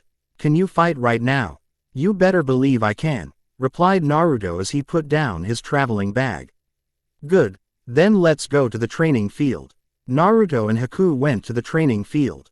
Haku drew Zabuza's decapitating carving knife from the seal on her back. Naruto drew his sword from its wooden sheath. I'm ready, Haku-ne, said Naruto, putting his sword in his left hand. Then, we begin, said Haku as she charged at Naruto, jumping in the air and bringing down the decapitating carving knife. Naruto blocked the attack with his sword. Sorry Ne-chan, but it's not going to be that easy. Naruto pushed the blade off and got through Haku's guard and yelled, Haka Sudo Sho A. Naruto placed his palm on Haku's stomach and pushed chakra through it, sending Haku flying backwards. Naruto sheathed his sword and got into the fighting position that he had learned while away from an ancient tome, the Shinyi Ryuhei. Impressive, said Haku, putting away her sword. But let's see if it's good enough. Ice style. Ice breath. Haku took a breath of oxygen, before expelling it in the form of wind that froze anything it touched. Fire style. Flame brilliance. Naruto brought his hands together and formed flames around them before launching the flames at the icy wind, stopping it. Lightning style. Lightning armor. Naruto was surrounded in lightning as he used its enhanced speed to get in close to Haku. Haku, however, yelled, water style, outpour flood. Water gushed out of her mouth like water rushing out of a dam and slammed Naruto into a tree. Wind style. Wind slash. Yelled Naruto as he was being pushed against the tree by the water, slashing his hands, sending blades of wind at Haku. The blades cut her skin, and stopped the jutsu, allowing Naruto to regain his footing. Lightning style. Plasma. Beam. Shouted Naruto, forming a ball of plasma in his hand, before it fired a beam at Haku. Water style. Water encampment wall, countered Haku. However, right after she ended the jutsu, Naruto was once again right in front of her. Shinrakugo Taiho Tenshi Suhaiken B, said Naruto, punching Haku in the chest, and sending her flying, coughing up blood. Haku stood up, coughing up blood. You've grown strong, Naruto, but if that's all you have, you'll never surpass Minato. I will, ground out Naruto. He then put his hands together and started chanting. Sprinkled on the bones of the beast. Sharp tower, red crystal, steel ring. Move and become the wind, stop and become the calm. The sound of warring spears fills the empty castle. Hado, 63. Reikoho, C. An orb of lightning palm and Naruto thrust it out at Haku. Haku jumped over it, but Naruto, using his index and middle finger, made the lightning go after Haku, hitting her in the back, sending her into the ground. Ice style. Ice garden. Yelled Haku, creating a garden of ice roses that slammed into Naruto. Damn, I need to get rid of this ice, muttered Naruto. I guess I have to use the sake. Naruto reached into the folds of his kimono top and grabbed some sake and a sake dish. Haku ne, here's another jutsu that I have developed. Watch and learn. Fire style. Sake. Breath. Naruto breathed wind and fire chakra into the sake, creating blue fire that not only melted the ice, but also burnt Haku. When the flames died down, Haku saw Naruto drinking the sake and putting the materials back into the folds of his kimono top. Naruto-kun, let's finish this with one final attack. Your strongest, against mine, said Haku, with determination as she started weaving hand seals. Fine, let's do this, said Naruto as he too began forming hand seals. Ice style. Icicle dragon. Storm style. Laser dragon. The two dragons, one made of ice, the other of pure energy formed. Both fighters pointed with their palms at the intended target. Both dragons flew towards the target, ending up in a headlock. Storm style. Laser circus. Yelled Naruto. Haku's EY's widened as multiple beams hit her in the chest, sending her flying into a tree. As Haku's concentration decreased, the laser dragon bowled through the ice dragon and was about to hit Haku when it vanished. Good enough? Asked Naruto from above Haku. Indeed, said Haku as she took Naruto's hand. You have improved. I am proud of you. Thank you, Ne-san, said Naruto. Suddenly Naruto heard CL apping from the side of the training field.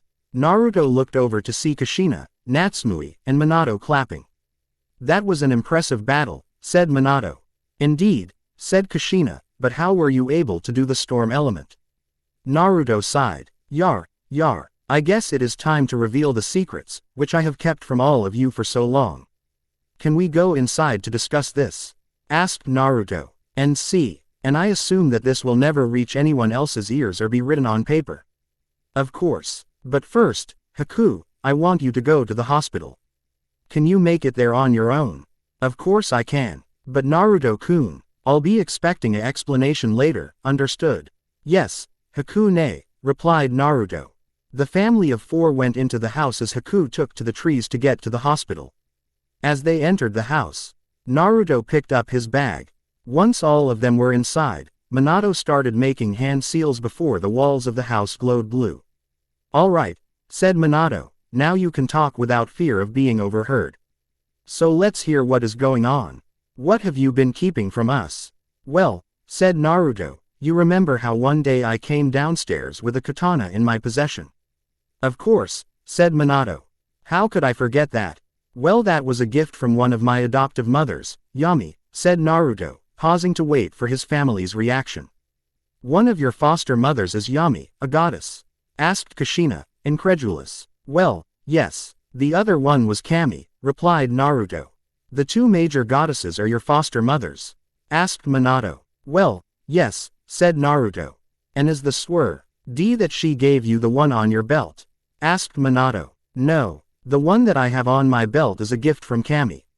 This blade," said Naruto as he drew the sword from its sheath, "can cut through anything. It can even cut through the flesh of a tailed beast and can absorb chakra from those that it cuts in chakra-enhanced blades." "That is one powerful blade," commented Kushina. "Yes, now stop interrupting. The blade from Yami is like Natsume's Tachika's. Yami just awakened mine much earlier than everyone else. That was Yami's gift to me. The Zanpakuto and the Kido, which are demon spells that I alone can use. As well as some other techniques, like Shunpo, Sonido, Hiero, Sero in its different forms, and Bala. The ones that I have not achieved of those are Hiero, Sonido, and Shunpo. The others I have achieved.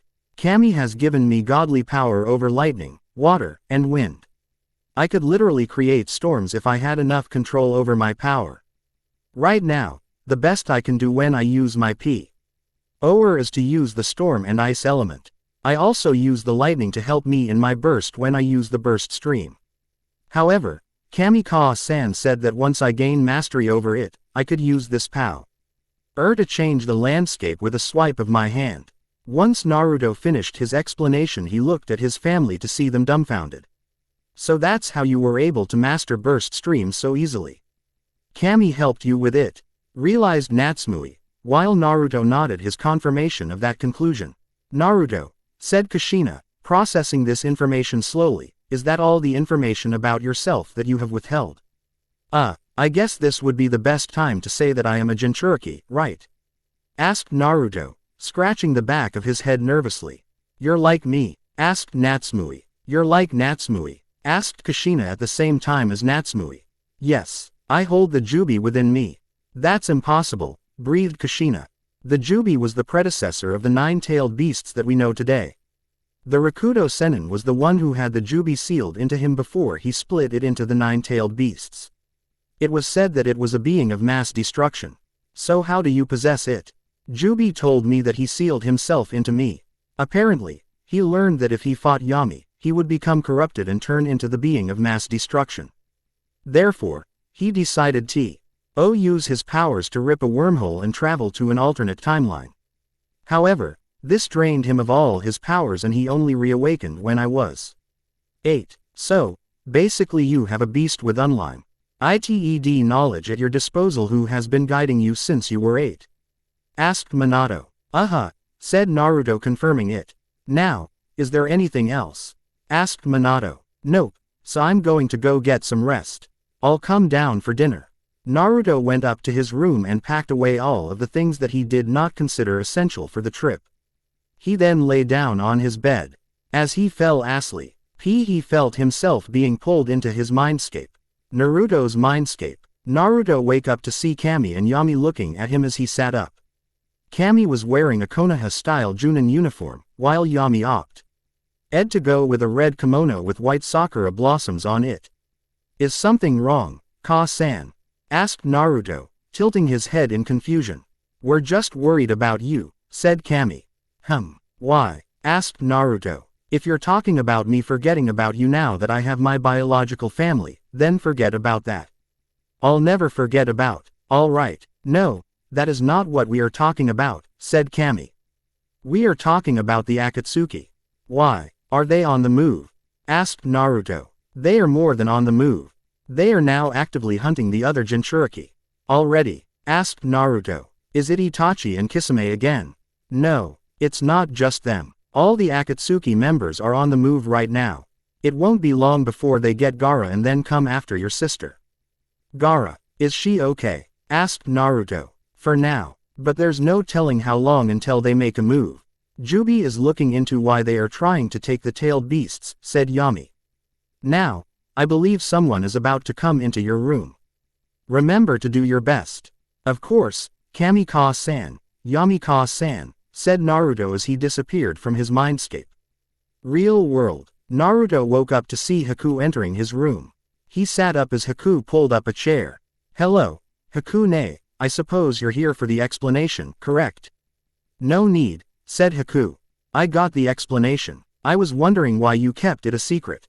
I understand why you kept it from the rest of the family, but why didn't you share it with me? You could have trusted me with the secret. I didn't tell it to you not because I didn't want to tell you, but because Kami told me to didn't know until I had gained a decent control over my powers. I wasn't able to do the storm or ice element until about a year ago. And even know my control over it is still a little shaky. I understand, said Haku, but if you ever need to talk to someone about anything, I am always willing to listen to you. Remember that. Of course, Haku-ne. And thank you for your support, said Naruto as he hugged Naruto before going downstairs for dinner. Next day, Naruto walked into the Hokage's office the next day after being called there. He was surprised to see Temari there as well. Temari, what are you doing here? Asked Naruto. I, said Temari, am the coordinator for the Chunin exams. But I was about to leave when I got called by the Hokage. Ah, so Hokage-sama, what did you need me for? Asked Naruto. Just yesterday, Jiraiya informed me that the Cage has been kidnapped by the Akatsuki and that Kankuro went after them. I want you to take a healer, and 2 others as well as Temari and rescue the Cage.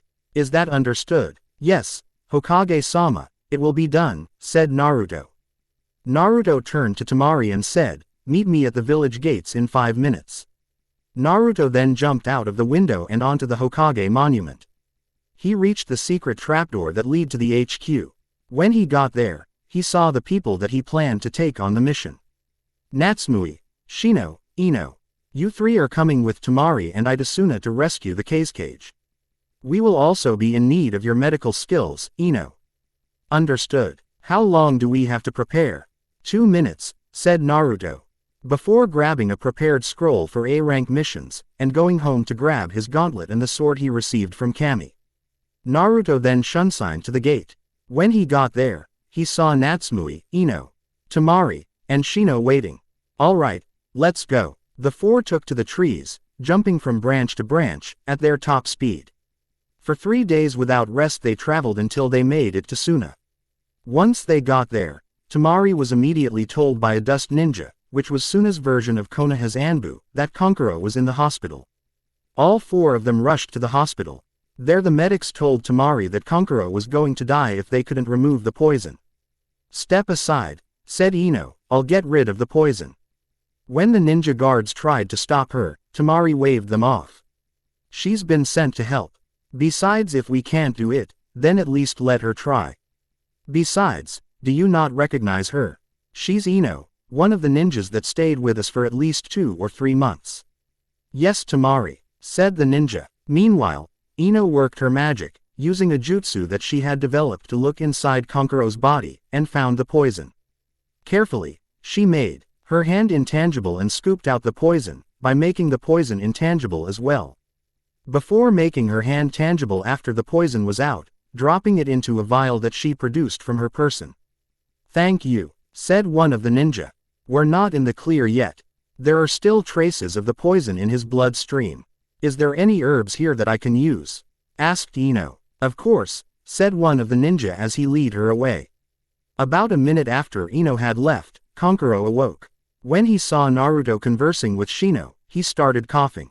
Naruto turned to see Kankuro awake. Hello, Kankuro, I see that you're awake. You should get some rest. I will, coughed Kankuro, but there is something you should know. The people who kidnapped Gaara were Sasori of the Red Sand and Deidara the Mad Bomber. I see, said Naruto, pondering what this meant. And I have a piece of clothing from Sasori, said Kankuro as he pointed to where Crow was lying. Naruto grabbed the piece of cloth. Thank you, Kankuro. Now get some rest. Kankuro complied and closed his eyes. Naruto went outside before using the summoning jutsu. A puff of smoke appeared before a scouting monkey appeared. Hey Anishi, how are you? Good. Do you have any chips? Not today. I was wondering if you could help me with something. Of course, as long as it involves scouting, said the monkey. Naruto handed the piece of cloth to the monkey. Can you trace this smell and find the location of its wearer? Of course, replied Anishi, you can count on me. The monkey took off out of the village, intent on finding the source. Naruto also wrote in a scroll, which would immediately reverse summon itself to the Hokage's office. Hokage-sama, I need you to send over Tenten, Lee, and Neji. After finishing writing the note, Naruto placed it on the ground and channeled chakra into it, desummoning it. Naruto then went inside to find that Ino had already concocted an antidote and had injected it into Kankuro. Alright, said Ino, Kankuro will be fine now. There were only enough for me to make 3 other antidotes. So whoever faces Sasori will have to be very careful. Indeed, we will head out in 2 days. Neji I'll be able to locate us through the radio wave seal that we all have. We all need to rest up before we head out. 2 days later, 2 days passed and the entire team was finally ready to head out and rescue Gaara. They were all well rested and Naruto had received word that Neji and his team were now in Wind Country. Now let's go. As they were walking out, a voice cried out, not so fast. Naruto turned to see Lady Chio land on the ground behind them. Lady Chio, is there something wrong? Yes, I am coming with you, and nothing you say will persuade me otherwise. Very well, said Naruto as the 5 took off. For a whole day, they traveled, following the trail that Naruto's summon had lay. As they approached their destination, Naruto and his team ran into a very frightening enemy, Itachi Uchiha. Uchiha, growled Naruto. Hello, Naruto-kun. You wouldn't mind if I took your sister, would you? Asked Itachi. Like hell I'll let you take her. Lady Chio, please step back. Chio nodded and took a step back. Take formation Kogeki D. Naruto stepped in the front taking the basic stance of his taijutsu style, Shinyi Ryuhei. Natsumui took the stance of her taijutsu style as well, the fox cry, which the Kyuubi taught her. Ino and Shino both took their family taijutsu styles. Naruto and Natsumui were standing right next to each other, ready to rush in. Shino and Ino were right behind them, ready to serve as backup. HMPH. You will not stop me, said Itachi, fire style, great fireball jutsu. Itachi took in a big breath of oxygen, before expelling it in the form of a huge fireball. Water style, great water ball jutsu, shouted Naruto, shooting a giant ball of water, turning the fireball into steam. Flower style, growing vines, yelled Ino as she threw seeds at Itachi as the steam disappeared. The seeds disappeared into the ground before erupting out of the ground trying to catch Itachi, who just dodged and jumped off of the vines. Scatter, yelled Naruto. The team jumped in different directions. And just in time too. As soon as they moved, Shuriken landed where they had been standing. Natsumui, create an opening for me. I'm going to end this with one shot. Natsumui nodded and engaged in a taijutsu fight with Itachi. As soon as he knocked Natsumui away, Naruto appeared in front of him, already in his guard, and put his chest on Itachi's chest and yelled, Ryuke Chigung Tashinko. A beam of light shot through Itachi's chest, causing him to cough up massive amounts of blood. Naruto jumped back, before Itachi fell down, letting out even more blood, before he finally stopped moving. Ino, check him out, said Naruto as he and Ino approached the downed Akatsuki member. But when they reached the crater, it wasn't Itachi they saw but some obscure person. But when Chio saw the body she gasped. Chio, do you recognize this person? Yes, this is Yura. He is an advisor to the Kazekage and on the council. He is definitely no traitor, said Chio. I'll take your word for it, said Naruto. Still, he was probably used as a sacrifice for this double jutsu. This means that they know that we're on our way. Suddenly, the earpiece in Naruto's ear buzzed. Neji's voice came out. Naruto, we just faced a clone of Kisame, but some person appeared after we killed Kisame. We know. Same thing happened with Itachi. Let's meet up at the base. You can tell where it is from where we are, right? Yes, I can. I can see where you are as well. You're on a direct path while we are on a diagonal. Good. We'll see you there. Naruto and Ko headed out, and finally reached a boulder, which had an iron enforcement seal on paper on it. While Naruto was trying to figure out the easiest way to destroy the boulder, Neji, Tenten, and Lee landed. Hello, Neji, said Naruto without even looking. Looks like the only way to around this seal is with another seal. Tenten, could I have a long sheet of paper? Tenten nodded and gave him a piece of paper, which he stuck onto the paper with the iron enforcement seal on it, before taking out a brush. He then started writing the kanji for the sand particle seal on it. This seal was meant to transform materials into sand, no matter what the material was. After writing it, Naruto stored his brush and ink back in his ninja pouch, before pulsing his chakra. Seal activate, yelled Naruto. The seal that Naruto had drawn glowed red, overriding the other seal, and breaking the rock into sand particles. The 8 ninja walked into the cave. Physically, there were 4 people there. Itachi Uchiha, Kisame Hoshigaki, Sasori, and Deidara were standing waiting for them. Gaara lay on the ground, with no pulse. Naruto searched out for any activity in Gaara and found none. So, said Naruto, you killed him. Shino, you and Chio take Sasori. Tenten, you and Ino take Deidara and don't hold back. Lee, you, Natsumui, and Neji take Kisame. Lee, as I said with Ino and Tenten, no holding back. Understood. Yes, sir, said Lee in a serious tone. And Natsumui, I give you permission to use Kyuubi's chakra, but only up to the 3rd tail. Got it, replied Natsumui. Then, let's go. Konoha's first response team, going forth. All the members of the team charged at their respective targets. Itachi dodged Naruto and jumped out of the cave, with Naruto following. Kisame also led his pursuit outside the cave in the opposite direction of Itachi. On the ground, meanwhile, Deidara took to the air, dodging any attack sent by Tenten or Ino. Shino and Chio stayed in the cave to face Sasori.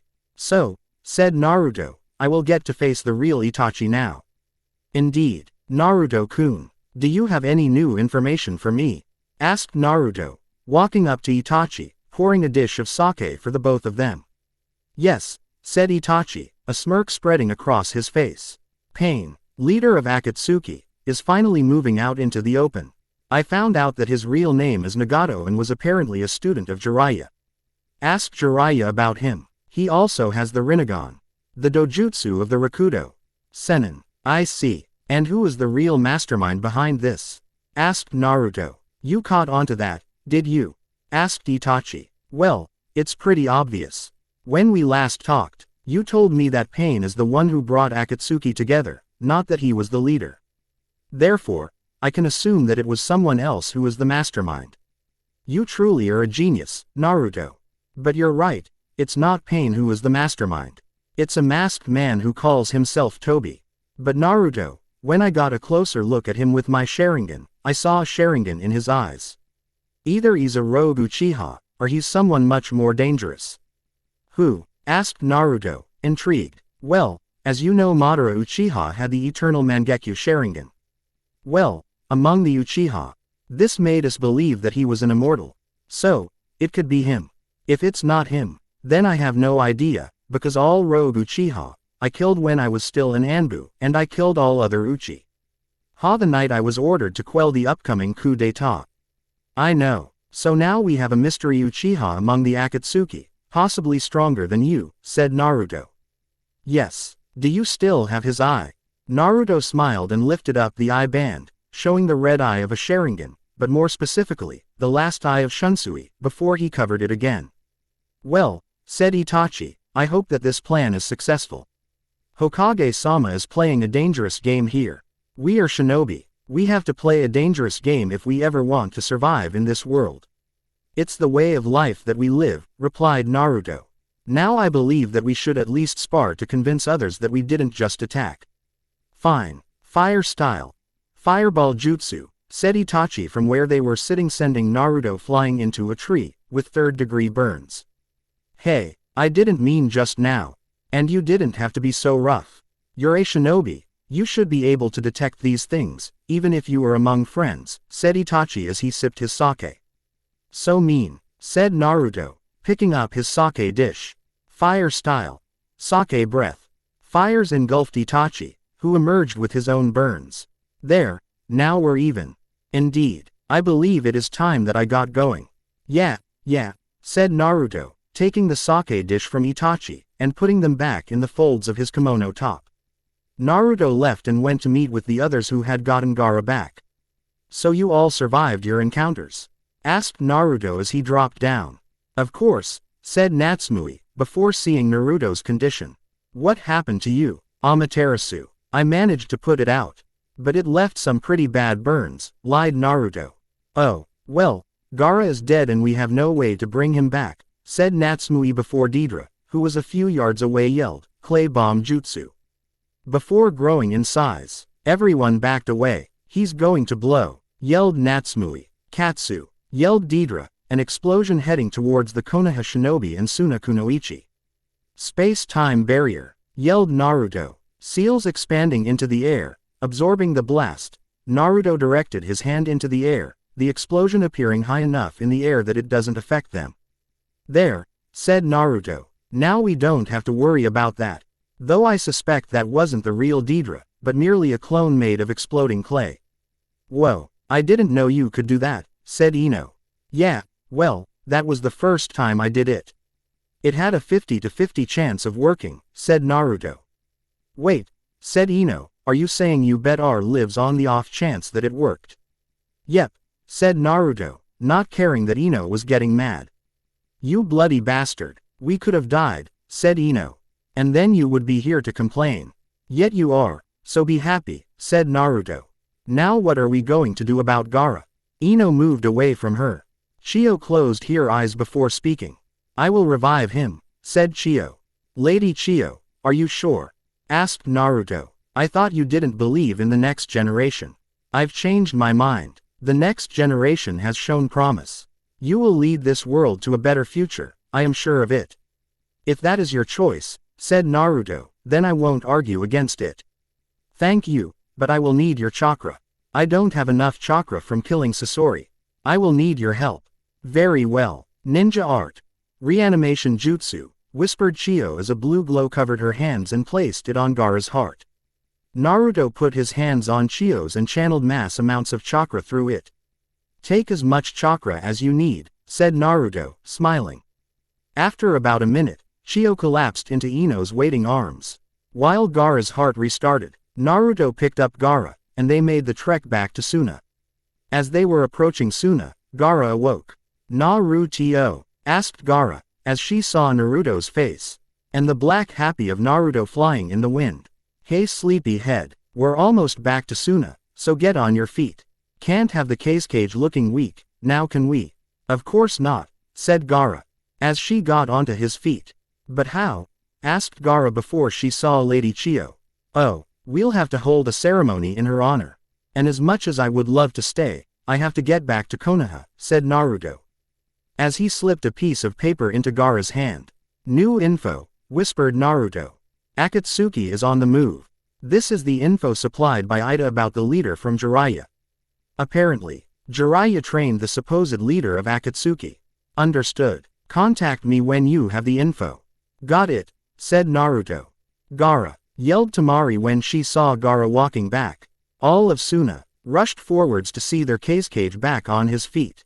Peace, said Gaara. While I am alive, another died so that I could live. Let us have a moment for Lady Chio, before we begin preparations for her funeral. And I must thank Konoha for saving my hide. Thank you, said Gaara as she bowed low. It was a pleasure, Kazekage-sama, said Naruto. Now we must be off. We offer our condolences. We Konoha know what it feels like to lose an elder. Although we may not have been that old when the Sandaime died, his death was felt by all of Konoha. Now, we bid our goodbyes. The Konoha shinobi left, with Ino giving Lady Chio's body to her brother, Lord Ebizo.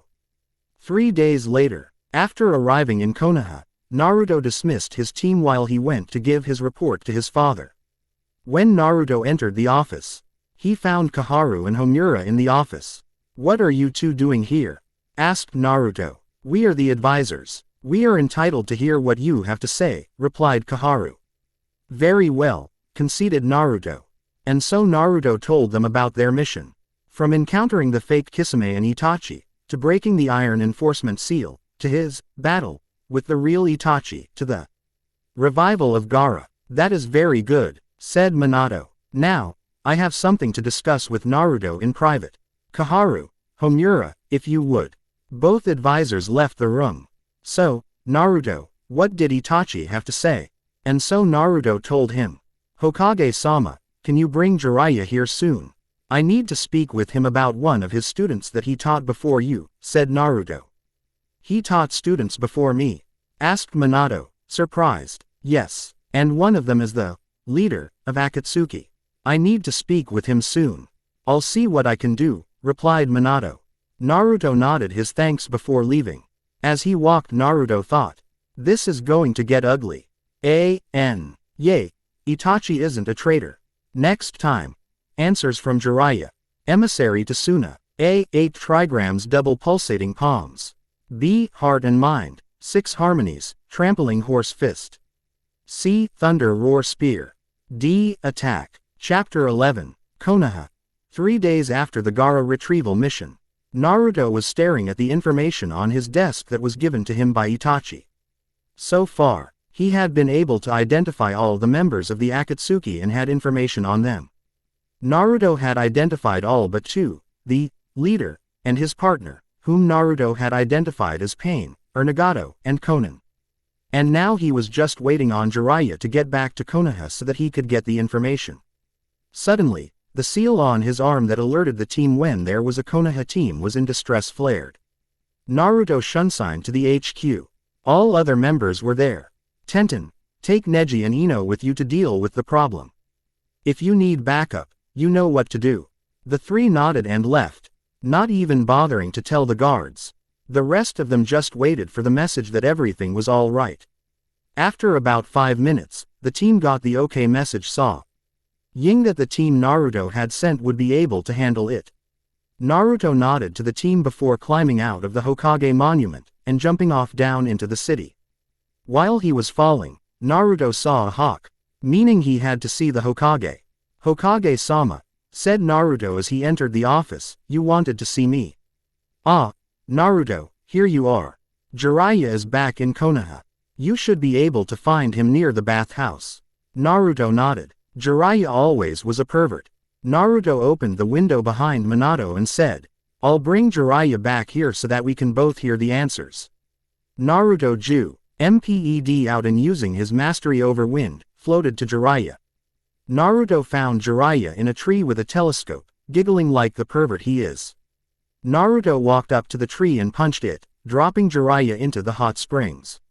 From what Naruto could tell, Haku, Anko, Yugao, and Kurenai were currently bathing there. Eek! Shouted Kurenai. That's Jiraiya. Let's get him, said Yugao, and from behind the fence. Naruto could hear Jiraiya being pummeled before he was finally thrown over the fence. Naruto picked up the unconscious body before going back to the Hokage's office. So you got him, did you? Asked Minato when he saw Jiraiya's unconscious form. Yeah, just threw him into the hot springs. Fortunately for me, Haku and some of her friends were in the springs at the time and they pummeled him to unconsciousness. Before throwing him out, after that, I picked him up and brought him here. Good, said Minato, before weaving some hand seals and whispering, water style, water fountain jutsu. Minato spat a small fountain of water at Jiraiya, who suddenly woke up. Huh, where am I? Asked Jiraiya. In my office, sensei, replied Minato. How did I get here? I was peeping just a few minutes ago, trailed off Jiraiya before looking at Naruto. It was you. You knocked me into the hot spring and let me be beaten up. Why? Well, for one, you're a pervert. And two, I needed information. And if you're peeping you won't give me any. Fine, you got me there, kid. What do you need to know? Asked Jiraiya. Naruto sat down across from Jiraiya, his elbows resting on his knees, chin resting on his hands. And leaning in slightly. What do you know about a person called Nagato and Konan? Asked Naruto. Jiraiya's eyes widened, his heart lurching. Where did you hear those names? Asked Jiraiya. From Itachi, my spy within the Akatsuki. The leader's partner is called Konan, a purple-haired woman who uses paper ninjutsu. The other one is an orange-headed man who possesses the Rinnegan. Itachi said that he has heard her call him Nagato when they are alone. That is impossible, said Jiraiya. Konan and Nagato died during the Second Great Shinobi War. Well, either you are mistaken, and they faked their deaths. Or these are two different people with the same names. But that would be impossible since Nagato was the only one who had the Rinnegan. But the orange head wouldn't be Nagato, that would be Yahiko. Nagato was a red head. Naruto pondered this. Jiraiya, did Nagato have full control over the Rinnegan when you left? Asked Naruto. Well, no, replied Jiraiya. Quote, then it may be possible that a new ability emerged after you left. I believe I read somewhere that the Rinnegan can use other bodies to see from. Basically, the user is controlling 6 other bodes that all have different abilities.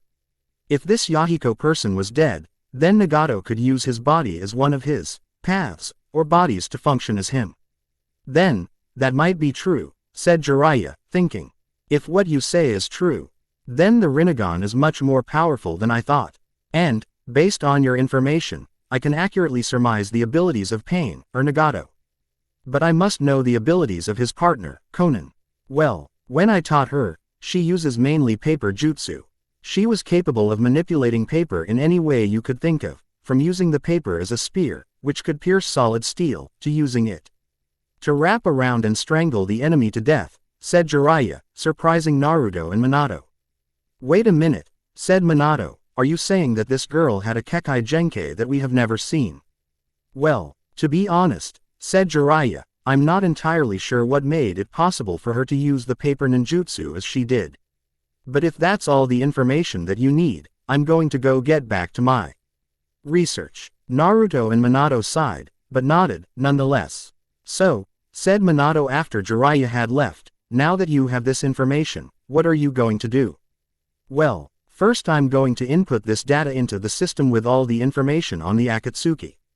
Then I am going to write up a bio on the 2 members, and finally I am going to travel to Suna and deliver this information to Gaara myself. Any problems with that? No, I have absolutely no problem with that. And as with the Rezi, leave when you are ready. Dismissed. Naruto got up and did a slight bow before exiting the office. This time through the door. As he walked home, he saw the Ichiraku ramen stand. Hello, old man, said Naruto as he sat down. Naruto, exclaimed Chuki. It's been 2 years since you ate here. How have you been? I've been doing well. Sorry about not coming, but I was on training trip for 2 years. But I'll take one of your miso ramen to go. 1 miso ramen to go coming right up, said Chuki, as he pulled out the materials for the dish. So where is Ayame-ne-chan? Asked Naruto. Oh, Ayame, she just took a week-long break. She should be back and working in about 4 days. Why? Just curious, said Naruto. After a few more minutes of conversing with Chuki, the ramen was finished and given to Naruto, who walked home with it. After saying hello to Natsumui and Kushina, Naruto took his ramen upstairs and sat at his desk. After taking out a scroll, a brush, and some ink, he began to write up a report, compiling all the information he had gathered on all the Akatsuki members. After he had finished compiling the information, Naruto started writing the report on the rescue mission. While he was doing that, he was also eating his ramen and pondering when it would be a good time to tell the team that Itachi was actually part of his spy network. Naruto-ni-san, came Natsumi's voice. Naruto quickly hid the scroll to Gaara and turned around to face Natsumi. Yes, Naruto. Is it true? Asked Natsumi. I found a scroll in San's room stating that you have been in league with Itachi. Are you a traitor? Natsumi drew her sword. Naruto stared at her, flabbergasted before breaking into laughter.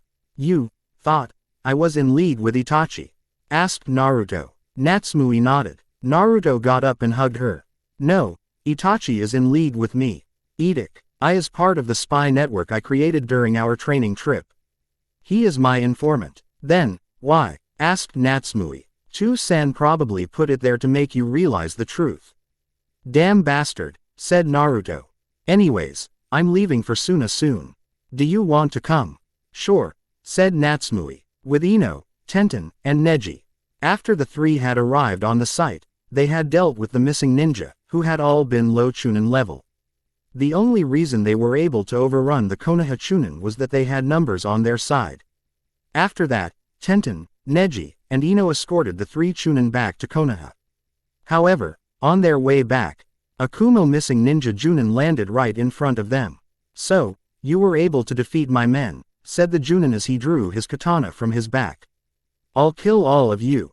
Like hell you will, yelled Ino as she went to draw her sword, but was stopped by Tenten. Ino, stand back. You too, Neji. I will show you the fruits of my training with Naruto. I will show you why Naruto nicknamed me Flower Blossom. Oh, asked the Junin. Do you want to take me on all by yourself? Yes, I will, Akuma Zanko, the demon blade. Oh, so you know who I am, do you? Asked the Junin. Yes, and while I despise you for abandoning your comrades, I respect your skill with the blade, said Tenten as she drew her blade. Now, let us do battle. Tenten took a step forward and disappeared in a flash and reappeared right behind Akuma, who easily blocked the slash, and was surprised when he saw Tenten smirk. Why are you smirking? Growled Akuma. Scatter, Senbon Sakura, whispered Tenten. Suddenly her blade dissolved into pink petals, which swarmed Akuma mercilessly. Demon slash, yelled Akuma, scattering the petals, which just attacked him again, and he repeatedly did the same thing. However, after 5 minutes, he was running out of chakra very fast. Damn, muttered Akuma, is this how it's going to end? Getting killed by a little girl. Yes, said Tenten as she raised her hand, open, before curling it into a fist. Suddenly the pink petals came at Akuma from all different sides. Akuma smiled. Well, thought Akuma, at least I'm dying by the blade, just like I wanted to. The different petals impaled Akuma, before he collapsed, dead. And that's how it's done, said Tenten, sheathing her sword.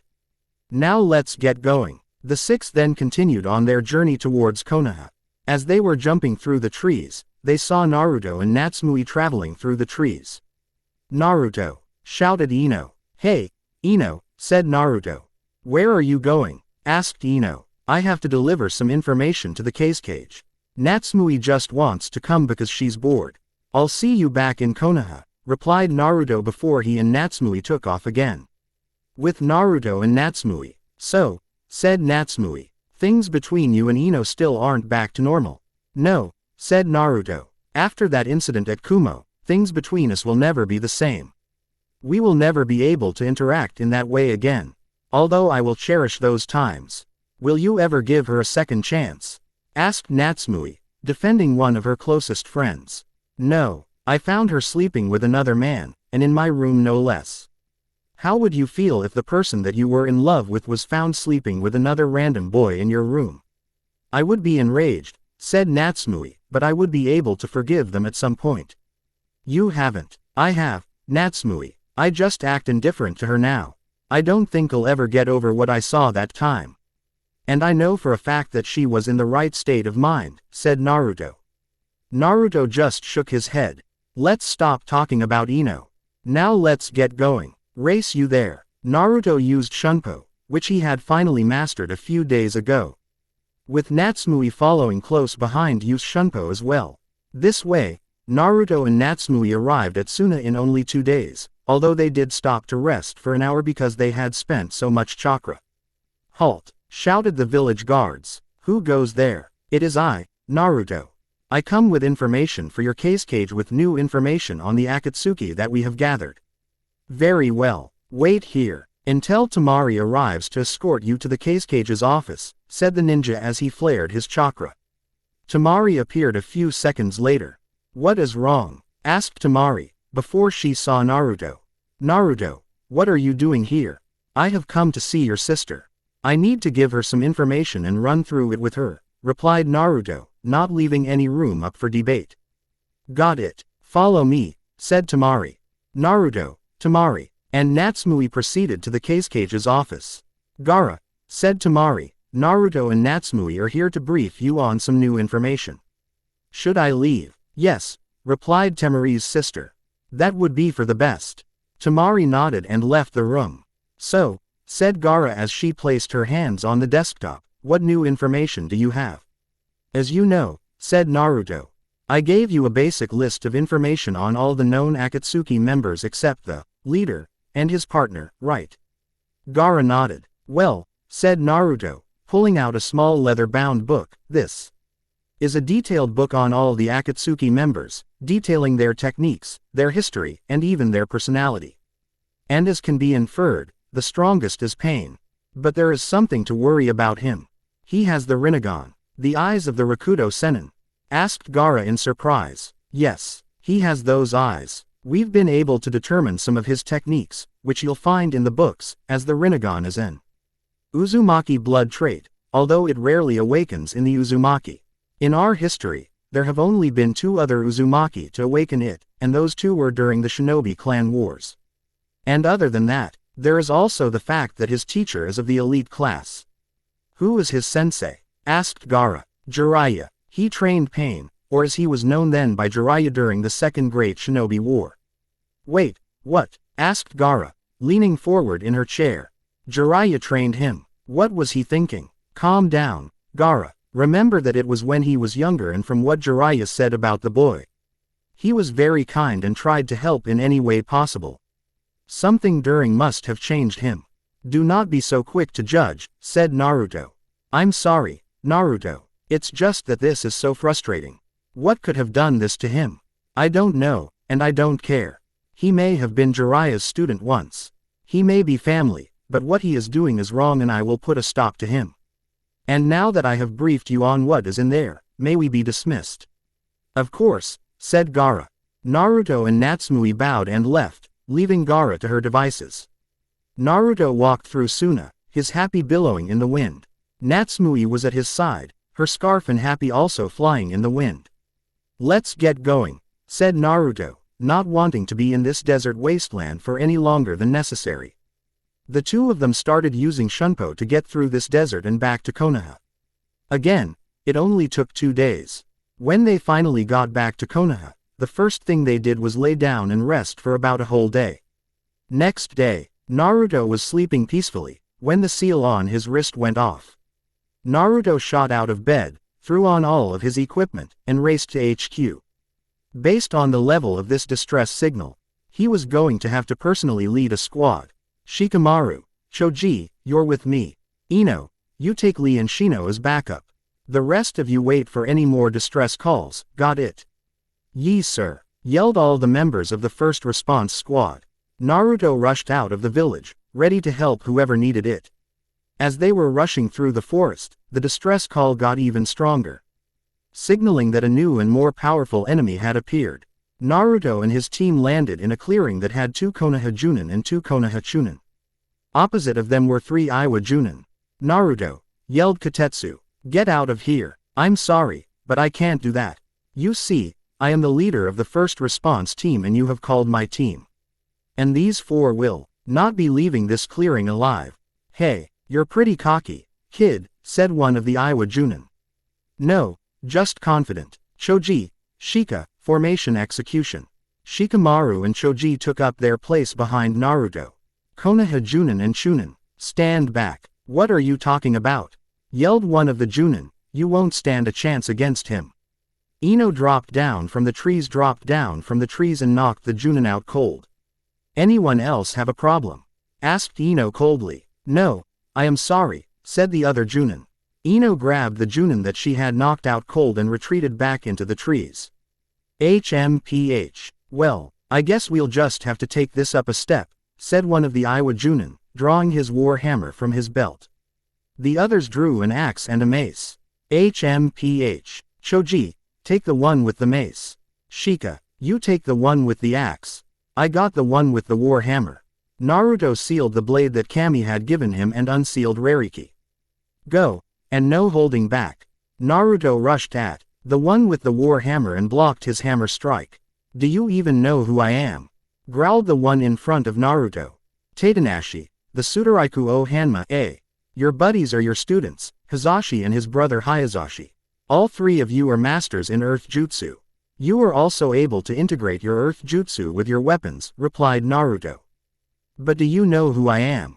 Naruto Uzumaki, the heir to the Uzumaki clan. You are the leader of the infamous first response team, the Electric Dragon of Konoha. And, the only one to ever defeat Itachi Uchiha in combat, replied Tadanashi. Yes, but there is another name that you have forgotten. My sword. Now let me tell it to you. Now strike, the celestial heavens, Rariki. The sword morphed, growing the chain and lightning-shaped blade attached to the hilt. Naruto spun around, disengaging from Tadanashi.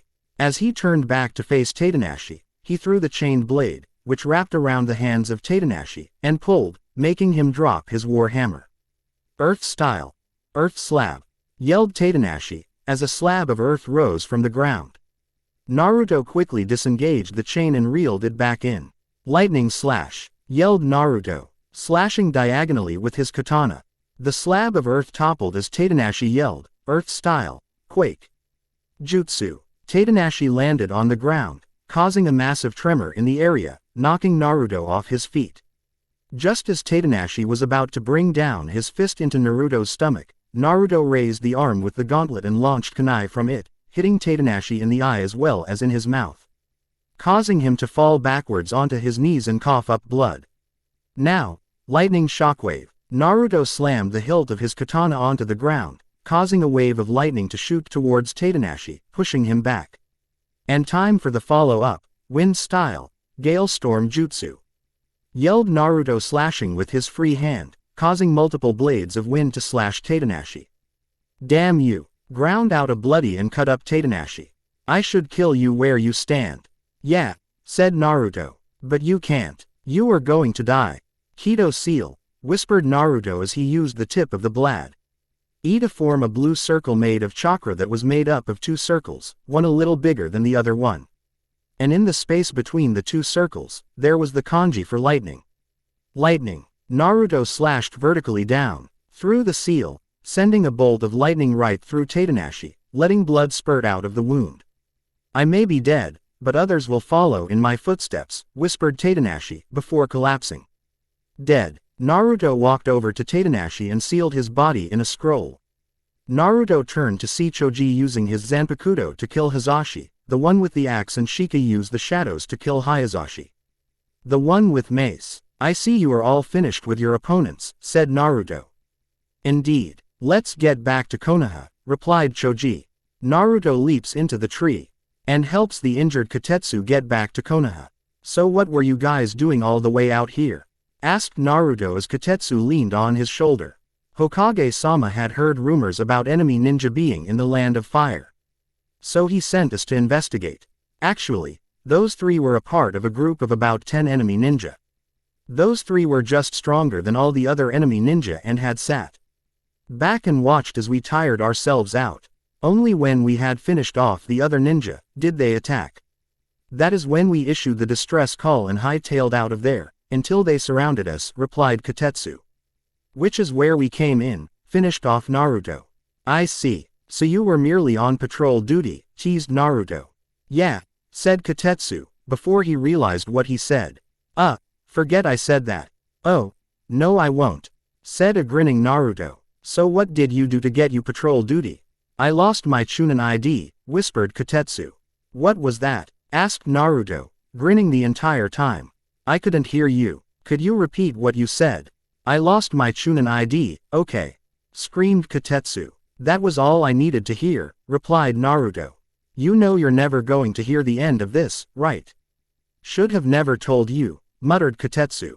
But you did. The group continued their small banter until they reached Konoha, where they went to the office of the Hokage to give their report. Hokage-sama, said Naruto as he stepped forward, when we received the distress call, and saw how big of a distress it was, I immediately mobilized 2 teams. The main team was Choji, Shikamaru, and myself, while Ino, Lee, and Shino were backup in case any one of us fell. Upon arriving at the scene, we found 2 Junin and 2 Chunin badly injured, and so I had them taken out of the battle area by Ino. We then did battle. Basically, we all defeated our opponents, which reminds me, how much is the bounty for Tadanashi, the Sudaraiku o Hanma A? Let's see here, said Minato, taking out his bingo book. He appears to have a bounty of about 1,500,000 ryo. I assume you have his body. Yes, Hokage-sama, replied Naruto, taking out the scroll with the body of Tadanashi in it and handing it to the Hokage. Good, I'll have the money wired to your A is over. Continue with your report, said Minato. Well, said Naruto, there's not much more to say. The only other thing we did was bicker on our way back to Konoha. That is all. I see. Well, then go get some rest. I'll have the money wired to all of your accounts. Dismissed. Naruto and the rest of the ninja bowed and disappeared. As Naruto walked, he ran into a face that he had not seen for a while, Kiba. Hello, Kiba, is there something that you need? Yes. What does it take to get selected to be on your team? Not much really. To join this team you need teamwork, the will to never give up, and finally, humility. All of these traits are what makes up the characteristics of each member of my team, and why all of them can wear our emblem on our backs with pride. If you were to join and wear it, I would be ashamed to be the leader of this team. However, I can spar with you, if you wish. You would really do that? Asked Kiba. Sure, why not? Besides, it's not like I have anything better to do. You're on, said Kiba, racing towards the training grounds, with Naruto following behind closely. When they landed in a clearing, Naruto noticed that a lot of the rocks and tree trunks and fist indentations in them. Is this where you train by yourself? Asked Naruto. Kiba nodded. It looks like you've finally started taking your training seriously. I have. Now, said Kiba, settling into the Inuzuka taijutsu style, while Akamaru, who had been with Kiba the entire time, growled, let's go. Indeed, said Naruto, getting into the Shinyi Lihue fighting stance. Show me how much you have grown since we last fought, Kiba Inuzuka. Don't hold back. Kiba charged, throwing a leg sweep, which Naruto jumped over, followed by a high kick.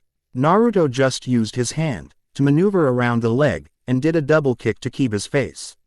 Rising claw, cried Kiba, bring up his claw-like nails, which extended, slashing Naruto in the face.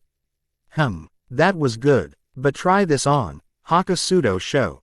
Naruto pushed his palms into Kiba's stomach, and sent him into a tree. Or at least he would have, if Akamaru hadn't leapt in and grabbed Kiba by his hair. Thanks, boy, said Kiba. Now, let's go in tandem. Beast clone, Jutsu. Akamaru transformed into an exact copy of Kiba. Now, fang over fang. Both Kiba and Akamaru rushed at Naruto. HMPH, good try. Wind style. Wind barrier. A ball of wind surrounded Naruto, who had his hands in his pockets, sending Kiba and Akamaru into the ground.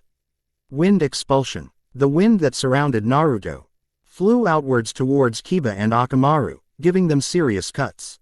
Kiba laid on the ground, his eyes swirling. We'll defeat you, whispered Kiba. Hey, are you okay? Asked Naruto, kneeling down to look at Kiba. Guess not, said Naruto when Kiba didn't reply. Oh well, guess I got to take him to the hospital. Naruto picked up Kiba, and swung him over his shoulder. He looked at Akamaru, who had already gotten up on his feet. Akamaru, can you tell Sum-san that Kiba won't be coming home tonight and that he is in the hospital? Arf, barked Akamaru. Naruto smiled and muttered, burst stream. Naruto disappeared and reappeared in front of the hospital. He entered, and saw his mother, who was working as a medic nin. Naruto, what are you doing here? Kiba needs some treatment. He and I went too far in a spar. I'll say, if you are going to train with him, don't be so reckless. Geez, go home. I'll take care of things here, said Kushina. Naruto left, and continued home. Hammer Strike. Chapter 12. Yawned Naruto as he got up, stretching his arms. Naruto looked around and saw Natsumui sleeping on the floor. How the hell did she get in here? Wonder. Naruto as he got up and started changing. He slipped out of his pajamas and pulled on some gray pants that had multiple pockets, a kimono top, and his happy. Naruto tied his obi around his waist to keep his pants and top in place. Before slipping his normal katana through the obi, Naruto went outside and traveled to the underground training facility that his team uses. What are you doing here, Naruto? Asked Ino. Training. What is it to you, Yamanaka? Asked Naruto coldly. Naruto, please, can we move past that? I made a mistake, and I am not proud of it. I know we will never have what we had before. But can we at least be friends? Just a mistake, Naruto whispered. You cheated on me with some random local, who you probably don't even remember. Just answer this, did you ever really love me? I always have, and always will love you, Naruto-kun. I'm so sorry, said Ino. Ino, I can't forget what happened that night. But I can forgive, said Naruto, going over to Ino, and hugging her. I won't tell you that we can get back into a relationship, but I can tell you that we can be friends again. I'm sorry for all the hurt I've caused you. And I'm sorry as well, said Ino. Good, now that that's out of the way. Let's spar, Ino. Ino drew the sword that she had horizontally strapped just above her bottom. She drew it and whispered, sting all enemies to death, Suzumaki. Her sword glowed before transforming into a golden gauntlet with an extended blade on the middle finger. Well, have you mastered Suzumaki, Ino? Asked Naruto, drawing his regular katana. I have. Then let's test the theory, said Naruto, charging at Ino. Ino kept trying to stab Naruto, but he would just duck underneath her thrust and slash at her. However, Ino was able to use her exploding flower jutsu to deal some damage to Naruto. Storm slash, yelled Naruto, sliding backwards and slashing at Ino. An arc of blue energy flew at Ino. Water style. Water encampment wall, yelled Ino. A wall of water appeared in front of Naruto, halting the movement of the arc of energy. Genjutsu. Kyokusujutsu. Equip, Tenten, yelled Naruto. Suddenly, a cloak of darkness surrounded Naruto. Now, said Naruto, you will feel the might of the equip. Naruto charged at Ino, and thrust outwards at Ino. When he did, a number of other bladed weapons also thrust out, catching Ino off guard and stabbing her multiple times. Kekai, yelled Ino, surrounding herself in a barrier that stopped the attacks. HMPH. Naruto sheathed his blade and put his together in a prayer-like fashion. Empty sky flash. Naruto spread out his hands, creating a spear composed entirely of wind. Naruto drew back his arm, before hurling it at Ino. The wind spear split into many, making Ino do many backflips to evade the wind spears. But when she got out of range, Naruto was behind her, his fist sparkling with lightning. Lightning fist, yelled Naruto, punching Ino in the back, sending her flying into the ground. Ino turned around to get up, but stopped when she saw Naruto's blade at her neck. Submit, I submit, sighed Ino. Naruto sheathed his blade, and bent down to heal Ino. Good to have you back, Ino, said Naruto. Naruto put his hands on the injuries that Ino had sustained and his hands glowed green, sending some chakra to heal her wounds. Naruto then leaned back, exhausted. Were you two doing anything not? Naruto turned around to see Natsumi grinning at the two of them. As if, scoffed Naruto. But let's just say that we're no longer at each other's throats. Sure, said Natsumi, obview. Sly not believing a word of what Naruto said. So what brings you down here? Last I checked, you were passed out on my bedroom floor, said Naruto, getting up. Yeah, Chu-san wants us in his office. Oh, and Kiba wanted to talk to you for some reason. Asked if you could meet him at training ground 14 as soon as possible.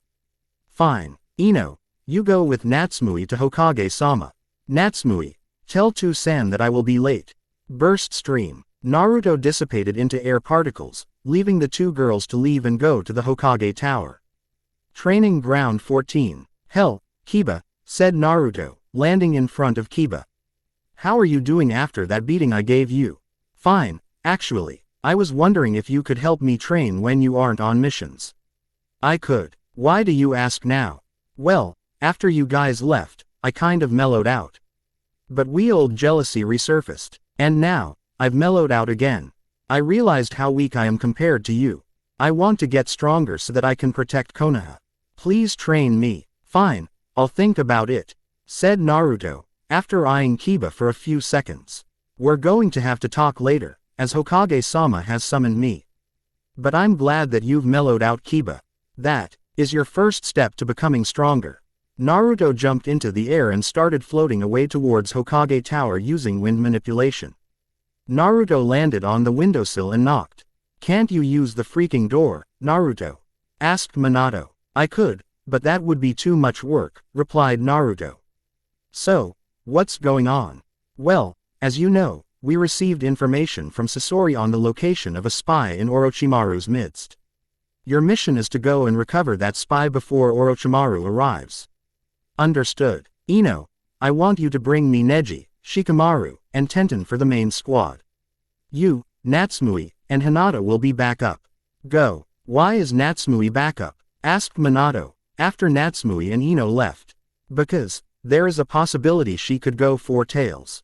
What? During the training trip, Natsumoi and I went to a deserted area to try and gain control over the Kyuubi. But it was to no avail, as she went 4 tails on me. If it hadn't been for Jubi's ability to heal me, and for my Zanpakuto, I would be dead right now. But that doesn't explain why she's on backup. Well, you remember how close she and Sasuke were, right? Minato nodded. Well, since Orochimaru was indirectly responsible for Sasuke abandoning Konoha and forcing me to kill him, she might go out of control and start releasing Kyuubi's chakra. I see. And Tenten, why is she on main? I would think that she would be backup with all the weapons she uses. Yeah, about that, Tenten still uses her weapons, which are sealed, and throws them at her enemy, but that isn't her main attack style anymore. Now, she uses her Zanpakuto, Senbon Sakura, complemented with water jutsu, and I have to say she has become very skilled. She can easily go toe-to-toe with Natsumoi if Natsumoi can't use her Kyuubi chakra. Then, she will be pushed to her limits. And it's a 50-50 chance that she will win. Your team truly has grown. Indeed. Now, I must go prepare for the mission. Naruto disappeared and reappeared in the HQ, and went to his storage box. And fished out an S-rank mission supply scroll, along with some sealing scrolls and sealing equipment. Naruto also went to the house and grabbed a gauntlet, before running into Haku. Naruto, where are you going? Asked Haku. Mission. Orochimaru involved. Nei-chan, got to fly, shouted Naruto, as he shot towards the village gate. When he got there, he saw that everyone was there ready to go. Naruto, what is the mission that we are going on? Asked Neji. Well, we received information from Sasori that he has a spy in Orochimaru's organization. We are to extract the spy from Orochimaru without alerting him and get as much information as we can from him. Understood, but how will we be posing as Sasori? Asked Hinata. Don't worry, I can do a transformation jutsu, which isn't a genjutsu, but an actual transformation. Now are there any more questions? None of the ninja made any indication. Then let's be on our way. The 7 ninja jumped into the trees, heading for Tenchi Bridge, which is where the spy was to meet Sasori. 9 hours later, after traveling for 9 hours straight, all 3 of them landed on the ground to make camp. Alright, I have 2 tents for shelter. 1 for the guys, 1 for the girls. That means Neji and Shikamaru will be sharing 1 tent, while Ino, Natsumoi, Tenten, and Hinata will be sharing another. What about you? Asked Ino. Ino, have you forgotten so easily how I slept while we were out in the wilderness during our training trip? How? Oh, exclaimed Ino in realization. You are going to sleep in the trees like you always do, aren't you?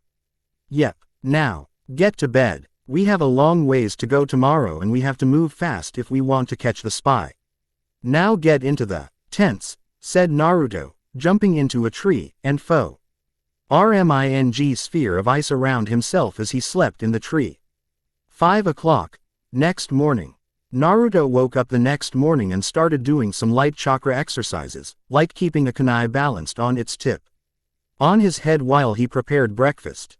First, he made a hole in the ground and found 3 long, wide, and flat stones. And then Naruto dropped the stones in the hole. Next he filled the hole with scalding hot water to heat the stones. Finally, he took the stones out, and then put 7 pieces of meat on, 3 for the first 2, and 1 on the last one. Soon, each of the pieces of the meat were cooked and just right. Suddenly, the prankster side of Naruto came out, and he took out 2 smoke bombs, and quietly opened up the tent flap on both tents and threw in a smoke bomb, before resume his original position, transferring all the pieces of meat onto the plates that he had unsealed. He then took out some herbs that would give all of them some extra strength before the bombs went off and let a huge amount of smoke out. "What the hell?" yelled all the people who were sleeping in the tents. They ran out of the tents in whatever they were sleeping in. When they got outside, they all saw Naruto calmly preparing 7 plates with food. It had bread, some meat, and some fruits, along with a small bottle of water. "Naruto, did you see the person who threw a smoke bomb in our tents?" asked Ino. "Sure did," said his name was Odorin, replied Naruto, without looking up from cleaning up the pit of water. "Then why didn't you stop him?" asked Hinata. "Couldn't have, even if I wanted to," replied Naruto. Shikamaru stared at Naruto impassively before saying, "It was you, wasn't it, Naruto?" "What?" asked Natsumui. "How could it have been Naruto? The person had a totally different name." "Are you sure about that?" asked Shikamaru. "Odorin is just Naruto spelled backwards. Now answer the question, Naruto." "Correct, as usual," replied Naruto with a smile, before grabbing his plate and talking out a sake dish and pouring himself some sake. He then took a sip and sighed. "Ah, this is good sake." "Naruto," yelled Natsumui, punching Naruto, who just sat there, unfazed by her punch. "You going to try and defeat me now?"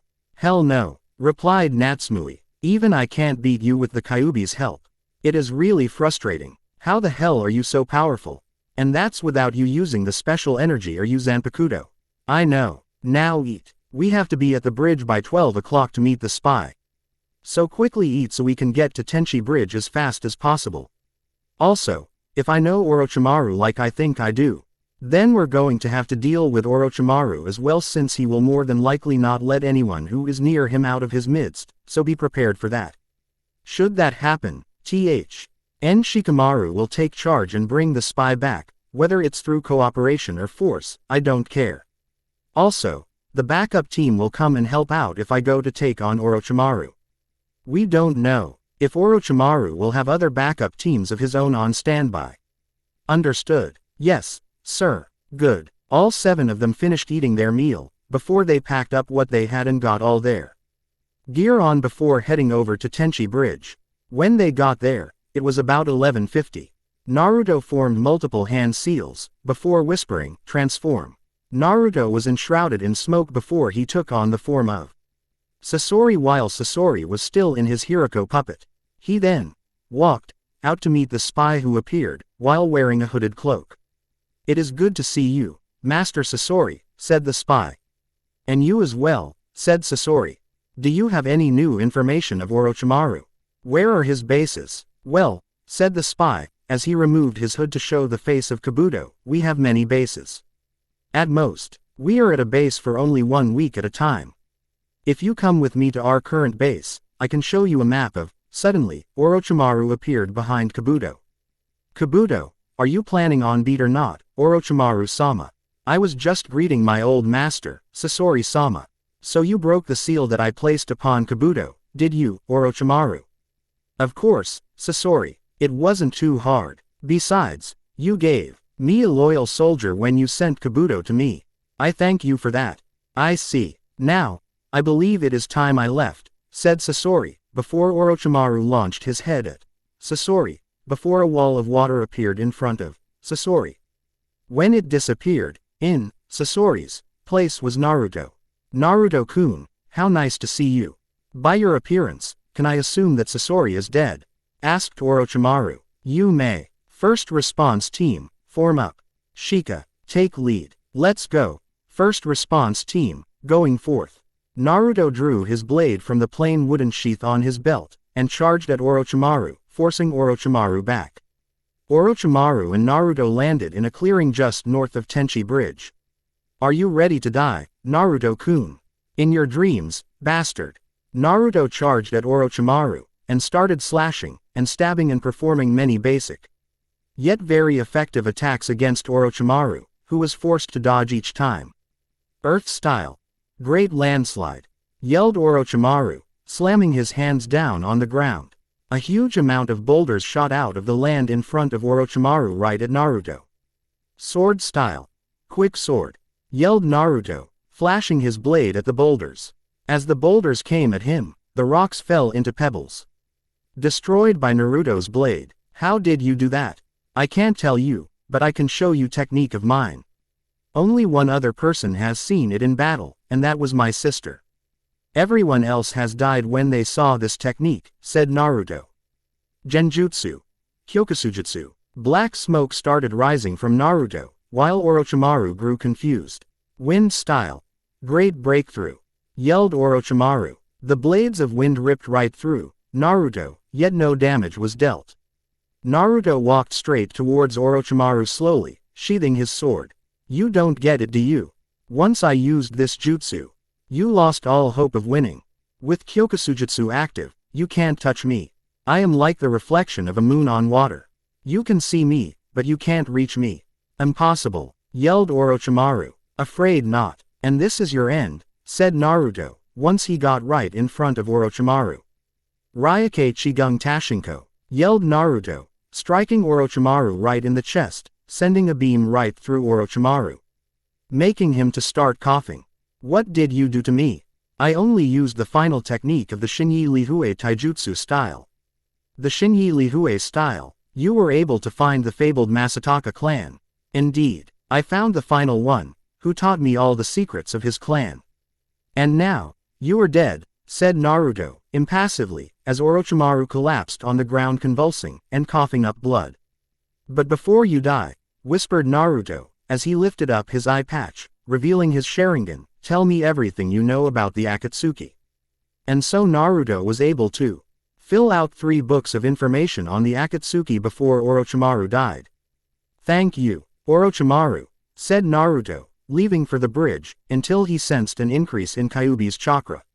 Shit, Naru. To jumped away after sealing away Orochimaru's body into a scroll and going towards Tenchi Bridge. When he got there, he saw Natsumui with the fox cloak, ready to tear apart Kabuto.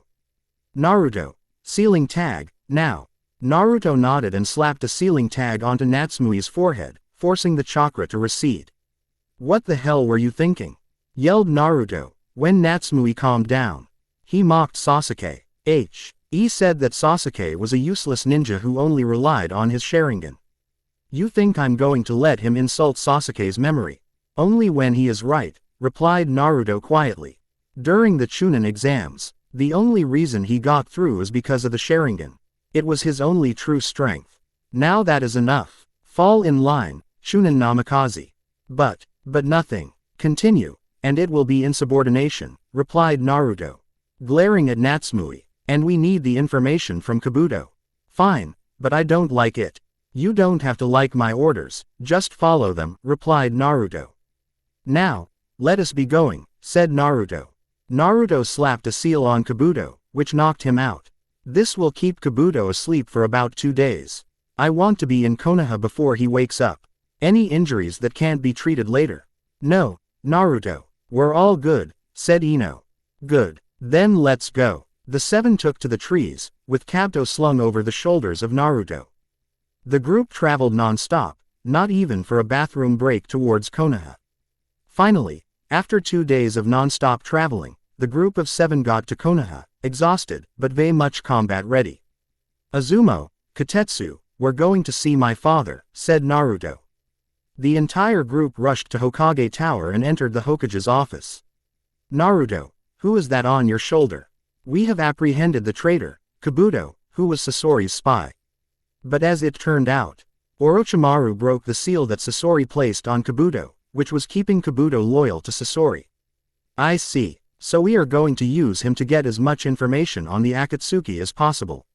Yes, Hokage-sama, but I have also got information from Orochimaru. By letting Orochimaru know about how I learned my Shinyi Lihue Taijutsu style, I was able to get Orochimaru to tell me all the secret. ETS he knew about the Akatsuki before he died. I have his body in a scroll. You will get the bounty for Orochimaru, the rest of your team will split the bounty of Kabuto, said Minato. Is there any extra information I need to know about? Natsumui discreetly glanced at Naruto, who didn't even look at Natsumui. No, there isn't, Hokage-sama. By your leave, you were dismissed, first response team. Naruto and the others bowed. Before leaving the room, once they were outside, Naruto spoke to Natsumi. Natsumi, come, we are going to have a spar, said Naruto. What? Why? We just got back from a mission. I really wanted to rest a bit. Quote, now, Chunin Namikaze. Fine, I'm coming. Naruto and Natsumi leapt into the trees and traveled all the way to Training Ground 7, the old training ground of Natsumi's genin team. Now, we will spar. Now, show me what you are made of, or are you a coward like Sasuke? Sasuke wasn't a coward, yelled Natsumi, rushing Naruto, while drawing her Zanpakuto. Blast away, Tachika's. The katana glowed green, before shortening in length to become a combat knife. Bakudansuki, yelled Natsumi, forming a green transparent orb and launching it at Naruto. Kenjutsu. Single slash, whispered Naruto, as he drew his own katana, before cutting the orb in two. The two parts hit the ground behind him, causing an explosion. Kenjutsu. Demon slash, said Naruto, hi. Blade glowing black from the use of the Jubi's chakra. Naruto appeared in front of Natsumi, and brought his sword down. Is this the extent of your abilities? Asked Naruto, as blood spurted from the deep laceration that Naruto made. Kyuubi, called out Natsumi, I need your assistance. So, you are going to rely on crutch like Sasuke did? He never did, yelled Natsumi. Yes, he did, replied Naruto, sheathing his blade. It's time you faced the facts and accepted that your best friend wasn't perfect. Never. Fine, said Naruto. Burst stream. Naruto disappeared and reappeared in front of Natsumi, knees bent. Haka Sudo Sho. Naruto put his hands on Natsumi's chest, and blasted her into a nearby tree. Natsumi looked up when she saw Naruto fist, covered in lightning, water, wind, and fire hovering above her face. What is it you are trying to accomplish? Beat you to a bloody pulp until you realize that while Sasuke was a great ninja for his age, he relied on his Sharingan. That's what I am trying to prove. And you aren't getting that through your head. Every single time someone badmouths Sasuke, you fly off the handle. As your commanding officer, I cannot have a liability on my team. So I am giving you two choices. Clean up your act and stop overreacting when someone badmouths Sasuke, or get off of my team. Got it, hissed Natsumi. Good. Don't make me do this again. I may be your brother, but I am also your superior, and I will do whatever it takes to make sure that we succeed, even if that means taking my own sister off of the team. Got it. Now get yourself to the hospital. Naruto then transformed into a bolt of lightning and reappeared in front of Hokage Mansion and walked in. Naruto-kun, yelled Kushina, dinner's going to be ready in about 10 minutes. Is Natsumi with you? She's on her way to the hospital because of a spar we had when we came back from the mission. What? Asked Kushina, sticking her head outside of the kitchen. Why would you do that? Because she has the uncanny knack to fly off the handle when someone badmouths Sasuke and attack them. So I tried to beat it into her head that he only relied on his Sharingan to ge. She's strong and that she can either clean up her act or get off the team. Would you really kick her off? Asked Kushina. I would. Right now, she's just another liability to our team. If I was being a liability to your team and making the others pick slack for me, would you kick me off? In an instant, replied Kushina. Your reasoning is sound. I just hope that she learns soon that she needs to keep her emotions in check. I do too, Ka-chan. I do too. I'm going upstairs to shower. See you later, Ka-chan. Naruto went upstairs and took off all of his clothes and stepped into the shower. As the water ran down his body, he thought about the previous mission. How he had single-handedly killed Orochimaru of the Sannin. Was it really that easy? Thought Naruto, as he looked at his hands. I killed a Sannin that easily. Impossible. There's no way Orochimaru could have been killed that easily. Naruto sighed, and got out of the shode and put on a pair of shorts and a shirt with the Uzumaki swirl on it. He walked down to see Natsumi glaring at him. Ka-chan, is dinner ready yet? In a second. A few moments later, Kushina brought out a steaming pot of udon noodles. Dig in. Kushina, Minato, Haku, Naruto, and Natsumi dug into the udon noodles without hesitation. After eating, Minato pulled Naruto aside. Naruto, was what you did really the best way to about it? Instantly, Naruto knew what he was referring to. Yes, it was. I had no other choice. She can't keep going off whenever someone badmouths Sasuke. I'm sorry to-san, but that's the way it is. I'm not questioning the decision. In your place, I would have done the same. But was the method wise? I believe so. Then I have no problems with it. Now go to bed. I want you in my office at 7:00 sharp tomorrow morning. Yes, to-san, said Naruto, saluting and going off to bed after saying good night to everyone else. As he got into bed, Naruto smiled, as he thought of how much he had grown since he was a child. Here is the next chapter. Now, I won't be able to update for the next few weeks because my finals are in 2 weeks. Secondly, right after summer starts, I will be traveling to Israel for a 3 weeks for my cousin's graduation gift, so updates then will be sporadic. In fact, updates during the entire summer will be sporadic. I believe I will be lucky if I can get even 2 updates during the summer. I'm sorry, but this summer is really busy as I am preparing for applying to college. On a side note, the author Red Rules has decided to try doing his own Electric Dragon of Konoha. It is called Electric Dragon of Konoha. Revised. Please help support. He just published the first chapter this week. Goodbye. Hey guys, this has been a long time coming. As of now, I am officially leaving the world of fanfiction. Actually, that's not entirely accurate. I am taking a hiatus. I do not know when, or if I ever will be updating any of my fanfiction ever again. I am currently in my senior year of college. I am in the process of applying to several different fellowships for journalism and for the JET program, which will send me abroad to teach English in Japan. I am currently taking 22 credits. And next semester I will be busy writing a 90-page screenplay for my senior thesis. I just don't have the time to dedicate to fanfiction anymore. I wish I could tell you that after I graduate I will have the time, but I can't. To everyone who has followed me since I joined in 2010, thank you for a wonderful 7 years. I know I haven't written or updated any story in 3 years, but your support all this time has been the best thing. If anyone wants to take my stories and do them justice, I give you approval. No need to ask me, just credit me for the stuff that I wrote. Signing off for what may be the last time I write on this website, Yane. Airwatcher.